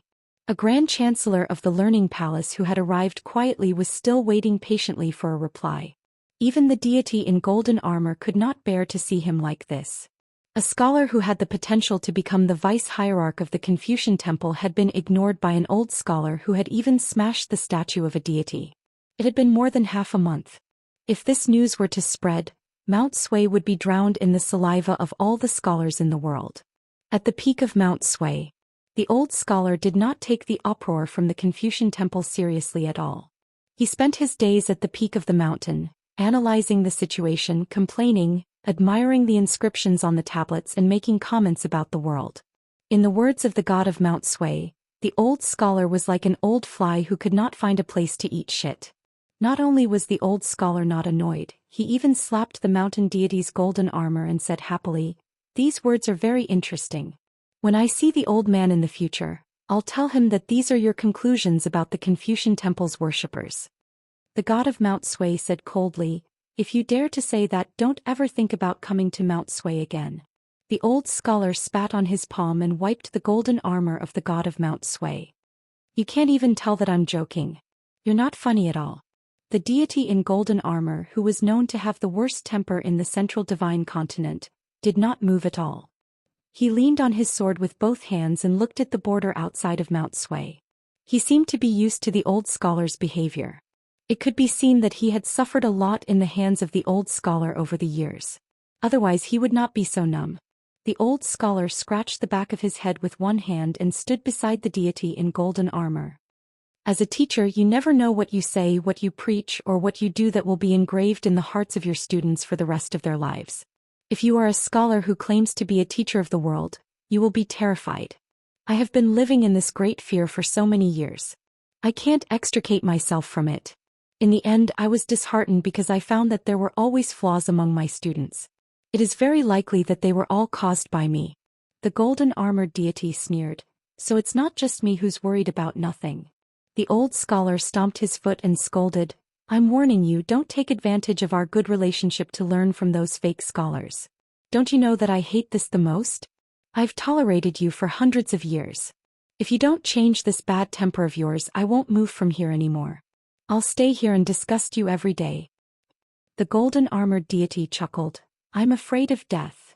The old elementary scholar muttered, "When an elementary scholar meets a soldier, he can't reason with him clearly." The golden-armored deity asked, "According to your deduction, Cui Dong is doing all sorts of things in the Aquarius continent. In the end, he schemed against that child. Other than trying to pull Cui Dong Shan to his side, is there an even bigger scheme?" The old Xianxia smiled and said, "I'm a smart man who knows everything. Of course, I know what Cui Dong really wants, but I won't say it." The golden-armored deity nodded, "Then I beg you not to say it." The old elementary scholar sighed and gently pulled out a strand of hair from his head and passed it to the great god of Sui Mountain beside him. The golden-armored deity frowned and asked, "What are you doing?" The old elementary scholar said with a straight face, "You're such a stubborn blockhead. You might as well take this strand of hair and hang yourself." The golden-armored deity laughed, "You want to find a way out for yourself. If you anger me, I'll send you out of Sui Mountain's boundary with my sword so that you can meet that Grand Chancellor." "I'm sorry, there's no such thing." The old elementary scholar clicked his tongue, "You're not stupid." The expression of the golden-armored deity that was hidden behind the mask suddenly became serious. "Are the few major matters you deduced still unclear?" The old elementary scholar retracted his smile, "It's very troublesome. Even if I personally went to that ancient pass, it would be of some use. However, it would be extremely slow. Distant water can't put out a nearby fire. That's why I'm too embarrassed to meet that Grand Chancellor of the Academy at the border of Sui Mountain." The biggest problem was that the Wildlands was serious this time. There were a few geniuses there who seemed to have been born at the right time. The competition at the Great Wall of Sword Chi had been nothing more than a small demonstration of their skills, but it was already quite a big deal. That's why I'm going to the Hassa continent to find that pedantic fellow and remind him not to accidentally die and be scolded by others for thousands of years. The golden-armored deity was about to speak. The old elementary scholar shook his head and said, "Heaven's secrets cannot be revealed. I can no longer trust the school of Yin Yang of the Lu family of the Central Plains. I'm just short of hearing all their deductions in reverse." The golden-armored deity said, "Over at Baizhe, the Grand Chancellor of the School of Rites met with a nose full of dust. Over at the Overseas Islands, the Grand Chancellor of the Quasi-Sage lineage was even worse. I heard that he didn't even get to see him. In the end, this one was also given the cold shoulder. The 3 Grand Chancellors of the 3 great academies are all so unlucky. Why has your Confucian school fallen to such a state? All your former allies and family members have chosen to stand by and watch as the mountains and rivers collapse?" The old elementary scholar sighed and pulled his beard. God knows what the old man and the sage of rites are thinking. The golden-armored deity sneered, "Don't you claim to be a smart person? The old elementary scholar shook his head and said seriously, "Real big things don't rely on being smart. Damn stupid." The golden armored deity said in annoyance, "Such nonsense. All the right and wrong and reason in the world have been claimed by you." The old elementary scholar still shook his head. "Wrong? This is not an ambiguous nonsense. You don't understand. It's not that you're not smart. It's because you're not in the human world and only stand at the peak of a mountain. Do the joys and sorrows of the world have anything to do with you? A little, but it's completely negligible. This makes it very difficult for you to truly put yourself in the shoes of others and think about small things. But you have to know that there are so many people in the world. When all the small things are added up, even 100 sway mountains added together won't be as high as this one. Let me ask you this. If, in the end, a storm suddenly arrives and we discover that the house that generations of Confucian sages have built for the common people to shelter them from the wind and rain looks very large and very stable, but it is actually aloft in the sky. If it collapses at any moment, what will happen to the common people who live inside? Taking a step back, our Confucian school is tough and tenacious. We can really break it down and rebuild it, building a new, bigger and more stable thatched house. But when so many common people are crushed to death by the collapsed house, so many homeless people, so many suffering in life, what will we do? Do we have to rely on Buddhist knowledge to stabilize ourselves? I can't do it anyway." The golden armored deity shook his head. "Don't ask me." The old scholar stomped his feet and looked into the distance. Every scholar, when they reach a high position, should think about what a conscience is. The old elementary scholar muttered, "One should know etiquette. Why don't you listen to such good words? Don't tell me that year after year that old guy Daofu will laugh at our Confucian school for 10,000 years? The golden armored deity had listened to the two debates between the three sections. Regarding the old elementary scholar's words, it was actually a shocking debate. Although he was the old elementary scholar's friend, he felt that he couldn't win the argument. But in the end, the old elementary scholar still managed to convince the Buddhist and Taoist disciples of the other two sections. In that all-encompassing debate, there was another debate about, Tao is useless, there is benevolence and righteousness. A certain Taoist disciple of the Beko Keikyung building discussed Tao with the old elementary scholar. It was really thrilling. In the end, not only did the old elementary scholar win the argument, he also managed to convince the Taoist disciple who was temporarily watching from the side. After the old elementary scholar won the argument, all the Taoist sects in the world had to use a red brush to erase one of the sentences in the article written by Daofu. And from then on, as long as it was a Taoist book that was engraved in the world, this sentence and the relevant chapter would be deleted. That sentence was, "Losing Tao is followed by virtue, losing virtue is followed by benevolence, losing benevolence is followed by righteousness, and losing righteousness is followed by etiquette. The etiquette of the husband is the least loyal and the most chaotic." The battle between the three sects wasn't just three geniuses sitting on the high altars and moving their mouths. It had a great impact on the entire human world of the three sections. It was incomparably far-reaching and closely related. The golden armored deity sensed the rare disappointment of the old elementary scholar beside him. He felt a little sympathetic and found a relatively easy topic to talk about. Does Qi Jingchun really not have a backup plan? Qin Pingon is the disciple that he helped you to choose for isolated practice. The old elementary scholar shook his head. Intervening to help little Pingon break out of this situation would be disadvantageous. Qi Jingchun wouldn't do that. That would be equivalent to losing to Cui Dong from the beginning. The golden armored deity shook his head and said helplessly, "The human heart is so indecisive, that's why there is your cultivation. Why does Qi Jingchun still have to find trouble for himself?" The old elementary scholar suddenly laughed. He swayed his sleeves and stood with his hands behind his back. "That's why you gods will never know why the human world is so muddy, but the scenery is so magnificent. As long as people raise their heads, they will be able to see it." Perhaps most people will just take a look and lower their heads to continue their work. But in the end, a small group of people will be fascinated and sit down to discuss the Tao. The old elementary scholar suddenly raised his arm and pointed to the sky. "I look down on the human world, I treat the human world well." There was a moment of silence. The golden armored deity said, "The old man you speak of probably can't hear your bold words." The old elementary scholar stomped his feet in annoyance and said angrily, What a waste of my impassioned emotions. The tall building of the Fan family in Pool Water City was already empty. This was the loftiest tower in Pool Water City. It was the tower that the Fan family was proud of. When guests came to visit, this was the first place to go. But now the Fan family not only sealed off this tower, no one was allowed to set foot in it. They even had the intention of closing the door and rejecting guests. There was no more traffic on the streets outside. Fan Yen was standing downstairs today. As the real owner of the Fan family, if it was in the past, since he had personally issued the ban, of course he could disobey the rules and go to his own tower to enjoy the lake scenery. But Fan Yen did not dare. This foolish young master of Pool Water City, who had deceived almost all the scholars and people of Pool Water City, still had not recovered. It was as if someone had used a knife to carve his heart into a mess.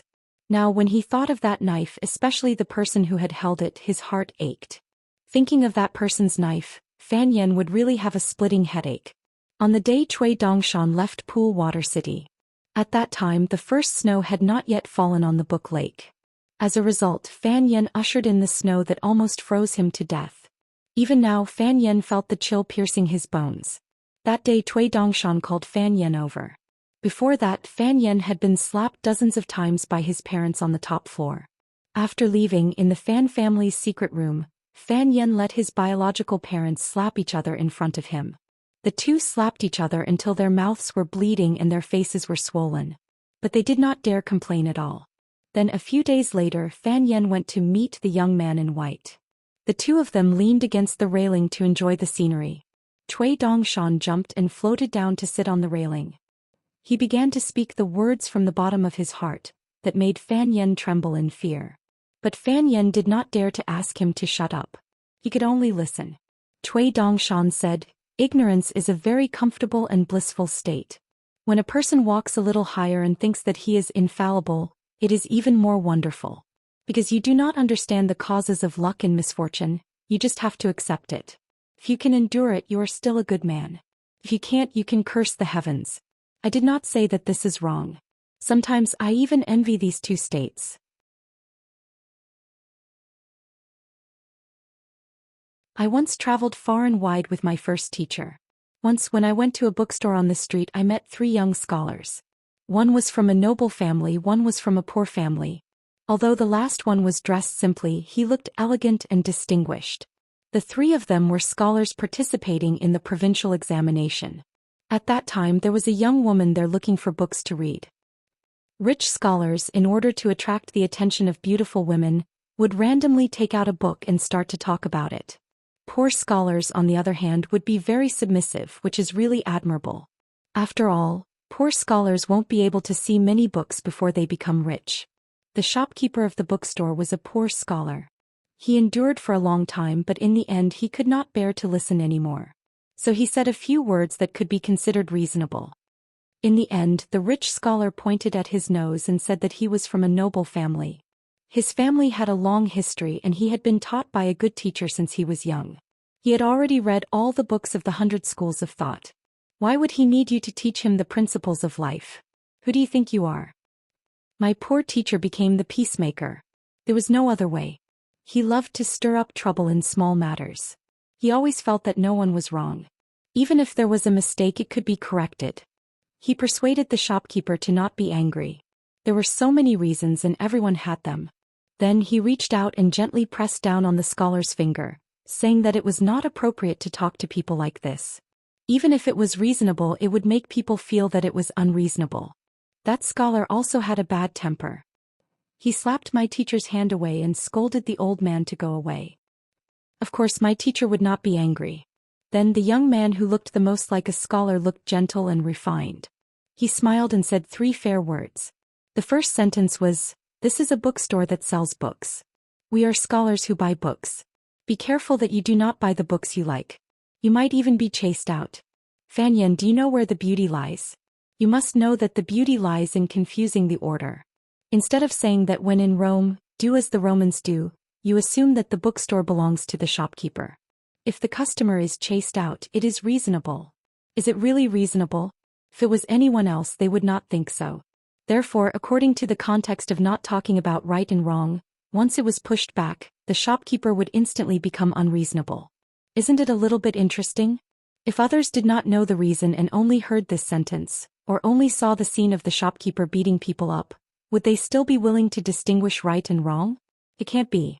Life is busy. Who would be willing to explore these things? They're just watching a show. Therefore, when I heard this sentence, I felt that it was funny. I felt that this fellow was quite smart. The second sentence was, "Sir, you have probably taken a fancy to the books you want to buy. Don't be biased towards the shopkeeper because of this. So, it would be a disgrace to the educated. I see that you are also a scholar. Why do you have no strength of character? Why do you like to flatter a bookseller? Isn't there more to chew? As long as an outsider is in the shop and speaks up for the shopkeeper, that would be a flatterer." Some spectators who are not willing to get involved in trouble, even if they do not agree with this logic, wouldn't their hearts more or less tighten? The third sentence was, "If this shopkeeper is really so knowledgeable, why would he be selling books here to earn money? Shouldn't he already be in the imperial court or writing books that have been passed down for generations? How is it? Isn't it a little harsh?" This actually presupposes two prerequisites. First, the principles of the world need to be supported by status and reputation.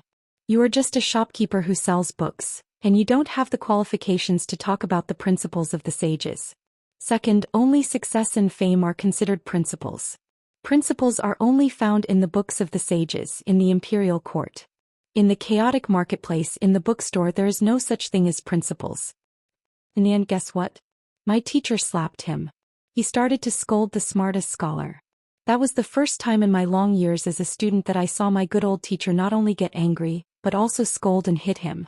The old scholar scolded that poor guy. From your parents to your teacher to the books of the sages, there should be at least one or two good principles to teach you. In the end, you king smeared chicken dung in your eyes and stuffed dog dung in your stomach. This time the guy was beaten and scolded until he was dumbfounded. Guess what happened next? He was beaten until he lost all his courage. Only hatred was left in his eyes and he was scheming in his heart.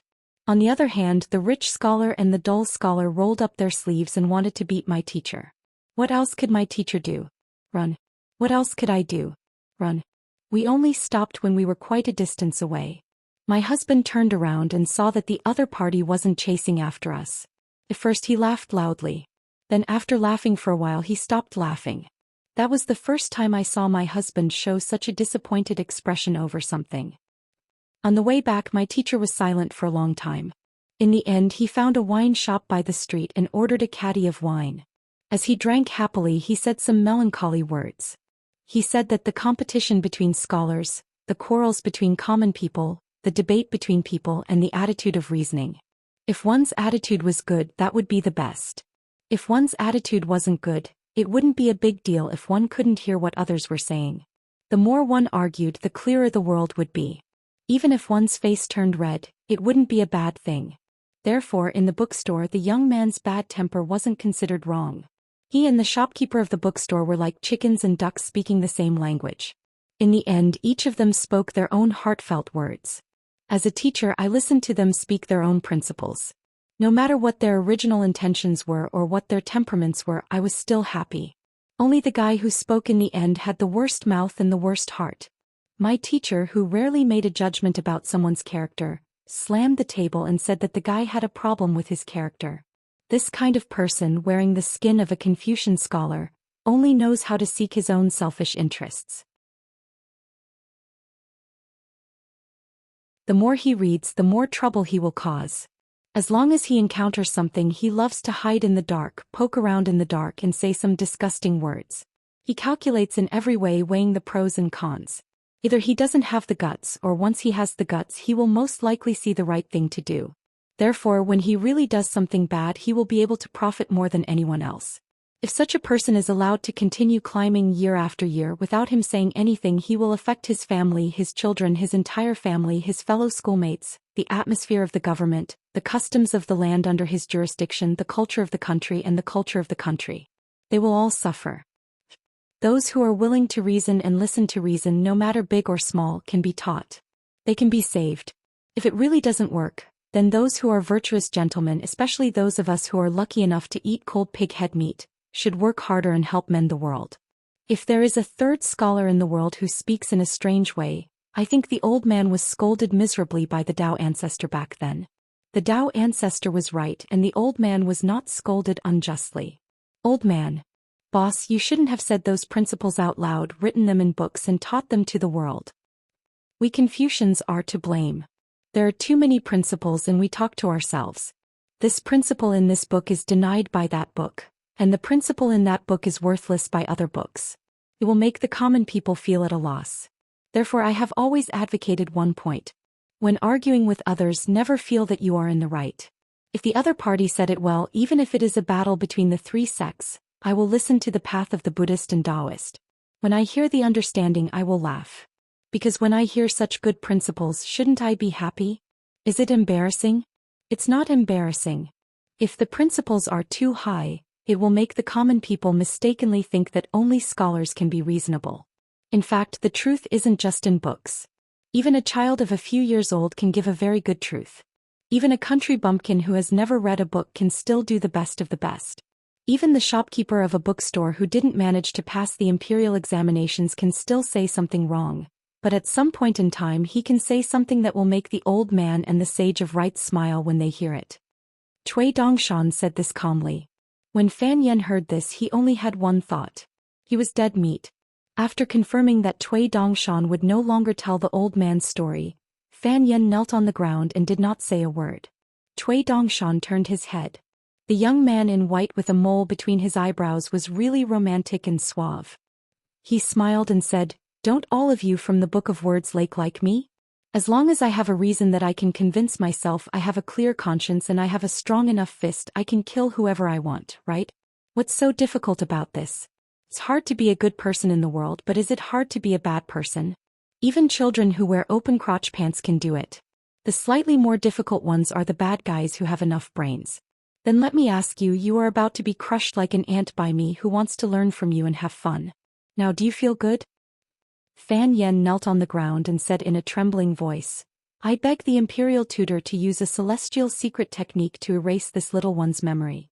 And as long as the imperial tutor is willing to spend the effort, I am willing to give you half of the Fan family's property." Cui Dongshan jumped off the railing. "You are really smart. I can't bear to kill you."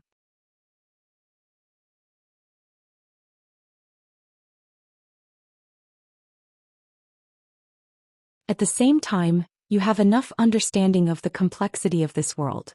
Then, when you think about the best and worst results and the consequences that you must bear, then you will do it. So don't let Chin Pingon be your exception. Once you mix it up, you may seem sincere, but you will only harm others and yourself. Cui Dongshan said unhappily, "Take your dog's paw away." Cui Dong smiled and put his hands behind his back, looking at the book lake. It is not easy to determine whether a person is good or evil. Even the old elementary scholar does not dare to talk about this casually. In this aspect, the Buddhists do speak better. The old elementary scholar admitted it himself, not in private, but in the debate between the three religions. Do you still remember that the faces of several Confucian sages turned black on the spot? The other party did not scare the Buddhists and Taoists to death, but almost scared their own people to death. We have heard this with our own ears and seen it with our own eyes. That is why the old elementary scholar is that old elementary scholar. I recognize your good reason, but you have to recognize mine even if you don't. The old elementary scholar who won the last debate between the three religions, how was it? What did he do? What did the poor old master say? He sat upright, stretched out his hands and said, "Tao ancestors and Buddhist ancestors, please take a seat." And then, the two who had not met for countless years really came. The sage of rights also came, but the old elementary scholar just turned a blind eye. What should we do? So the old man that the old elementary scholar mentioned also came. As soon as he arrived, he immediately isolated the world. What happened in the end? Not long after, the old elementary scholar appeared in front of us secretly. He seemed to be grimacing, tilting his head and rubbing his ears. At this point, Chuisher did not say anything else. Scope. There's no need to see the ending of Book Slip Lake. There's something I'll tell you later. When the time comes, I will tell you about a chessboard that is bigger than the book lake. Cui Dongshan jumped on the railing again and stretched out his hands, just like the old elementary scholar's posture. But Cui Dongshan did not say, "Tao ancestors and Buddhist ancestors, please take a seat." He said loudly, "The sky is high and the earth is wide. There are many reasons. Man is a mustard seed and matters are trivial." Cui Dong smiled and said, "Don't do things more than 3 times. I don't want to hear childish words for the 3rd time." Cui Dongshan twisted his toes and flipped his 2 snow-white sleeves. He put his hands behind his back and then clenched his fists. He bent down and handed them to Cui Dongshan. "Guess which is the reason which is." There was a loud bang. Cui Dongshan was hit and fell into the book lake, splashing huge waves. Cui Dongshan dog-paddled on the shore and walked on the path by the lake. His 2 sleeves flew up and he gradually left the book lake. Cui Dong did not leave the railing quickly. He thought about everyone and everything in the past. In the twilight, the outline of Gong Willow Island could be vaguely seen. But unlike other snow-covered islands, Gong Willow Island was verdant and there was almost no snow. In fact, it was not surprising. One of Lu Laoqing's natal magic weapons was the gilt fire spirit seal. Fire and water were incompatible. Lu Laoqing probably did not like the snow scenery, so he used celestial spells to make Gong Willow Island more unique. It was just that Lu Laoqing was the only person on such a huge island that outsiders would not be able to imagine. A fairy as small as a mustard seed was approaching the territory of Gong Willow Island. Thousands of feet away, the boatman who swam here pulled out a bamboo pole from the lake and said in a hoarse voice, "Qin Pingon greets Island Master Lu." After a while, although Lu Laoqing did not say anything, Qin Pingon found that the ferry under his feet moved forward by itself and finally stopped at the ferry of Gong Willow Island. Qin Pingon fastened the ferry and began to land on the island. The willow trees on the island were swaying. Even in the middle of winter, it was still lush and full of vitality in the midsummer. Most of the buildings on Gong Willow Island had been abandoned and dilapidated. Previously, Verdant Canyon Island had paid for the renovation of several main halls on Gong Willow Island as the site for the election of the sovereign of Jianghu. However, for whatever reason, Lu Laoqing killed his way to Verdant Canyon Island, causing the kindness of Verdant Canyon Island to become the laughingstock of many wild cultivators. Lu Ximao's kindness was really rewarded. As soon as Patriarch Lu returned to Book Slip Lake, the first thing he did was to visit Verdant Canyon Island. He deserved to be the Lord of River Severing, who was the co-owner of Book Slip Lake. Just as Qin Pingon was guessing where Lu Laoqing was, that pure jade-level wild cultivator had already appeared in his field of vision. He seemed to be walking slowly, but in fact he arrived in the blink of an eye. Lu Laoqing was walking on the uneven belt road of the Palace Willow Island beside the lake. Qin Pingon followed behind Lu Laoqing. Lu Laoqing said, "Since you have the ability to stop me from killing people on Verdant Canyon Island, I will give you a chance to say 3 words. If I am not satisfied, I will see you out." Qin Pingon said slowly, 2 words are enough." Lu Laoqing put his hands behind his back and said with a smile without turning his head, "That's good." Qin Pingon said, "I have persuaded Lu Jimao to remove his exclusive inhibition of Hong Su of Verdant String Mansion. From now on, Hong Su will be borrowed to Gong Willow Island by Island Master. She can live the rest of her life on Verdant Canyon Island without fighting with the world. It all depends on Island Master Lu." Qin Pingon paused for a moment, and then quickly stepped forward and walked side by side with Lu Laoqing. He held out his hand and held out the jade tablet with the words, "I am good at cultivating the Great Spirit. I dare not give this to you, and it is not suitable for you to have it as your personal possession. So I want to lend it to you. When you reach the immortal realm, you can return it to me." Lu Laoqing glanced at the jade tablet in Qin Pingon's hand and kept walking. "That's it?" Qin Pingon nodded and did not speak. Lu Laoqing turned his head and looked at Qin Pingon. "You are quite clever." Lu Laoqing said with a smile, "If you want to say it, just say it. The previous 2 sentences still can't persuade me, but it is enough for you to finish the journey." Qin Pingon said, "If you want to live, you have to fight hard. If you want to live well, you have to be smart." Lu Laoqing said, "That's similar to my opinion back then." Lu Laoqing asked, "If you can only return empty-handed, I can answer another question." "What do you want to ask?" "Why did you kill Gukan?" "I don't think so." You're not that stupid. Why didn't you give face to Tan Yuani of Grain Island and the Dali cavalry in the north? You can ask this question about the value of money. Ask it. After that, don't come here to try your luck again. I won't be so good-tempered next time. Qin Pingon asked, will Hong Su be beaten to death by Island Master Lu himself? Lu Laoqing stopped. Qin Pingon stopped almost at the same time.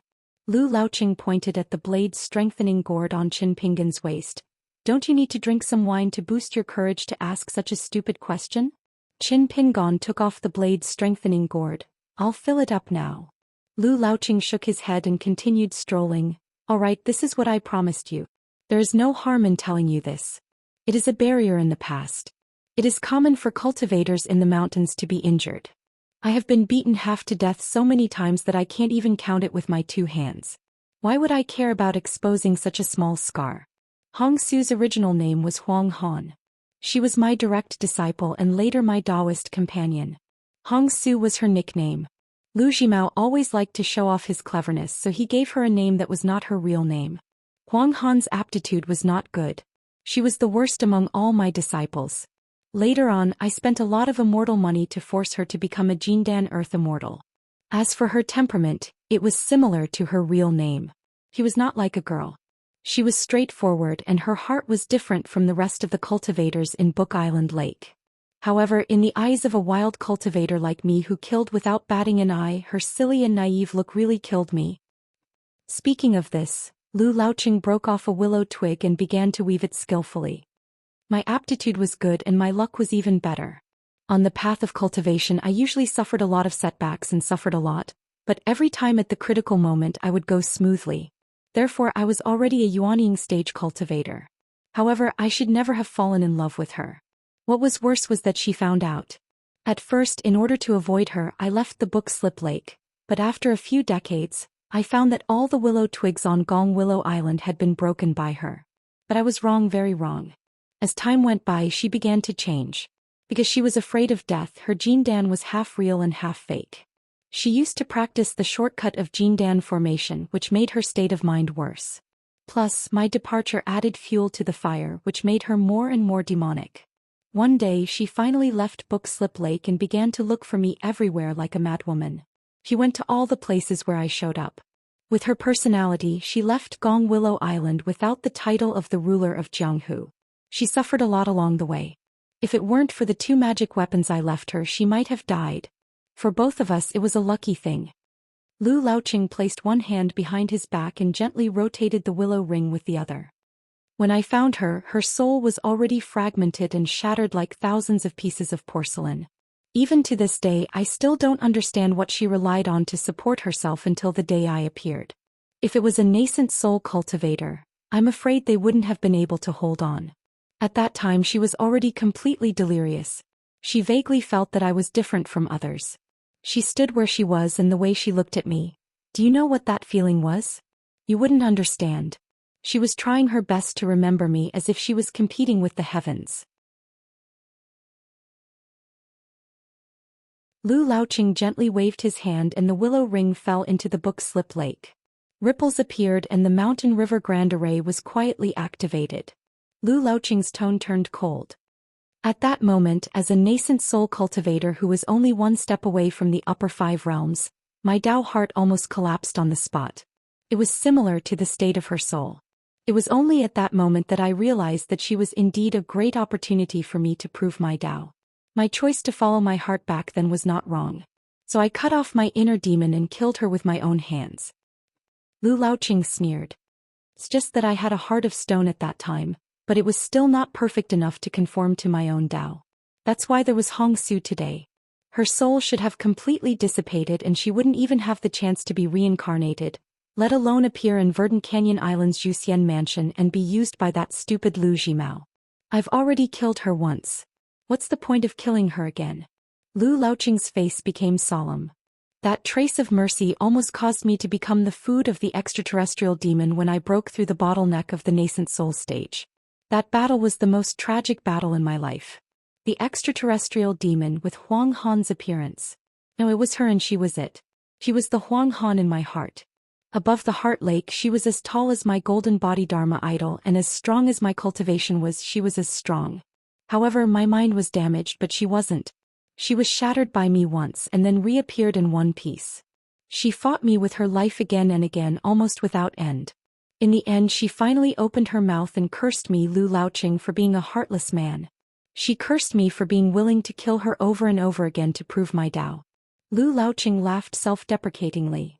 That was the first time she scolded me.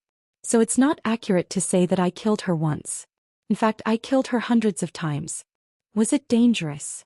Lu Laoqing asked and answered his own question. Compared to the later scenes, it was like children fighting each other.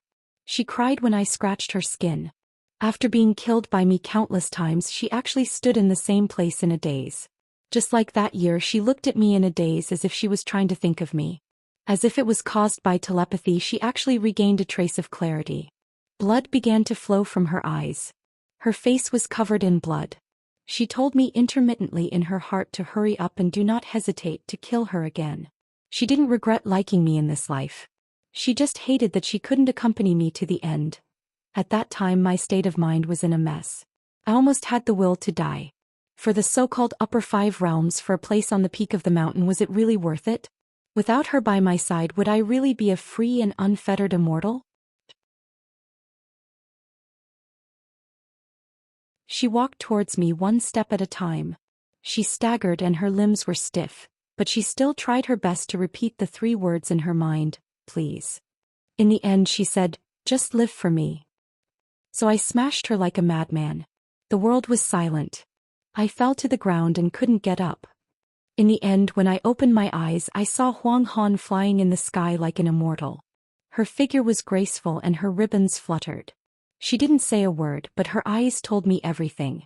All the previous struggles and feelings were just her tricks. Lu Laoqing stopped talking. He didn't talk about the final ending between him and Huang Han, or rather the incarnated extraterrestrial demon. Instead he turned his head.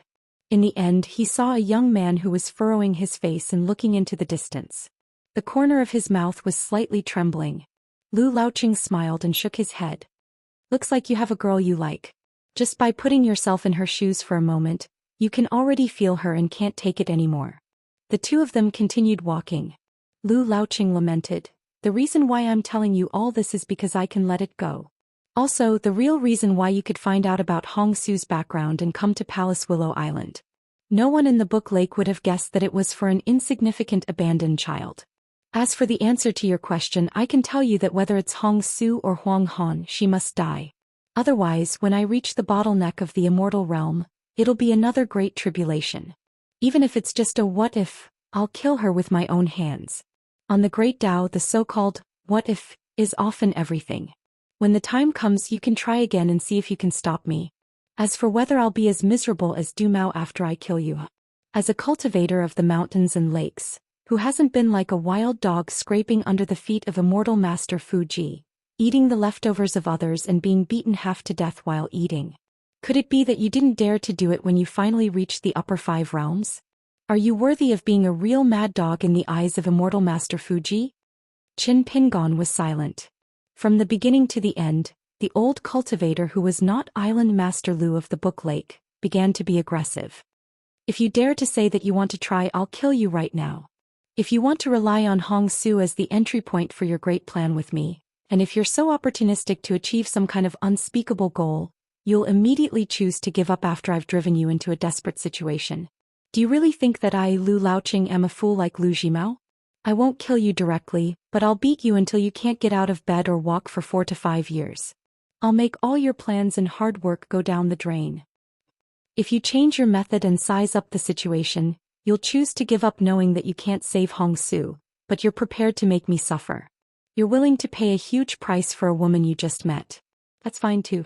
However, in this book lake in front of me, Lu Laoqing, if you want to be a good person or a hero, you'll still have to be prepared for my revenge.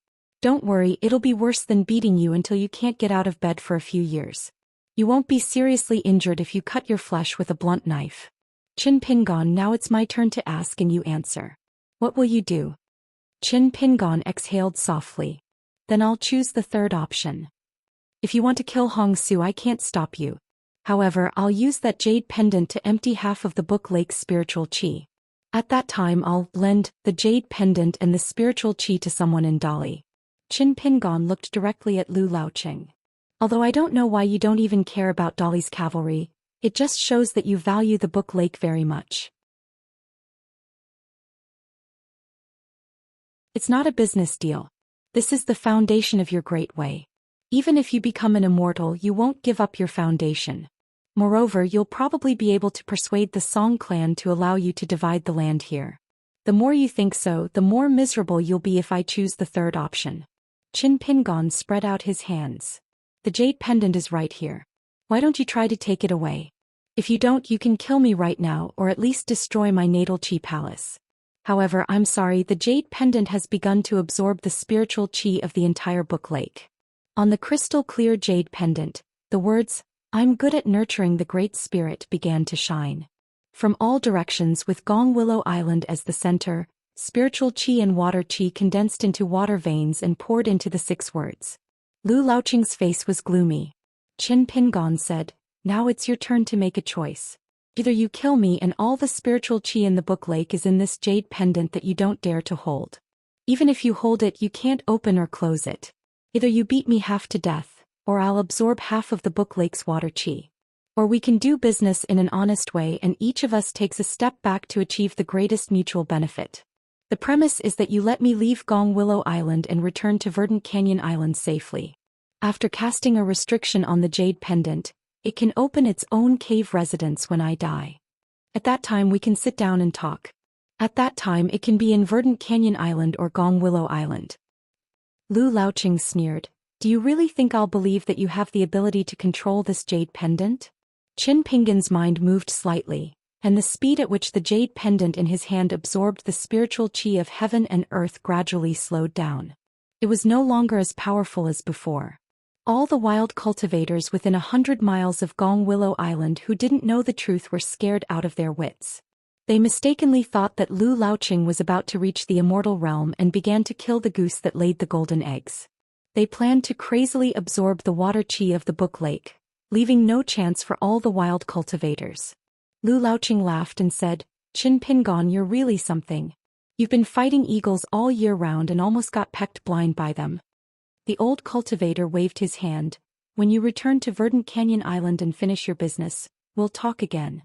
Qin Pingon said, "I think it's better for Island Master Lu to accompany me back to Verdant Canyon Island. Otherwise, I'm afraid that Island Master Lu has secretly gone to Verdant Canyon Island on the way back." At that time, Lu Zhimao won't dare to use the mountain and river formation of Verdant Canyon Island to shield me from the divine mystery and prevent you, an immortal in the pure jade realm, from seeing the mountains and rivers with your palm to see if I really have the ability to use my own life as the key to the opening and closing of the jade pendant cave residence. Lu Laoqing said, "You're really cautious. No wonder you can live until today. But in this way, aren't you just admitting that you're hiding something? Otherwise, why do you have to worry about my palm to see the mountains and rivers to see if you can do it?" Qin Pingon laughed and said, "The greater the Tao, the greater the chance. This is what Island Master Lu said. What if I really give Island Master Lu a big surprise even if I die?" Lu Laoqing clapped his hands and laughed. "Although I'm almost sure that you don't have the ability and you're just bluffing, it doesn't matter. I'm willing to escort you back to Verdant Canyon Island. When you arrive at Verdant Canyon Island, you have to do 2 things. First, use your 2 small things that you stole from somewhere and get close to Verdant Canyon Island before we do. Then send a message to Lu Zhimao and ask him to open the mountain and river formation. You can make up any reason you want. If you can't think of one, I can help you in case he doesn't even have the courage to open the formation. Secondly, you have to go to Zhou Xian Mansion and bring Hong Su to the mountain gate. I want to see her."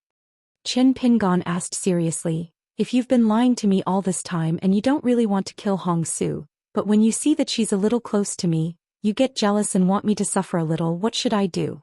I can't continue to open the jade pendant because of this, and I can't reason with you and ask for justice." Lu Laoqing was stunned for a moment. It seemed that he didn't think of this. He smiled and shook his head. "Who did you learn to play chess from? Mr. Qi, the one who almost broke the sky in Lizhu Cave?" Qin Pingon shook his head. Lu Laoqing slapped Qin Pingon on the head, which made Qin Pingon stagger. Sco. Don't worry. I'm not jealous. Qin Pingon rowed the boat with the old man and the young boy. The speed was not slow, but in Lu Laoqing's eyes, they were naturally returning to verdant Canyon Island slowly. However, Lu Laoqing didn't refuse and allowed Qin Pingon to return in his own way. However, he sneered and said, "You're really unscrupulous. You're like a fox assuming the majesty of a tiger." In the future, who would dare to say no to Qin Pingon when there are tens of thousands of wild cultivators staring at this ferry at Bookslip Lake? Qin Pingon said, "I'll make the best use of everything. I'll earn as much as I can." Lu Laoqing smiled and didn't take it seriously. The old cultivator sat on the other side of the ferry and asked curiously, "Since you have this jade token, why don't you just directly absorb half of the water of Book Lake? At that time, there will be at least 8,000 wild cultivators who will kneel and kowtow to you and beg for the return of spiritual qi." Qin Pingon said slowly, "You can only do something if you don't do it. That kind of method is immediate, but it's not a long-term solution." Lu Laoqing thought for a moment, "You're so ambitious. It's a pity that you don't join our line of work and become a wild cultivator." Qin Pingon was in a daze. It seemed that he had never thought whether he was a wild cultivator or not. He really didn't have a teacher in the ordinary sense. Lu Laoqing suddenly laughed and said, "You're not that brave. You're wearing a robe under your cotton-padded clothes. How can you be sweating?" Qin Pingon said, "I'm not a fool. My life is hanging by a thread. It's inevitable that I'm nervous." Lu Laoqing shook his head and said, "It's not the same."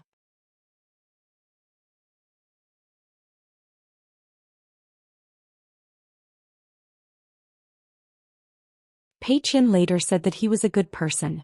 Qin Pingon thought so too. And the Bee-Tail Fairy Alley was coincidentally the place where the only Upper Five Realms cultivator in the Aquarius continent, Lu Laoqing, rose to prominence. To be able to teach such a good person disciple, a master might not be a good person, but he definitely had his own clear principles.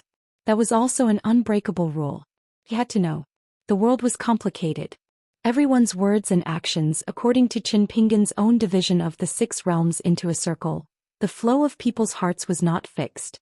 But after careful investigation, Qin Pingon realized that there might be 1 or 2 fundamental meridians supporting everything. This was the meridian barrier that Cui Dongshan had mentioned before. It was similar to the old Taoists' sequence of events. Then, as long as the derogatory meridian barrier was reversed, it could be used to differentiate people's hearts.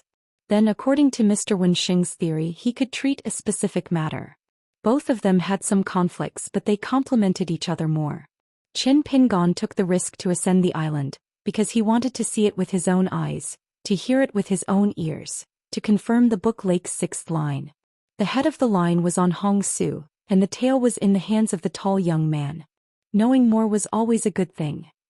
The more he knew, the more he considered, the less mistakes he would make. Cui Dongshan had once asked him at the Cliff Academy, if he used a wrong method to achieve the most correct result, would it be right or wrong? Now Qin Pingon was still unable to give an answer. But the meridian that he formed at the Book Lake was gradually becoming clearer. It was how to achieve the least mistakes and how to change the mistakes with the right mentality. In the unseen world, that mysterious feeling was like, the moon was small, the water receded, and the water receded to reveal the truth. Lu Laoqing asked, "Then you are not curious, why am I willing to be so detailed and tell you about my unification of the Tao process? Is it really because I have accumulated it for many years and I want to spit it out?" Qin Pingon shook his head and said, "Of course I am curious, but after thinking about it I can't think of an answer, so I am not curious anymore." Lu Laoqing said with emotion, "A person will never know when a good or bad fate will bear fruit." Qin Pingon changed into a puff of pure vital energy without any restraint. If Lu Laoqing really wanted to kill him, it would be as easy as flipping his hand, as effortless as blowing off dust. Jade token, sword deity, blade strengthening gourd, Taoist robe, fist techniques and sword techniques. Lu Jimao of Xianxia Island, Tan Yuani of Grain Island, Song Clan cavalry. And the small matter that gave Qin Pingon the courage to ascend the island. Bit by bit, like piling up soil into a mountain, the wind and rain rising. All of this was to ensure Hong Su's safety first, and then for the plan in his heart. The first step could not be skipped. Otherwise Qin Pingon would feel indignant. For Qin Pingon, the concept of a friend was more in the context of a cup of wine with peach blossoms and spring breeze, and more in the context of risking life and limb. Lu Laoqing asked, "For Hong Su, whom you met by chance, is it worth it?" Qin Pingon shook his head and said, "Not to mention you, even I don't think it is worth it." Lu Laoqing was stunned. Qin Pingon then added, "But I am happy." Lu Laoqing looked at the young man's eyes. The old cultivator retracted his gaze, patted the railing and laughed. He did not comment and only looked around. When you are free, you are the master of the human world. Only when you are truly an immortal will you know that you are not free. Qin Pingon wanted to say something but hesitated. He asked, "If I say something unpleasant, can Island Master Lu be magnanimous?" Lu Laoqing shook his head and said, "Then just hold it in, I don't want to hear it." Qin Pingon really did not speak. He wanted to scold Lu Laoqing, "Motherf ***, don't just sit here and talk." On the small ferry, both of them were speechless. Many of the islands in the Book Lake who had seen this scene with their own eyes or heard the news were already in a hubbub of voices in private. Lu Laoqing, who had been resting with his eyes closed, suddenly opened his eyes and joked, "Oh, are you confused? This is rare. Qin Pingon, what are you thinking about? Heaven and earth were vast. A small boat, 2 mustard seeds." Qin Pingon stopped rowing and sat down. The bamboo wormwood was placed horizontally on the ferry. He drank a mouthful of wine and remained silent. Although his current state of mind was unable to practice fist and sword, this did not mean that Qin Pingon was giving up. On the contrary, this was the first time Qin Pingon had truly studied the foundation of fist will and sword techniques. It was not just the word diligence that Mo1 had gained. Back then, on the lake outside Cloud Tower City, Qin Pingon, whose body and soul were almost unable to bear the burden, was able to kill a military sect cultivator who was close to him with a punch. Although he was limited by his physique and it was strenuous for him to punch, and there were many aftereffects afterwards, in terms of state of mind, from the moment Qin Pingon wanted to punch to the moment his fist landed on the enemy's body, it had never been so smooth and natural. That was the realm that both people who practiced fist and people who played chess admired. There was no one in front of you. Qin Pingon did not dare to say that he had completely entered this realm, but he was already half a step into it.